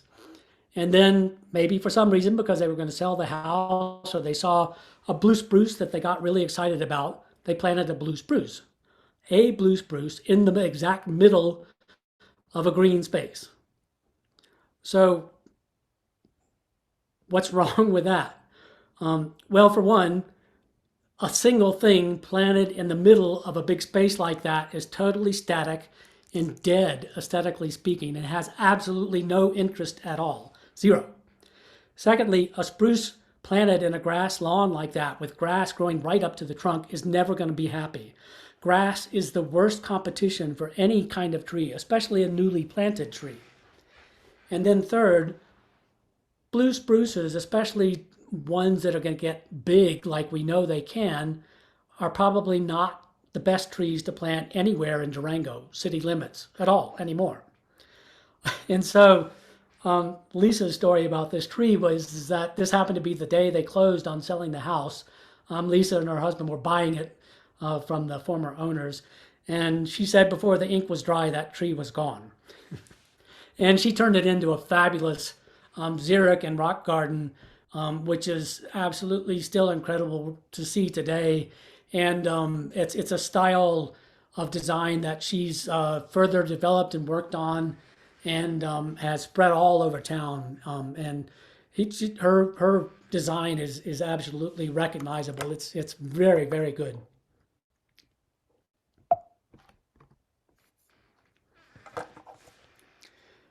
So I'd like to use Frederick Law Olmsted as an example of someone who really learned personally himself by studying trees and plants and nature, also by being a little bit philosophical about trees and about people's relationship to the nature around them. He lived in the 1800s and early 1900s when everything was changing so quickly, and when urban areas were getting big fast, and all the nature that was supplanted by urban infrastructure had really heavy cost, not only on the nature itself, but also on people's psyches and well-being. And so he had lots of things to say about trees and using trees and shrubs and woody plants and landscapes and all kinds of plants that are associated with trees. And he was also young and interested to learn from people in Europe, especially in Great Britain, because they were the ones who kind of developed the park-like great landscape architecture that became really well known in the mid-19th and early 20th century, and kind of was the legacy for what we've inherited. But Olmsted was really common sense and down to earth in the way that he designed with trees, especially. And he was self-taught. Nobody taught him anything about landscape architecture. And so just by experience, he learned more and more over the years and went from one project to the next. And he developed a style all his own that is very iconic and recognizable. When you're ever near an Olmsted Park, you know it's an Olmsted Park. And even though they're well over a century, they're still just as healthy and viable today as they were the day that he put them on paper. And that's because it was Olmsted, and he practiced what he preached and learned from his own mistakes. And what he did has stood the test of time. So everybody knows Central Park in New York City. Everybody may not know that's his first big commission, along with Calvert Vaux, who was a prominent person in New York. And that was such a success that bigger cities all over North America, also in Canada, hired him and his firm to develop these parks. And so we have this great string of Olmsted parks right across North America. In the Pacific Northwest, in Chicago, in Denver, in San Francisco, especially in the Northeast, all the way from North Carolina up into Quebec. There's just homestead parks everywhere. And when you're standing in one, you are very impressed that it's a design space using a lot of native plant material and in ways that nobody thinks about anymore. So let's have a look. First of all, in this thing, notice how few straight lines there are anywhere within the design. He works within a confined parameter for sure, but within that parameter, he's designed a space that is as seemingly natural, effortless, unconscious as you can imagine. And what he's really aiming at is for people to be standing in a park that he's made and not thinking it's a park, not thinking that it was designed, that it just all happened by itself. And it really brings people back down to earth and looking and experiencing a space that is as natural as possible and more like what would have been there before the urban profanity around it. So this is what he taught himself. This is what he taught his own students and the people that later became the pioneers of his firm. It's a landscape architecture company that invented the art and that existed for almost 100 years. And as I said, has produced these phenomenal results. But when he talks about the genius of place, what he means is if you're in the middle of a huge urban environment or something so dissimilar from everything else around it, you have to take that into account. Otherwise, what you're designing is going to stick out like a sore thumb forever. And it will just seem out of place. And nothing about it will be really right. He also thought that the big picture was the more important. And so he got into details in a huge degree, but he never subordinated the details to the overall picture. As I hinted at earlier, he wanted you to be in a design space of his and think that it just naturally happened and that there was no artificiality about it, no art, no nothing. So that's maybe another way of saying the same thing, but he really wanted people not to think and just to experience the space and what they saw around them and absorb it on its own terms. And this is a trap that we've really fallen into, and especially the 20th and the 21st centuries. And it's not only because we're addicted to fads, but also because nurseries, as a rule, are one of the best, fastest ways to lose a fortune.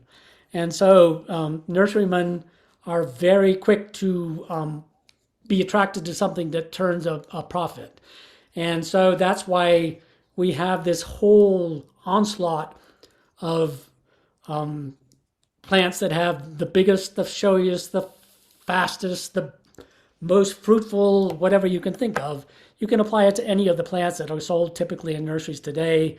And that's what's driven horticultural sales for the last 50 years at least, and all the associated stuff with it, fertilizers, pesticides, all of it.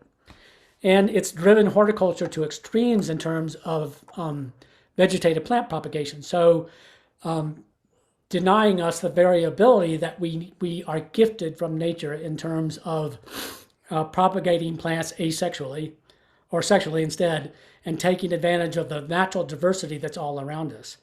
And it's really led to these extremes now where a plant is patented in its own right as some existence that's always been here and should be attributable to a single person and all the profit ever made from it attributable to him for here and ever after. So that's a big one.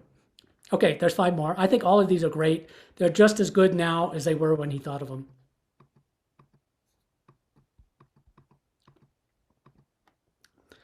He was self-taught. When he was a boy, he rode around on horseback in the woods with his dad. He got his father to teach him all about trees. Already as a young man, he probably knew more about the native forest of the Northeast than any living human being.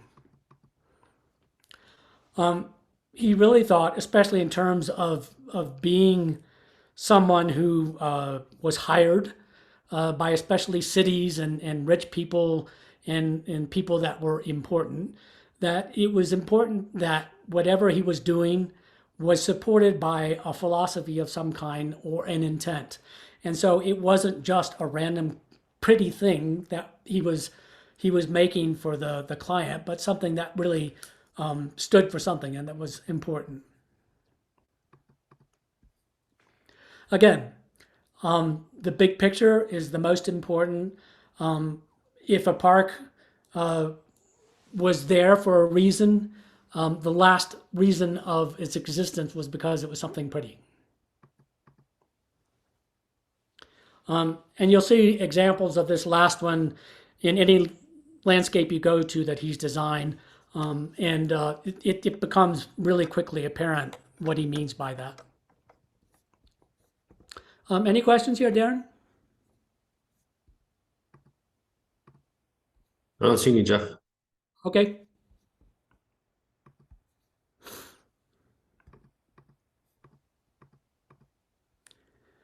So I don't know how easy this is to see on a screen, but this is a great example of how Olmsted worked, how he took advantage of the landscape that he was given, and what his intent was with the whole thing, and how it developed. So this is Rochester, New York, one of North America's best and biggest nurseries. Was right in the middle. It was called Mount Hope. And for years, they had been growing trees, shrubs, fruit shrubs, perennials, annuals, anything you can think of, and selling it all over North America. They're singly responsible for the fruit industry of the Pacific Northwest and the Midwest. All of those original fruit trees came from that nursery. And the diversity that you see in their catalogs is just absolutely, there's no living nursery in today's time, except possibly one that I can think of even comes near. So as Rochester got to be a bigger city, the nursery had been using all the land around it to grow on, and figured out that they could make a bunch of money and also be a good steward of the city by donating this piece of property to the city. And then Rochester hired Olmsted to develop it. And he ended up designing 5 parks in Rochester and several more in Buffalo, which is absolutely unheard of. This is like a golden age of Olmsted design in parks. So Highland Park is a public park of probably 30, 40 acres in the middle of Rochester. And it's also part of Rochester's water system. So in the middle, there's this big reservoir that's several acres large, and it's full of water that's gravity fed from the Finger Lakes that are many miles to the south and higher in elevation, but that have absolutely great drinking water.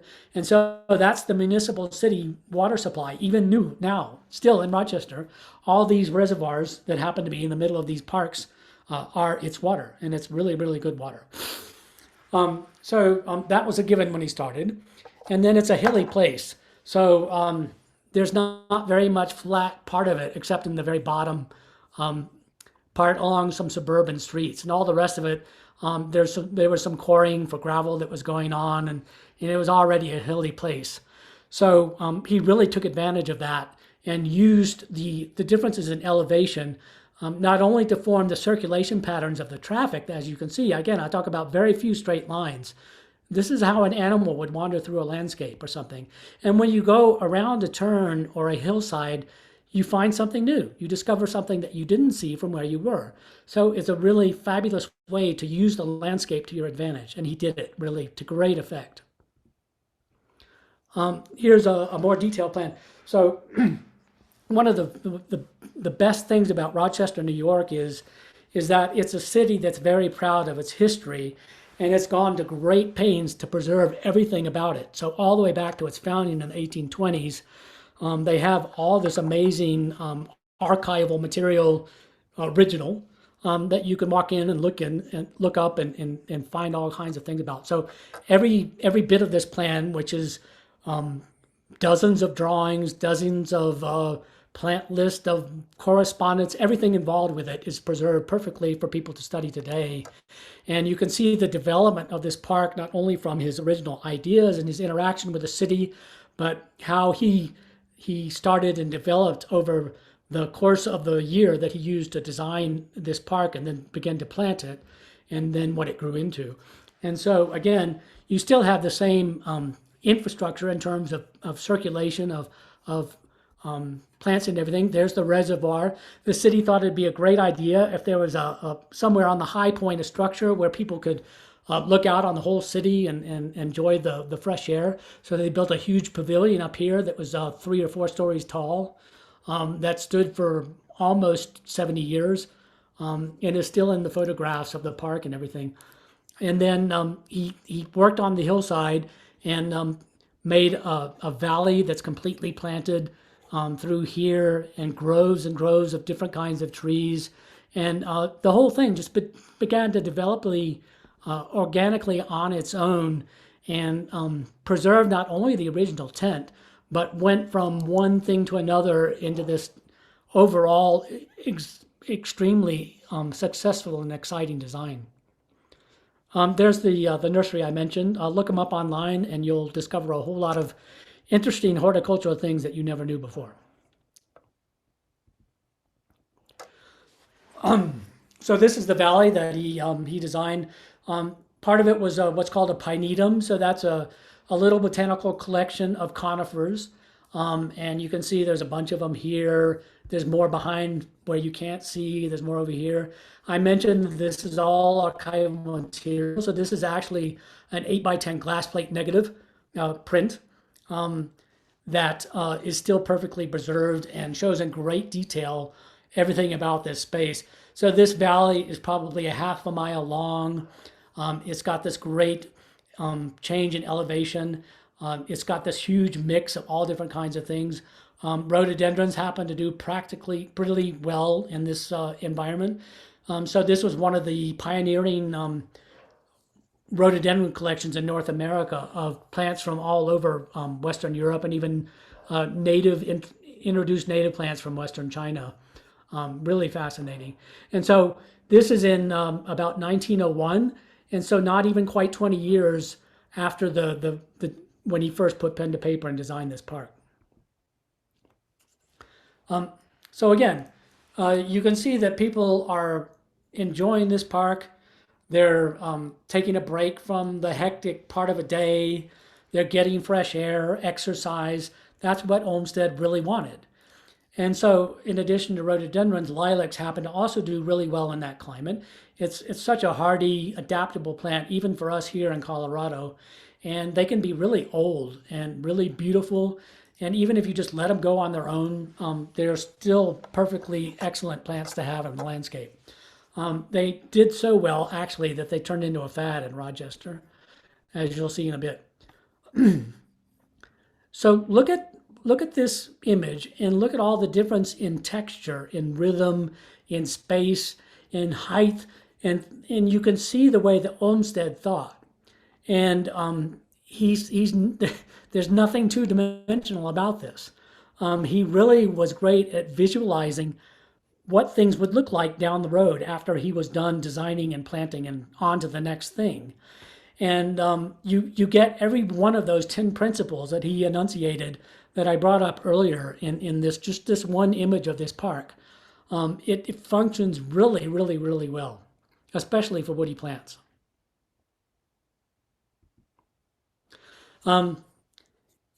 He loved native shrubs that had particular characteristics that he could use to his advantage.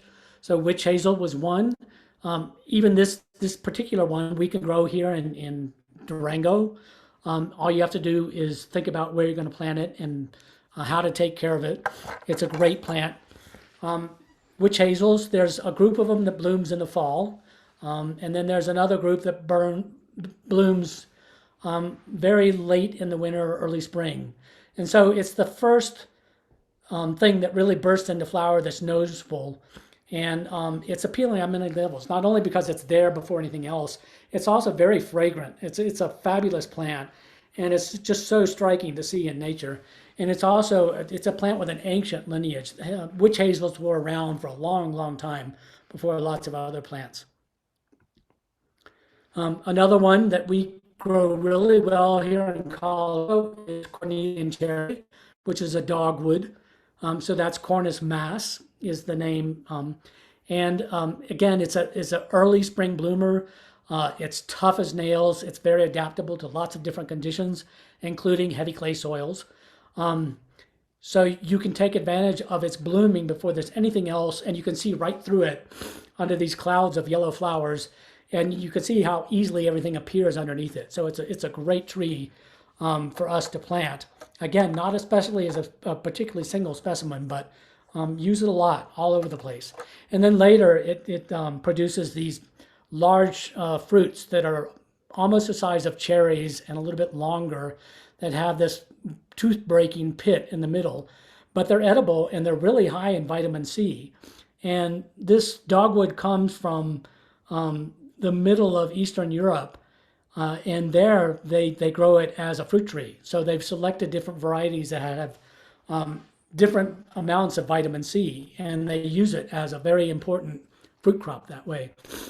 And when I went to horticultural college in Denmark, they had several all over the campus, and one of their big parties after the beginning of the school year was held for alumnus and stuff. And so they would serve cocktails, and this fruit would be in every cocktail. It's a great cocktail fruit. So the thing about trees is that they provide habitat for all other different kinds of plants, and spring bulbs are one of the supreme best examples.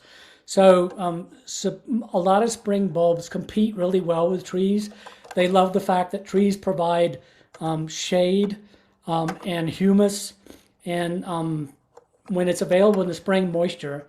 And then the bulbs are completely dormant once it gets hot and dry, and they can be supplanted by other things.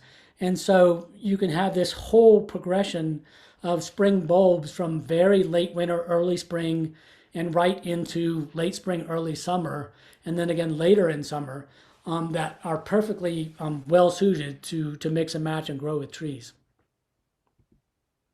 Snowdrops, another example with perodia in the background, and Spanish bluebells. So you can make these great sweeping vistas of spring bulbs under trees. It's a win-win, absolutely fail-proof mix, and something that you don't see a lot around here, but there's no reason not to see it. So I encourage you all to do it. If you plant bulbs, plant them by the hundreds and thousands, not by the dozen.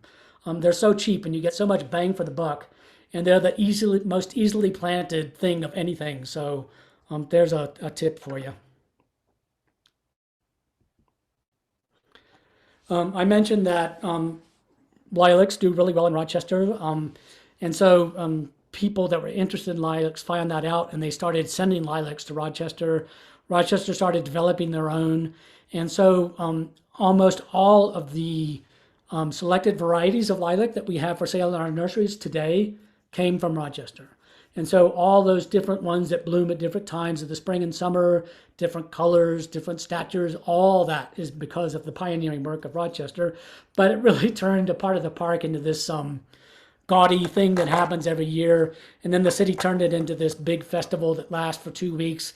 And it's a huge attraction for all of upstate New York, and it earns the city a ton of money. And it's something that will probably still be happening for centuries.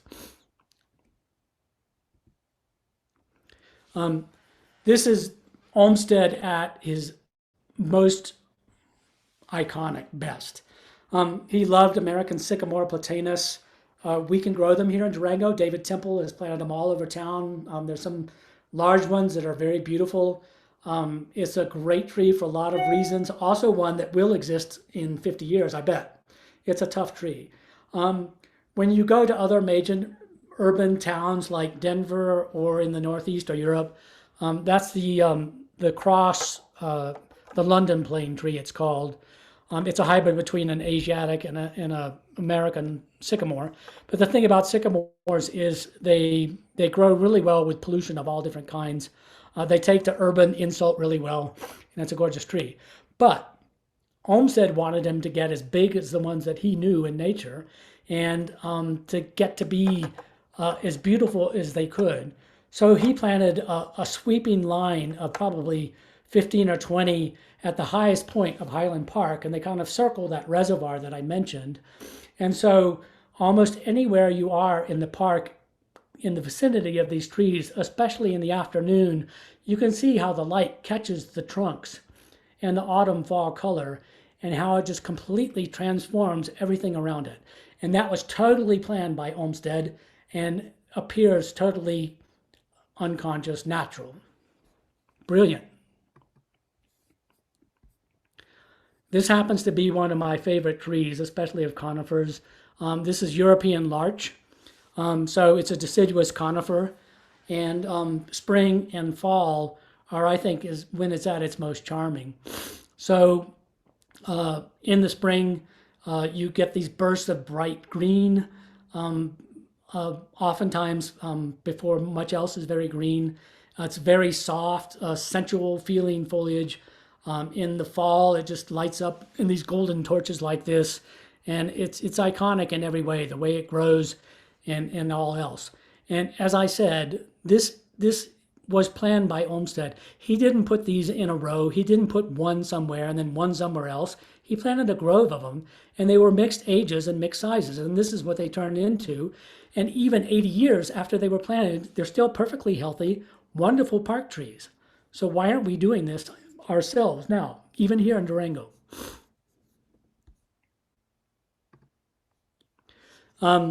Rochester happens to be a zone 6 and has dependable precipitation, and they can grow a bigger variety of exotic things that we can't. But this is a relative of larch trees that's more primitive and interesting in all different kinds of ways.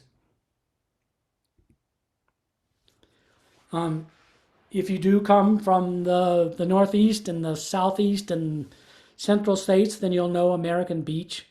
It's an iconic North American and European species, the European one there. It develops into a giant tree. It's pretty at all times of the year. I think the spring is when it's most fascinating. And you can not only eat the nuts, you can eat the new leaves of this too and put them into salads or just munch them off the tree. They're great. But it's a really, really, really beautiful tree in all different respects. There are some good examples in Denver and possibly in Boulder, but it's not a tree that you would immediately think of planting here. It would struggle. Olmsted took advantage of cherries because he knew that they put on a huge display, and he also knew that people would really like it, and they do. And so there's a cherry season in Highland Park that is really well respected and known, and for good reason. Okay, I'm going to take a break for some questions, y'all. Yes, I did say bluebells. There's bluebells.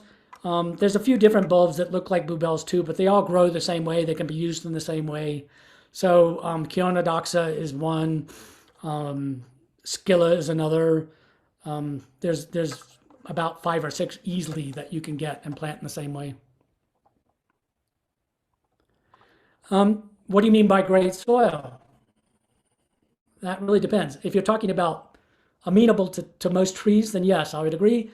But soil is soil, and you work with what you got with.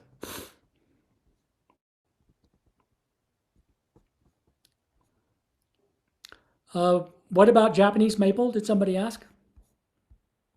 I think that was a question. Yeah, that was a question an hour ago. Yeah, 20 minutes ago. Okay. Yep. So tell me, y'all, what do you think of this design style, this philosophy? Because it really was the beginning of landscape design in North America, especially with regard to trees and parks. And it's something that is kind of at odds of what's happening now in horticulture. And I think it's some worth getting back to and learning about and exploring and learning from in ways that you don't see much about anymore. Do you see this being more of like a large scale installation, Jeff, rather than like a residential? I mean, I feel like the residential lots are getting smaller and smaller. So it's kind of sometimes hard to replicate that or to give, texture or It is, but I mean, think relief on a also landscape. about, yeah. I mean, we live on 5 acres. So we can practice it to a degree here, especially that a city lot couldn't. A lot of our city lots are already dominated by some other plants. But how about the city of Durango? I mean, we Yeah, could that's be where I'm promoting looking at. Yeah. our public parks and reinvigorating them in ways using these design principles. I think that really could stand the test of time and be much more attractive to people than the city parks are today. Yeah, you could. Ewing Mesa, Fort Lewis campus. A lot of our city parks, the trees are of an age where we're thinking about what to plant next.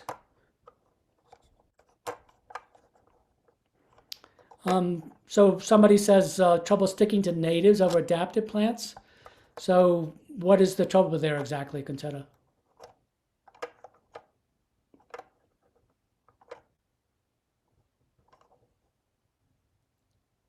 Yeah, I mean that's one of the advantages of using native plants.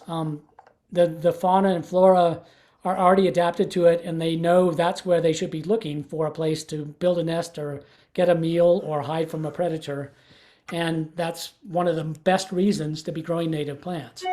So buy them wherever you can, use them wherever you can, and start propagating them by yourself whenever you can. I think one of the common challenges that, has come across my office is just availability. And not everybody's, even has the space to try to grow their own or has that courage to grow from seed. But I just feel like it's hard to find a good selection of native plants. And I think you go back to what you mentioned with the horticulture industry in the last 50 years. Someone goes to a nursery and their eyes are pulled to the biggest, the brightest, the showiest, the smelliest. And that's not always the native. So sometimes it's hard to be swayed to go to a native when there's, these such loud plants right next to it. Yep, that's a good point. And I would also say that there are nurseries that do produce plants for revegetation, for reclamation on a large scale. Most of them are wholesale growers, but they're happy to sell to retailers. And if you show an interest in what they're doing, they're even happy to welcome you with their nursery, show you around, sell you plants as a retail customer. Rocky Mountain Natives was one that doesn't exist anymore, but still has had great influence on existing nurseries. There's several in Utah that are still growing plants. So that's a great source to buy plants. But really, growing your own native plants is not difficult. It's you don't have to do it in large amounts. But so what if you get a few extra plants? You can sell them and give them to other people if you want. Bring them to plant sales, and you'll be surprised not only at how successful you can be, but how much you'll learn from doing it yourself. So somebody asked a question: where do you get seed for maples? Go collect it yourself. It's easy. It's almost as easy as taking a hike or a pleasant walk in La Plata Canyon and spending 5 minutes collecting seed.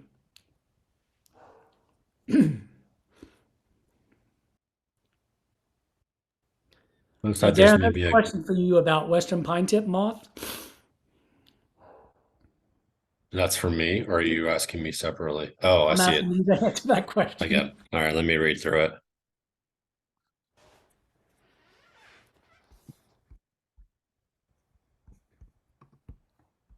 It's not a common issue, Deb. But it's a prevalent enough that it can definitely wreak havoc on where you're at. I mean, it's once you start taking that tip off, is that what you're saying? I handpicked dozens out of the tips. Okay. Yeah, I think that you're probably doing the best thing unless you want to use some sort of pesticide on there or insecticide on there. But yeah, like knowing when they're gonna come is probably the best thing to do just so you're ready for them. I mean, I'm not going to tell you to give up on pines because there may be a period where you go 4 or 5 years without seeing them. I can research it a little bit and see if I find a good alternative to using an insecticide.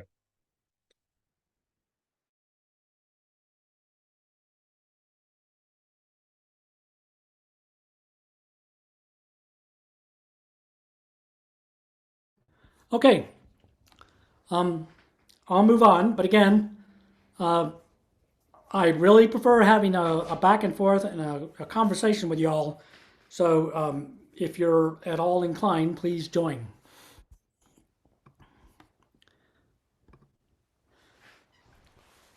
So y'all tell me, what is this plant?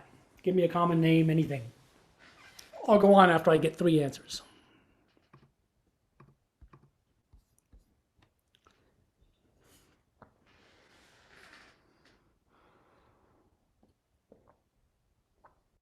Not apple. Close with the plum, but not plum. Again, close with the plum. No. Yeah. One reason you can see that it's not an apple is look at the petals.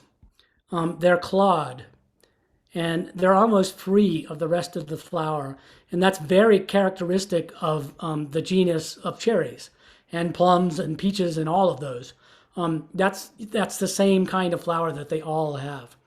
What you can't tell in this picture, but is also common to a lot of the prunus species, is that they are early bloomers. And so they come, a lot of them, from areas where there's not a difficult transition from winter to spring. And then of our native ones, they their appearance is a little bit different, but they share a lot of the characteristics of regular cherries and plums and prunes and everything. But they've much better adapted to our conditions. So think of the Rocky Mountain chokecherry, for example, is a great native landscape plant that we'll touch on a little bit later. But this is apricot. So, how many love apricots? And are they native? I'm not saying anything until I get 3 answers.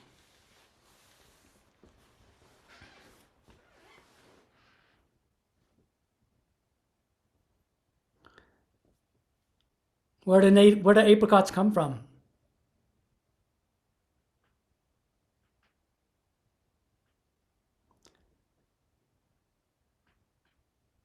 Apricots come from Central Asia.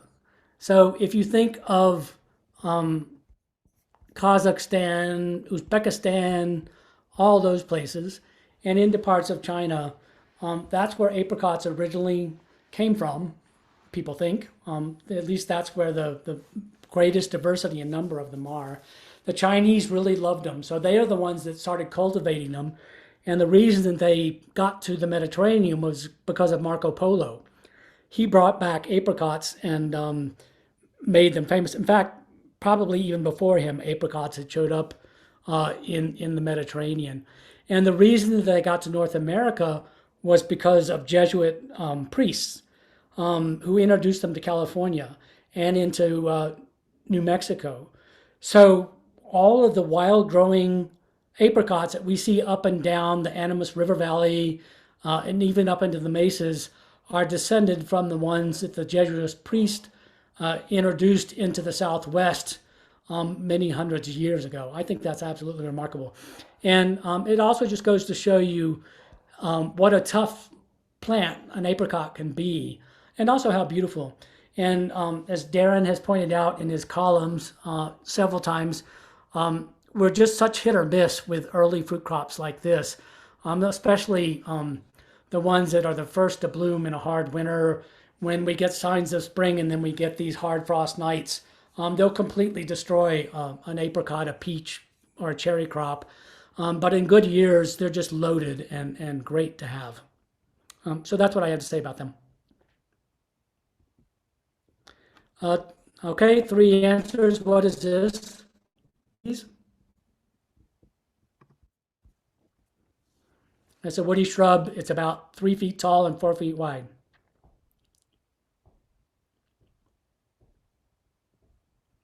Still waiting. Give me an answer.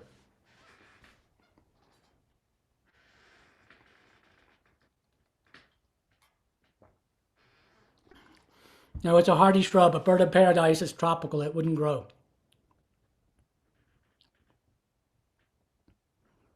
Not native. Although there is There is one western native in California, which is the only one in North America. Nope, it's a peony. So the peonies that you know best probably are silk peonies. They're dependable perennials. They can be long-lived. And this is a shrubby peony, which is a small tree, a big shrub, and can get to be really old. And the best thing about them is that they get bigger and bigger every year, and they get more and more flowers, which are huge. So, silk peonies can have a large flower, but these are even bigger, and they're more fragrant, and it also gets great fall color. So, tree peonies were probably more well known 30 years ago. People who like peonies know about them, and they also they hybridize with silk peonies, and so they make these really interesting hybrids where you get more diversity of color and shape and form. That is great. So there's a group of them called the Ito hybrids, ITOH. They're available in nurseries every year for a short time. If you find one, plant it. It doesn't matter if it's a pricey plant, it'll be worth it, I promise you. Tree peonies are great shrubs for us. This also happens to be in New York, but they do really equally as well for us here.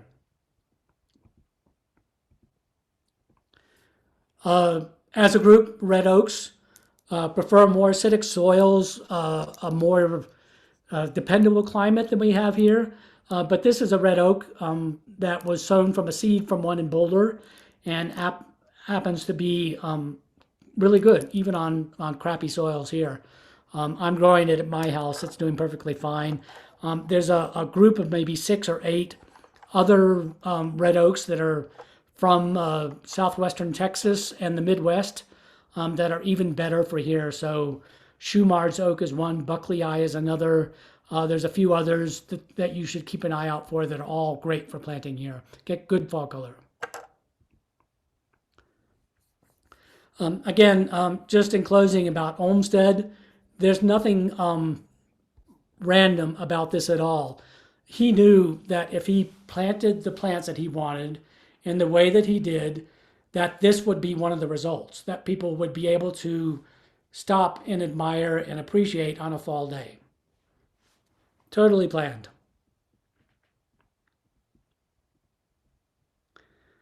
Darren, just let me know if any questions come up. Otherwise, I'll go on to this next small section. Y'all doing that okay?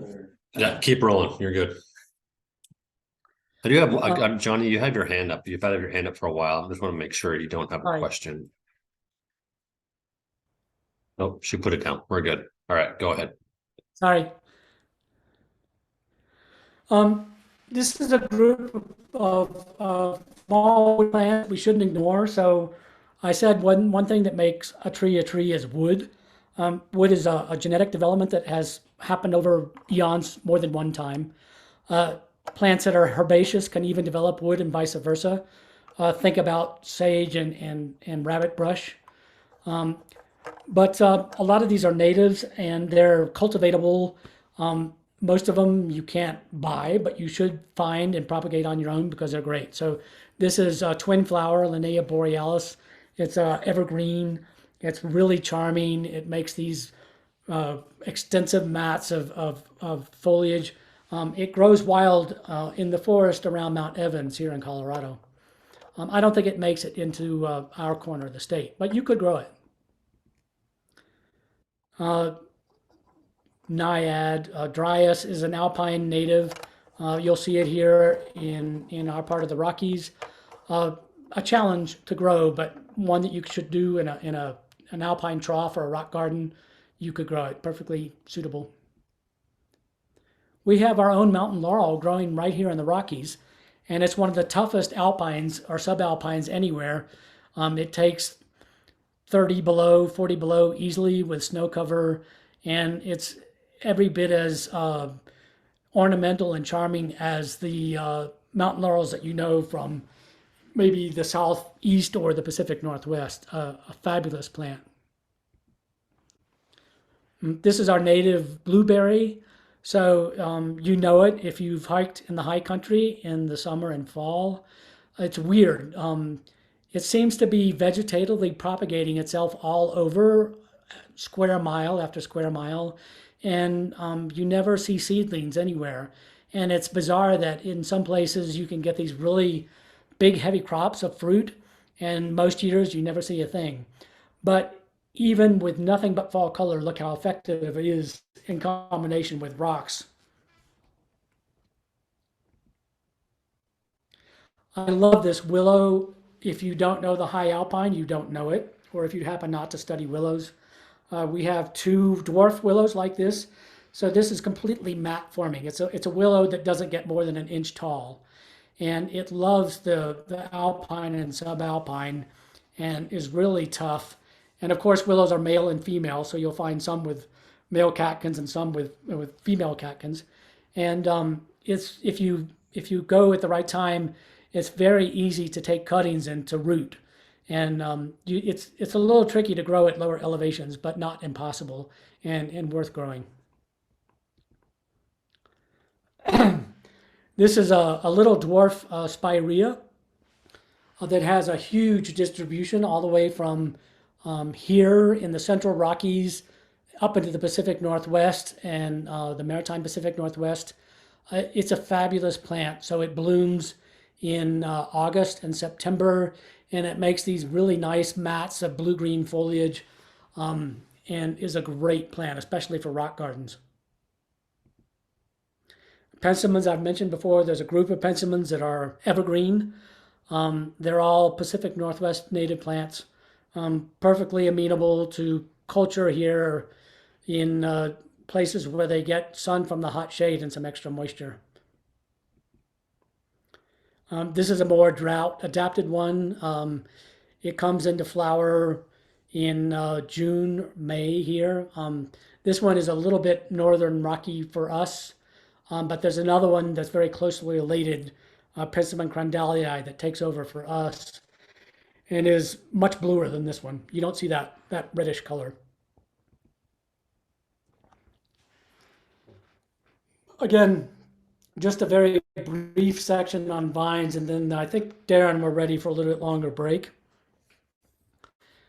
Don't neglect vines. They're kind of tucked away in corners of nurseries, and most people only notice clematis, and just one particular kind of clematis at that.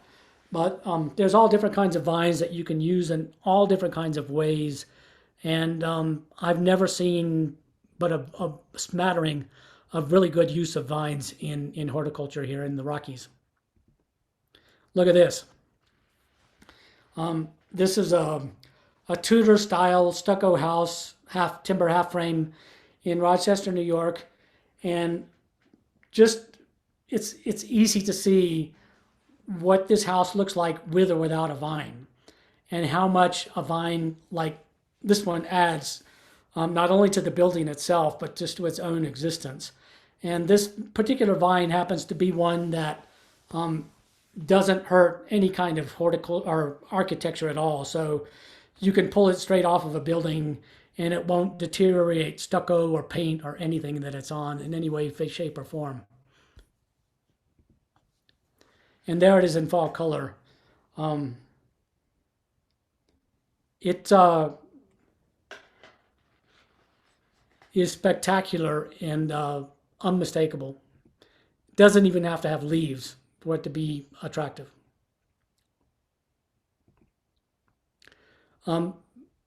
People have a lot of bad things to say about ivy.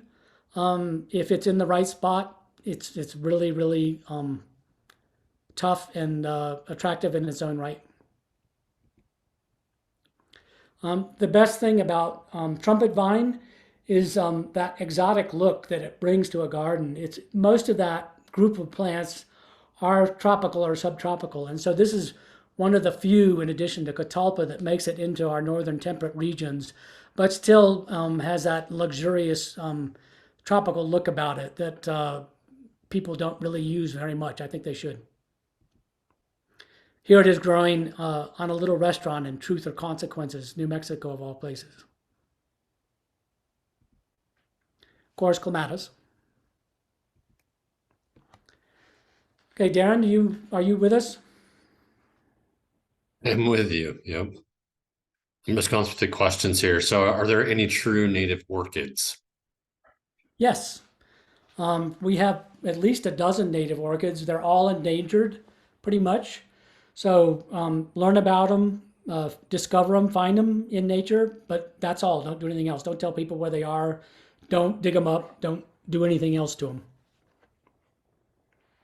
How does wisteria do here? Good. Darren, you know as well as anybody of the famous wisteria that grew on San Juan Nurseries, pergola Yeah. there. Tell us It's about where it. Tarpley's RV is there. No, I don't know if it's still there. I don't think it is. I think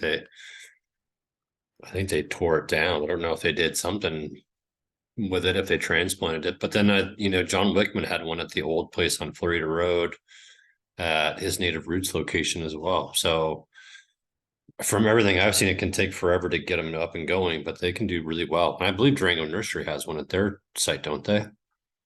Yeah, they started putting Yeah. some up.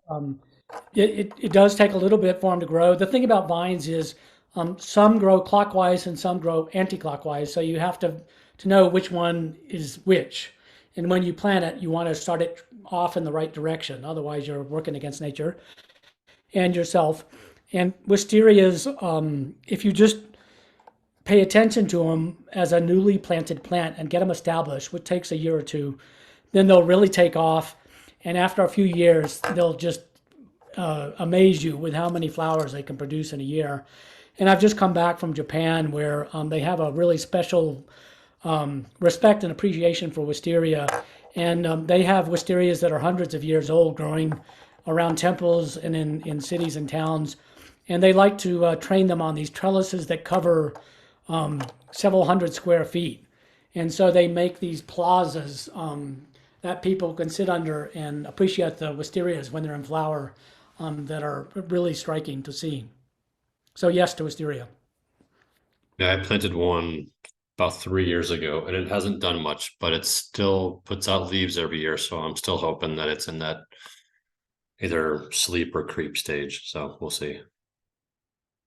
There's a question in here. I'm just gonna let you kind of ruminate over break, Jeff, and then we'll come back.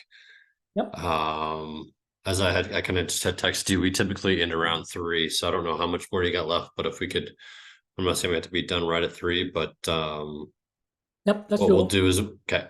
We'll go ahead and let's do a 15-minute break, so 2:40. I'm gonna tell you guys to go outside, feel a little bit of cold air on your skin, get some fresh air, and then come back inside. And then we will meet at 2:40. And at 2:40, Jeff, if you don't mind answering Deb P's question, and then we'll get done with the rest of your presentation. Thank you all Okay. for still being here, being active. I appreciate it. Thank you.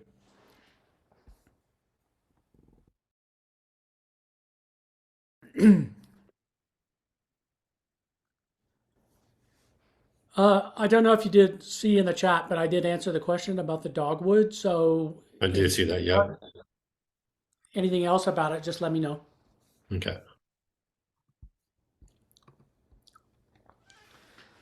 Okay, so here's just a quick run through about how natives are produced, how you can produce them on your own, and how to get them growing as a young plant so that you can plant them out in whatever situation you're looking for.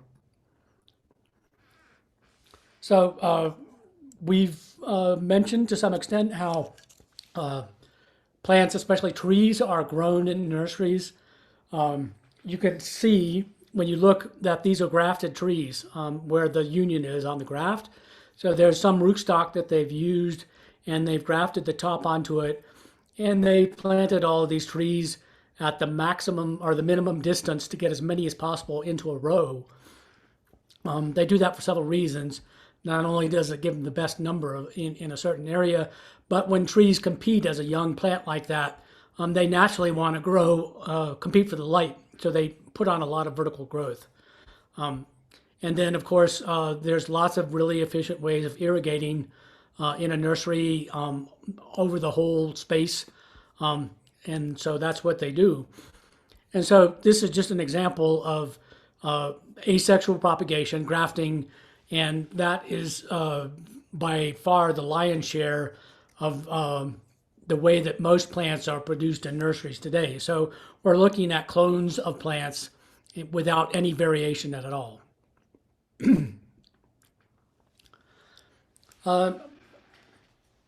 This is a really daring and innovative system that was developed in the Midwest and was tried for several years in, of all places, Cheyenne, Wyoming, and successfully tried in Cheyenne, Wyoming, until they had a stretch of years that was a little too bad for it. But it's called Tree Depot.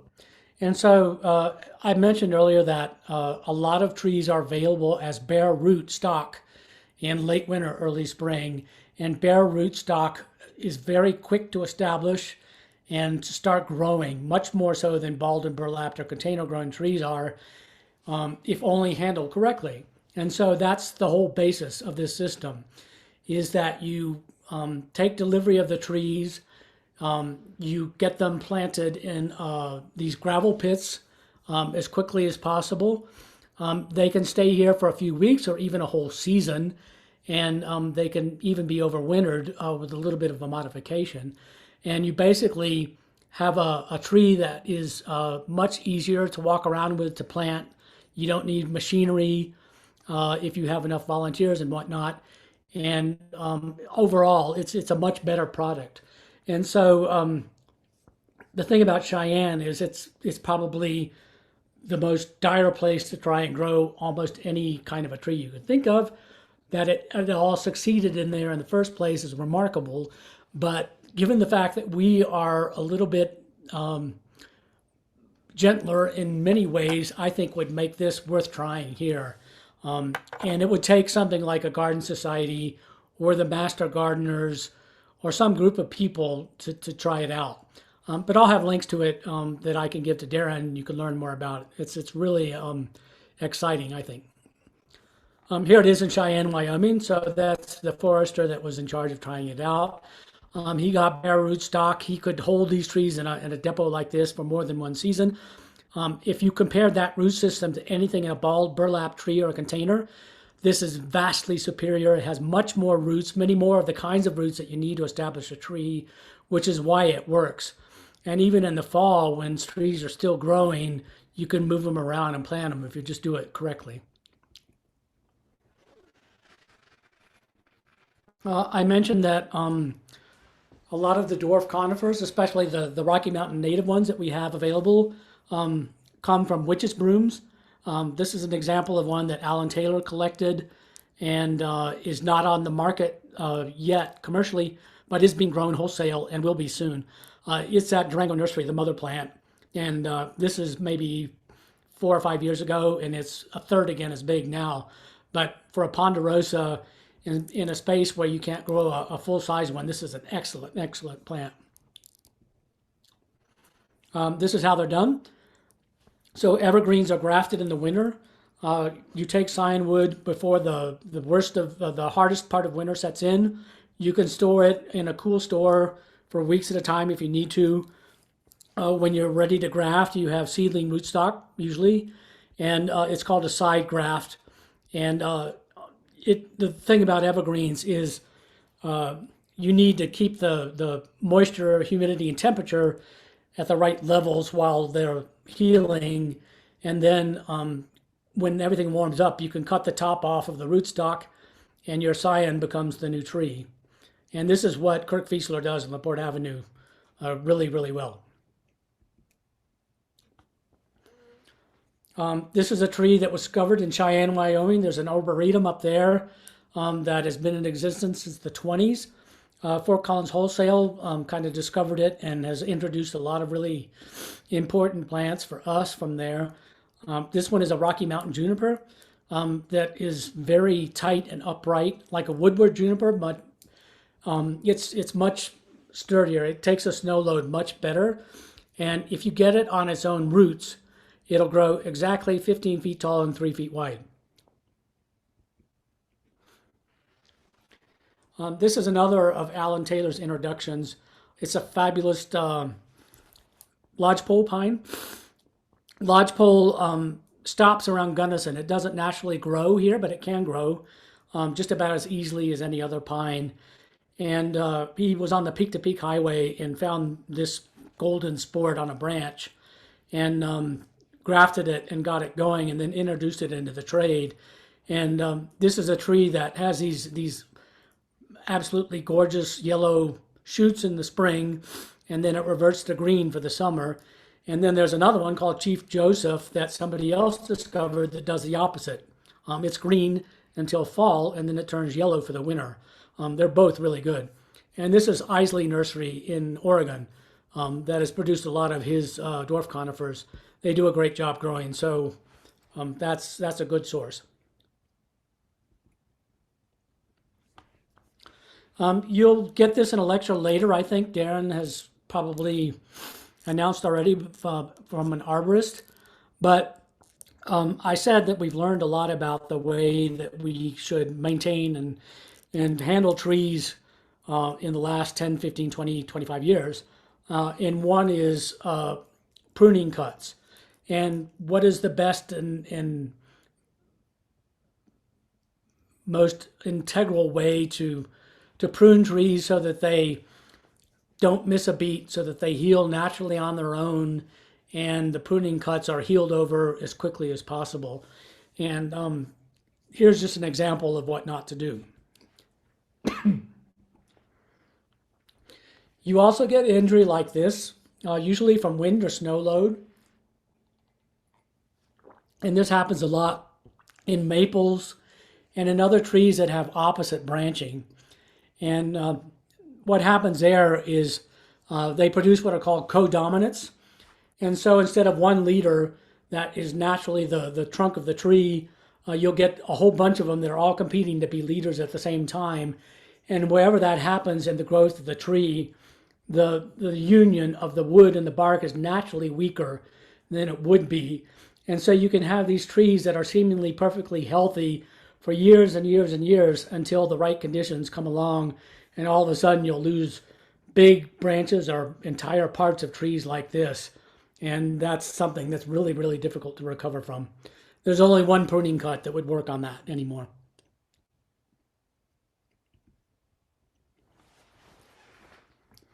This is also something that you see, unfortunately, a lot in retail sales these days. Not many retail growers are their own producers of plants, so they get material from all over the country that gets shipped in the spring or fall, and that becomes the basis of their sales for the rest of the year. And this is a tree that is bad on many levels, but the worst one is the branching structure. So you can see how awkward this is. And this is a dwarfer, slower growing crabapple that's been grafted on a faster growing one. And so the nursery is trying to get a big tree in shorter period of time, and has not paid any attention at all to the structural integrity of this tree. And so in a deciduous tree, you never want multiple branches coming out of the same point like that.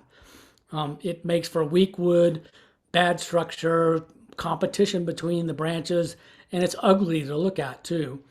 And so when you're buying trees in the nursery, always inspect the roots if you can, is very, very important, but also the crown. And you want evenly spaced branches, good unions at the trunk, and good structure in the tree. Because when you start out with something like this, you have to go backwards for a year or two or multiple years to prune these back and turn them into side branches or eliminate them completely from the crown of the tree. And while you're doing that, you're just taking energy away from everything that's happening to get it established in the landscape anyway. So that's a bad nursery habit, and you should be aware of it and do your best to educate the public about it and be aware of it yourself. So Jeff, where would you cut on that if you go back? Where would you do what? Where would you cut if you were to look at that cluster there, 4 branches? Well, Which ones in general, do you see? no. You want to take the thinnest ones. So anything over an inch, you want to avoid pruning on a tree if you can. Crab apples happen to be trees that heal particularly well if you maintain them with good pruning cuts and whatnot. So what you want to look at is what do you want to be there as the eventual canopy of this tree. And what you don't want to be there is what you take away if you can, if it's not too big. And so I would maybe keep these two and take those two away, or keep one and take three away. Or you could do it in stages and have in mind that those are the ones that you're going to get rid of, and start reducing the growth in stages instead of all at once. And so take back a third or a half when you plant it and take the rest later. Something along those lines. Okay. And then But the best practices, sorry, just after you finish your statement there. So just think about the best practices for choosing rootstock. Well, rootstock, it's difficult in a balled and burlap tree, but you really should encourage a nursery to let you inspect the root system as much as possible. So peel back that burlap, get under the crown of the tree, and look and see if there's any problem roots and stuff going on. Avoid those trees that have problems. Avoid these trees that have structural problems. If there's a better branched tree that has more integrity in it, buy it. Don't buy this one. And if you have to buy this one, then make sure that it has enough of a structure and a canopy that you can work with, either in stages or in bigger pieces, and still get something good out of it. But and if you do that, they should sell it to you for less, I think, because you're doing their work.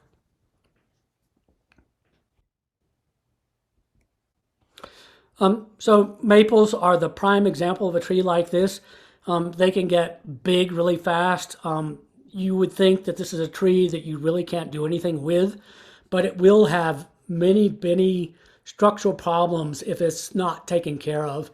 And if you ask a responsible, well-educated, professional arborist, he'll tell you that he can make something good out of this tree. But now is the time to start working with it, and not a year or 2 or 3 down the road.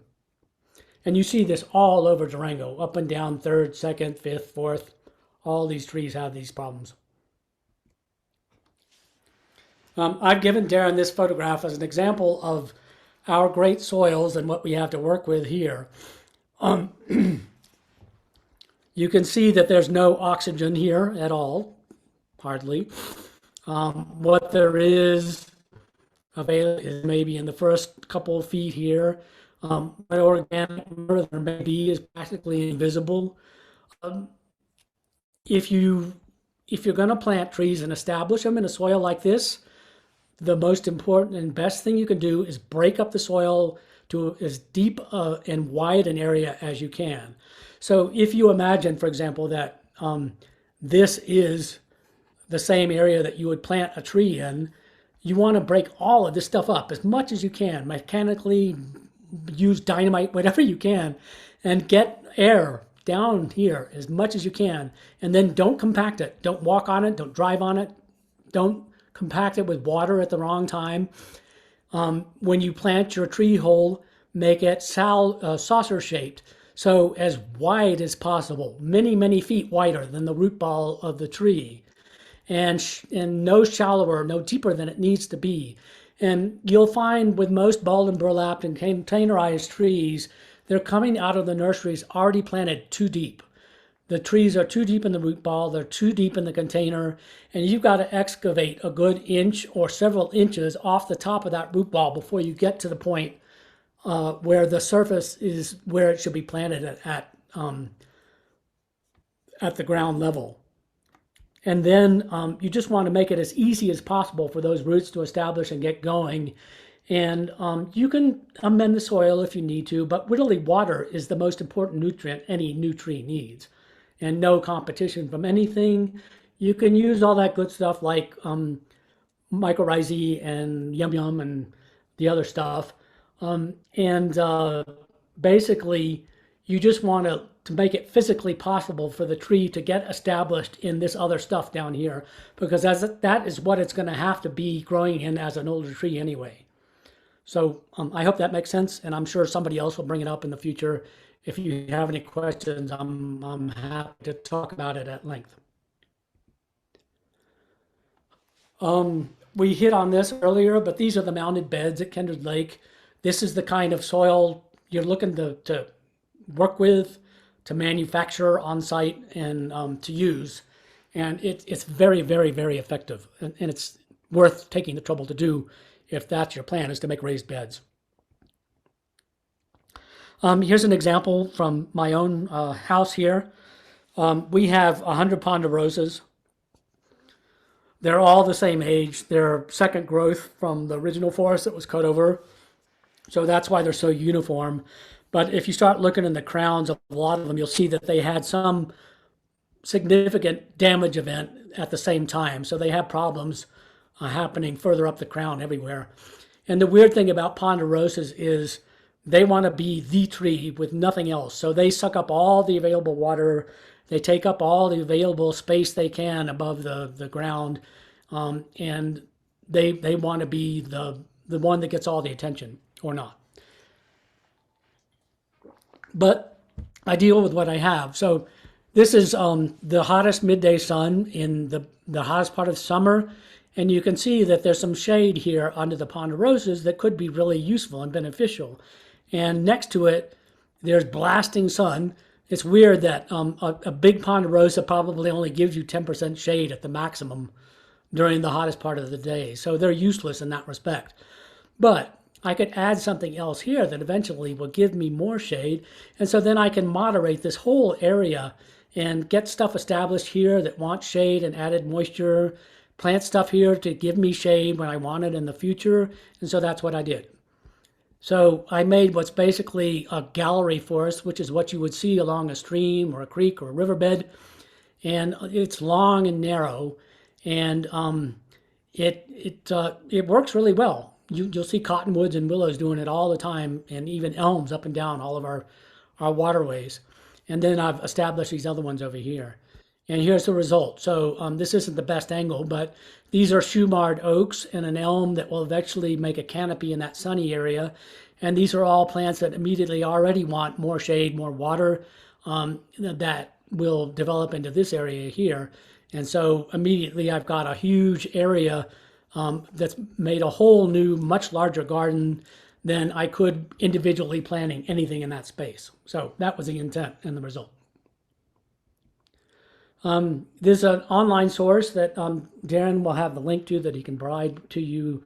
But CSU and Colorado Nursery Professionals and Denver Botanic have all collaborated to make this database, which is a list over trees that they would recommend be planted and ones also to avoid.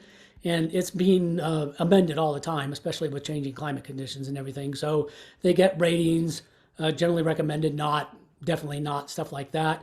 And then it all gets put into a database, and you can organize it in a spreadsheet however you want. And it gives you an immediate, very useful overlook already that you can take with you to the nursery or use to talk with a designer or use in lots of different ways. It's a really good resource.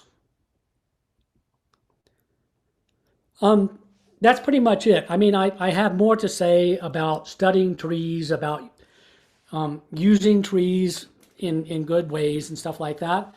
But that can be for another time. And as I said, if any of you, a group of you, are interested in making an ongoing study of using trees, propagating trees, designing with trees, I would like to meet and plan an extracurricular group that we could meet regularly, once a week, once a month, something like that, over periods of the year and study like that. So that's it. Look at you ending right at 3 o'clock. Your skills are abounding. Anybody have any last questions for Jeff? And I'm happy to stay for as long as you want to ask. Okay. Yeah, me too. Hey, I'll wait Jeff, for it. There we go. I Yeah. actually, the microphone does work. It might be a video too, who knows?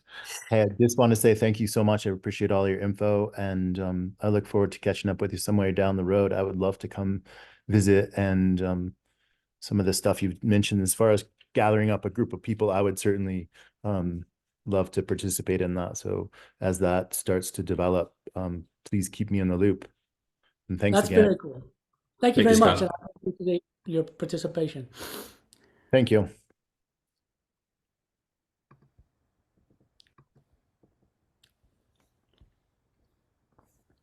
So I've had Jeff teach a number of classes over the years, and we always appreciate his knowledge base.